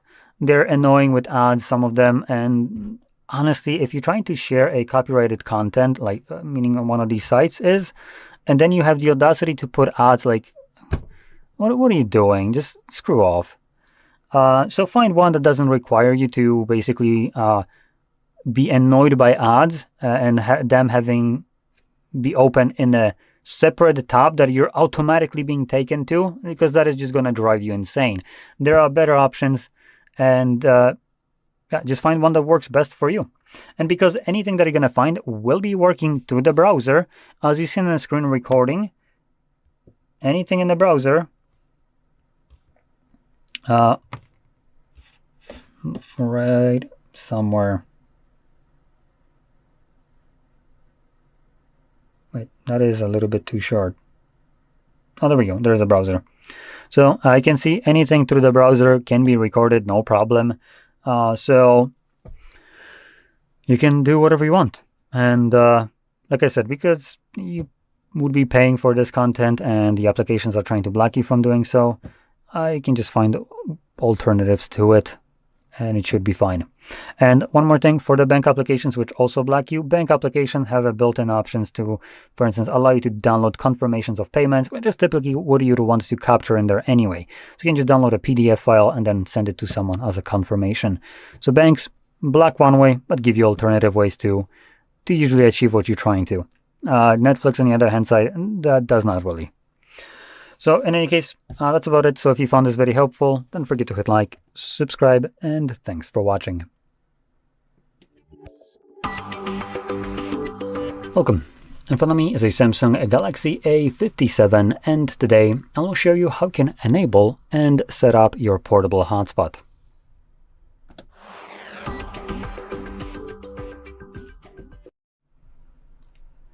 So to get started, you'll first want to swipe down from the top of your screen, top right side if you have the separation between notifications and toggles, like it is right here, as you can see.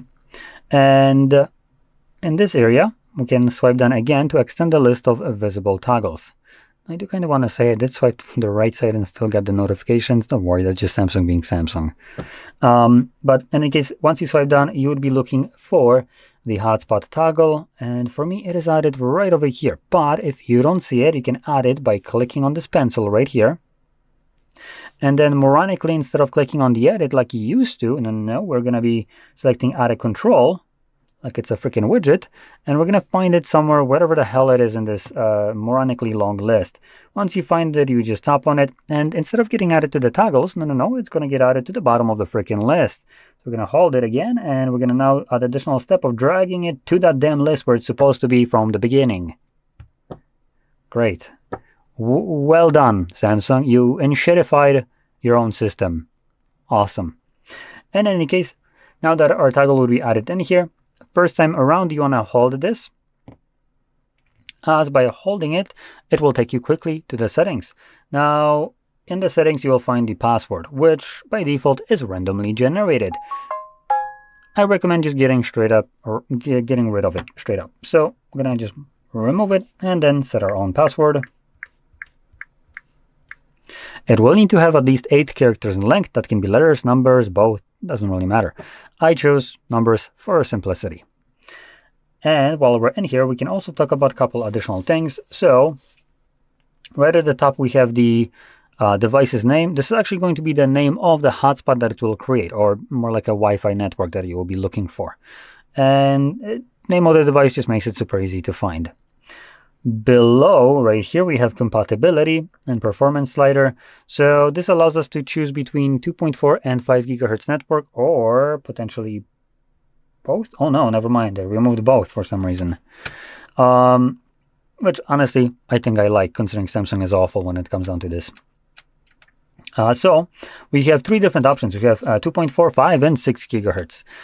These, for the most part, don't really matter to you that much. You're going to be using this with mobile network for the most part, but not all the time. So before I go into setting this up, your hotspot can run in one of 2 different ways. It can run either through your mobile network or through Wi-Fi, meaning that if you are connected to Wi-Fi and you turn on your hotspot will be pulling network through that Wi-Fi, creating a hotspot, and then sharing that through that hotspot the same data that it got through the Wi-Fi onwards, right? While if you're using only mobile network, you turn off Wi-Fi, it's then going to go through the default method of using your mobile network for this instead of the Wi-Fi that no longer is available. Now, this is potentially something that you're going to be using most often, as hotspot you'll usually use when you're outside of your home, meaning where you don't have a Wi-Fi network. So in those cases, this probably being set to 2.4 is going to be the best option.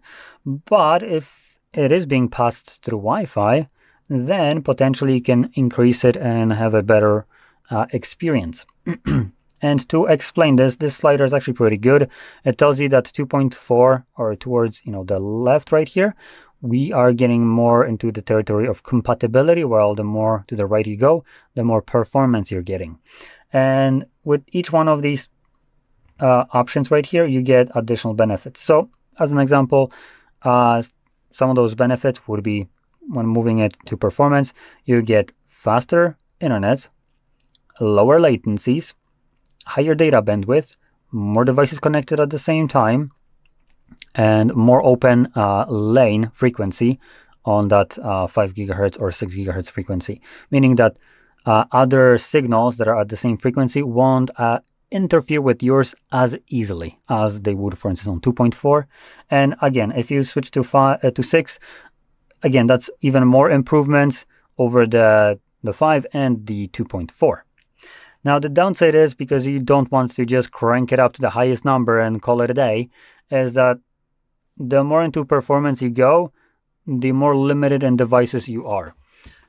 Newer devices do support 6 gigahertz network, as in Wi-Fi specifically. Not we're not talking about like 5 and 6 right here. Doesn't refer to like 5G or anything like that. It's specifically Wi-Fi, which is something else. So, moronically named Wi-Fi, just Wi-Fi. Any device that has just Wi-Fi written on it supports this 2.4. Any Wi-Fi that is labeled as Wi-Fi, and hear me out here because the stupidity here is beyond understanding. Wi-Fi 6, it's not going to be this one. It's actually going to be Wi-Fi 5 gigahertz. Yes, I know, stupidity beyond belief. So Wi-Fi 6, so anything that has that label, supports the 5 gigahertz plus the 2.4. While, and hear me here out again, because again, moronic decision making here is beyond belief.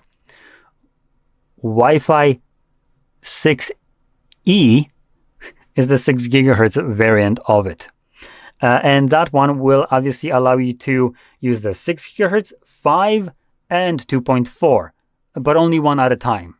Now, just as a little bit of a tidbit of info, there's also Wi-Fi 7 now, and depending on how it's written, it can be potentially shit or it could potentially be the correct one. Wi-Fi technically is an alliance, but depending on how you write it, which I don't even remember which one it is, means that manufacturers can just, for instance, put a dash or remove it, something along those lines, and call it 7 too, and then they don't need to follow the standards of that alliance. So what you get with Wi-Fi 7, if you actually have that, is it's not really Wi-Fi 7, as Wi-Fi 7 incorporates 6, 5, and 2.4 all at the same time. So you can use all these frequencies all simultaneously to get the most amount of network bandwidth possible. But for the most part, from tests that were done by someone, it seems like all the routers are just bullshitting, and they do one lane with auto switching between at the best. And in any case, in here, like I was mentioning before, you want to select the option that is going to be beneficial to you. 6, you might not even support this other devices. So if you have an old laptop or something like that that didn't ever have Wi-Fi 6E as a support right there, you can turn it on here, but your laptop just simply won't see that network at all. So obviously that's not very beneficial to you if you can't connect to it. I personally like to select it to 2.4, as most of the time I'm using this, it's through mobile network, and mobile network is the bottleneck to any kind of hotspot. My mobile provider is giving me shitty network. I'm not gonna get a faster network or hotspot than the network that I'm receiving from my provider that is already kind of crappy. And where I'm from, it's still pretty damn good, like getting 60 megabits uncapped, meaning I don't have data limit on it. It is pretty solid for a mobile network. But in grand scheme of things, at home, I get 600. And that's just like the bare minimum. So, like I was saying, you're primarily going to be bottlenecked by your provider. So setting at 2.4 is going to be the best option. It gives you compatibility with literally everything that has any kind of Wi-Fi capabilities, removes any kind of problems and troubleshootings, and obviously it's going to be functional enough to be usable just on any kind of device without much of a problem. If it's slow, potentially that is going to be also the fault not of this, but your mobile network. Now, the only time where I would actually recommend changing this is if you live in a densely populated area. One of the things that I mentioned was the interference. So 2.4 is much more prone to being interfered with other 2.4 gigahertz net signals that are around, which when it comes down to it, there's a lot of smart home devices nowadays. So any kind of smart bulbs and stuff like that use 2.4 gigahertz network or signals. So they could potentially interfere with your hotspot, therefore causing you some kind of problems with communicating between phone to laptop, as an example in this case. So if you have such a problem, you could then try the 5 gigahertz and see if that will solve it. 5 gigahertz generally should resolve that problem of interference, but if your device doesn't support the Wi-Fi 6, obviously you're not gonna get through that in any kind of magical way anymore anyways. Anyway, we have also advanced options, but the only option that I want to talk about is the auto turn off when no devices are connected. It's set to 20 minutes. I find it to be a little bit too long. I'm going to change it to 5 minutes, one of the shorter options. This is completely up to you what you want to select it to, but I find the 5 minutes to be good enough, as this is based on device connected, meaning that if you're using that laptop and you're done, then you close the lid, which would typically make the device go to sleep, which therefore it would disconnect from your hotspot, and that would start that 5-minute counter, at which point your phone would automatically turn off this hotspot. And if you're spending a little bit of time just reading something on the web on a single page, it's not going to randomly turn off because it thinks that you're done using it. It only will happen when you disconnect from that hotspot. Anyway, let's click on the save right here. And before I get to enabling this, I want to also mention one last thing which will be important to some people, which is the data usage. When enabling your hotspot, like I was mentioning before, you will probably be using your mobile network. Now, depending on your service plan, your mobile network might potentially does have some kind of data cap per month. That could be 10, 20, 50 gigabytes, hell knows. It really depends on what kind of plan you have and from which service provider. For instance, in my case, I don't have a cap. I have completely uncapped, and I'm only limited by the speed of it, which is 60 megabits. But depending on your circumstances, you potentially have a limit of whatever it is. If you don't know, I recommend checking it. And you should also check if you surpass that limit, what will happen. For me, in my case, what would have been happening when I use all the limit that I used to have with a different service provider back in the day. So I had like 2 gigabytes, I know, astounding amount for current time. So once I surpassed the 2 gigabytes, what would happen is the service provider would just straight up like cut my internet and give me only a single kilobyte per second of internet, meaning that loading anything almost was virtually impossible. Or I would need to retry this several times till I actually managed to load it up.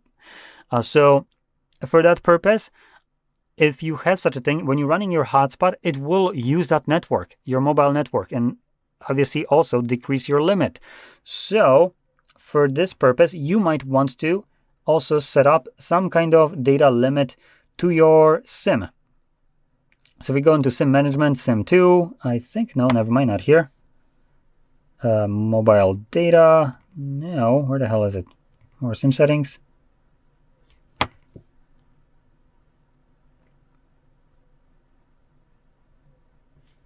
Okay, I'm trying to find where the hell it is. Ah, there we go. I think it's data usage. Yep, there we go. So it's data usage, and right here we have billing cycles and data warnings. So in billing cycles, you want to select when you get rebilled, what day of the month, which also means what day of the month you will have your internet reset back to full. From there, set the date right here, and that will give you reset the warnings and the limits all together every single specified day of the month. And we do have just the warning right now enabled. So once I use 2 gigabytes, I'll get a notification on my phone. But I can take it even a step further, and I can set a limit to, for instance, 5 gigabytes. I just keep it at that, as the default one, whatever. So the moment I use up 5 gigabytes, either through hotspot or just generally using my phone for mobile network only, this only refers to mobile network, not Wi-Fi, the phone will just straight up cut any kind of network connectivity and turn it off. So I cannot go any further. And it will only re-enable it and reset it at the 1st of every month. Now, this will be very useful if your service provider tends to do the kind of scammy thing, which is like, oh, you used your 5 gigabytes now. Cool. Say no more. I got you 5 more gigabytes at double the cost. You can thank me by paying. So in this case, you would most certainly want to set this up. And I wouldn't set it up to 5. I would actually set it up lower. So the service provider doesn't take any kind of, like, oh, it's already 5. Well, cool. Let's extend it already. So I'll be setting it up at probably 4, because I don't think we can do decimals right here, right? Oh yeah, actually we can. So you can set at 4.5, for instance. This way, you will never be able to surpass your limit, and therefore you won't inquire any additional charges. Anyway, now to turn it on and off, it's actually pretty simple. Find the toggle and just simply tap on it from now on. And actually what I was saying before just completely goes out the window, because this device, even though it's the A57, which isn't the lowest end, this abominable piece of shit has the audacity to skimp out on antennas, so it can only do one or the other. You cannot use Wi-Fi while you're using hotspot. Great. What a lovely device there. So that kind of is annoying. So that means all your mobile or hotspot will be going only through mobile network. You definitely want to set up that limit then. Now, once you're done using it, you can either wait that 5 minutes of being disconnected, or you can just tap on the toggle once again to turn it off. Now, with that being said, I hope you found this very helpful. And if you did, don't forget to hit like, subscribe, and thanks for watching.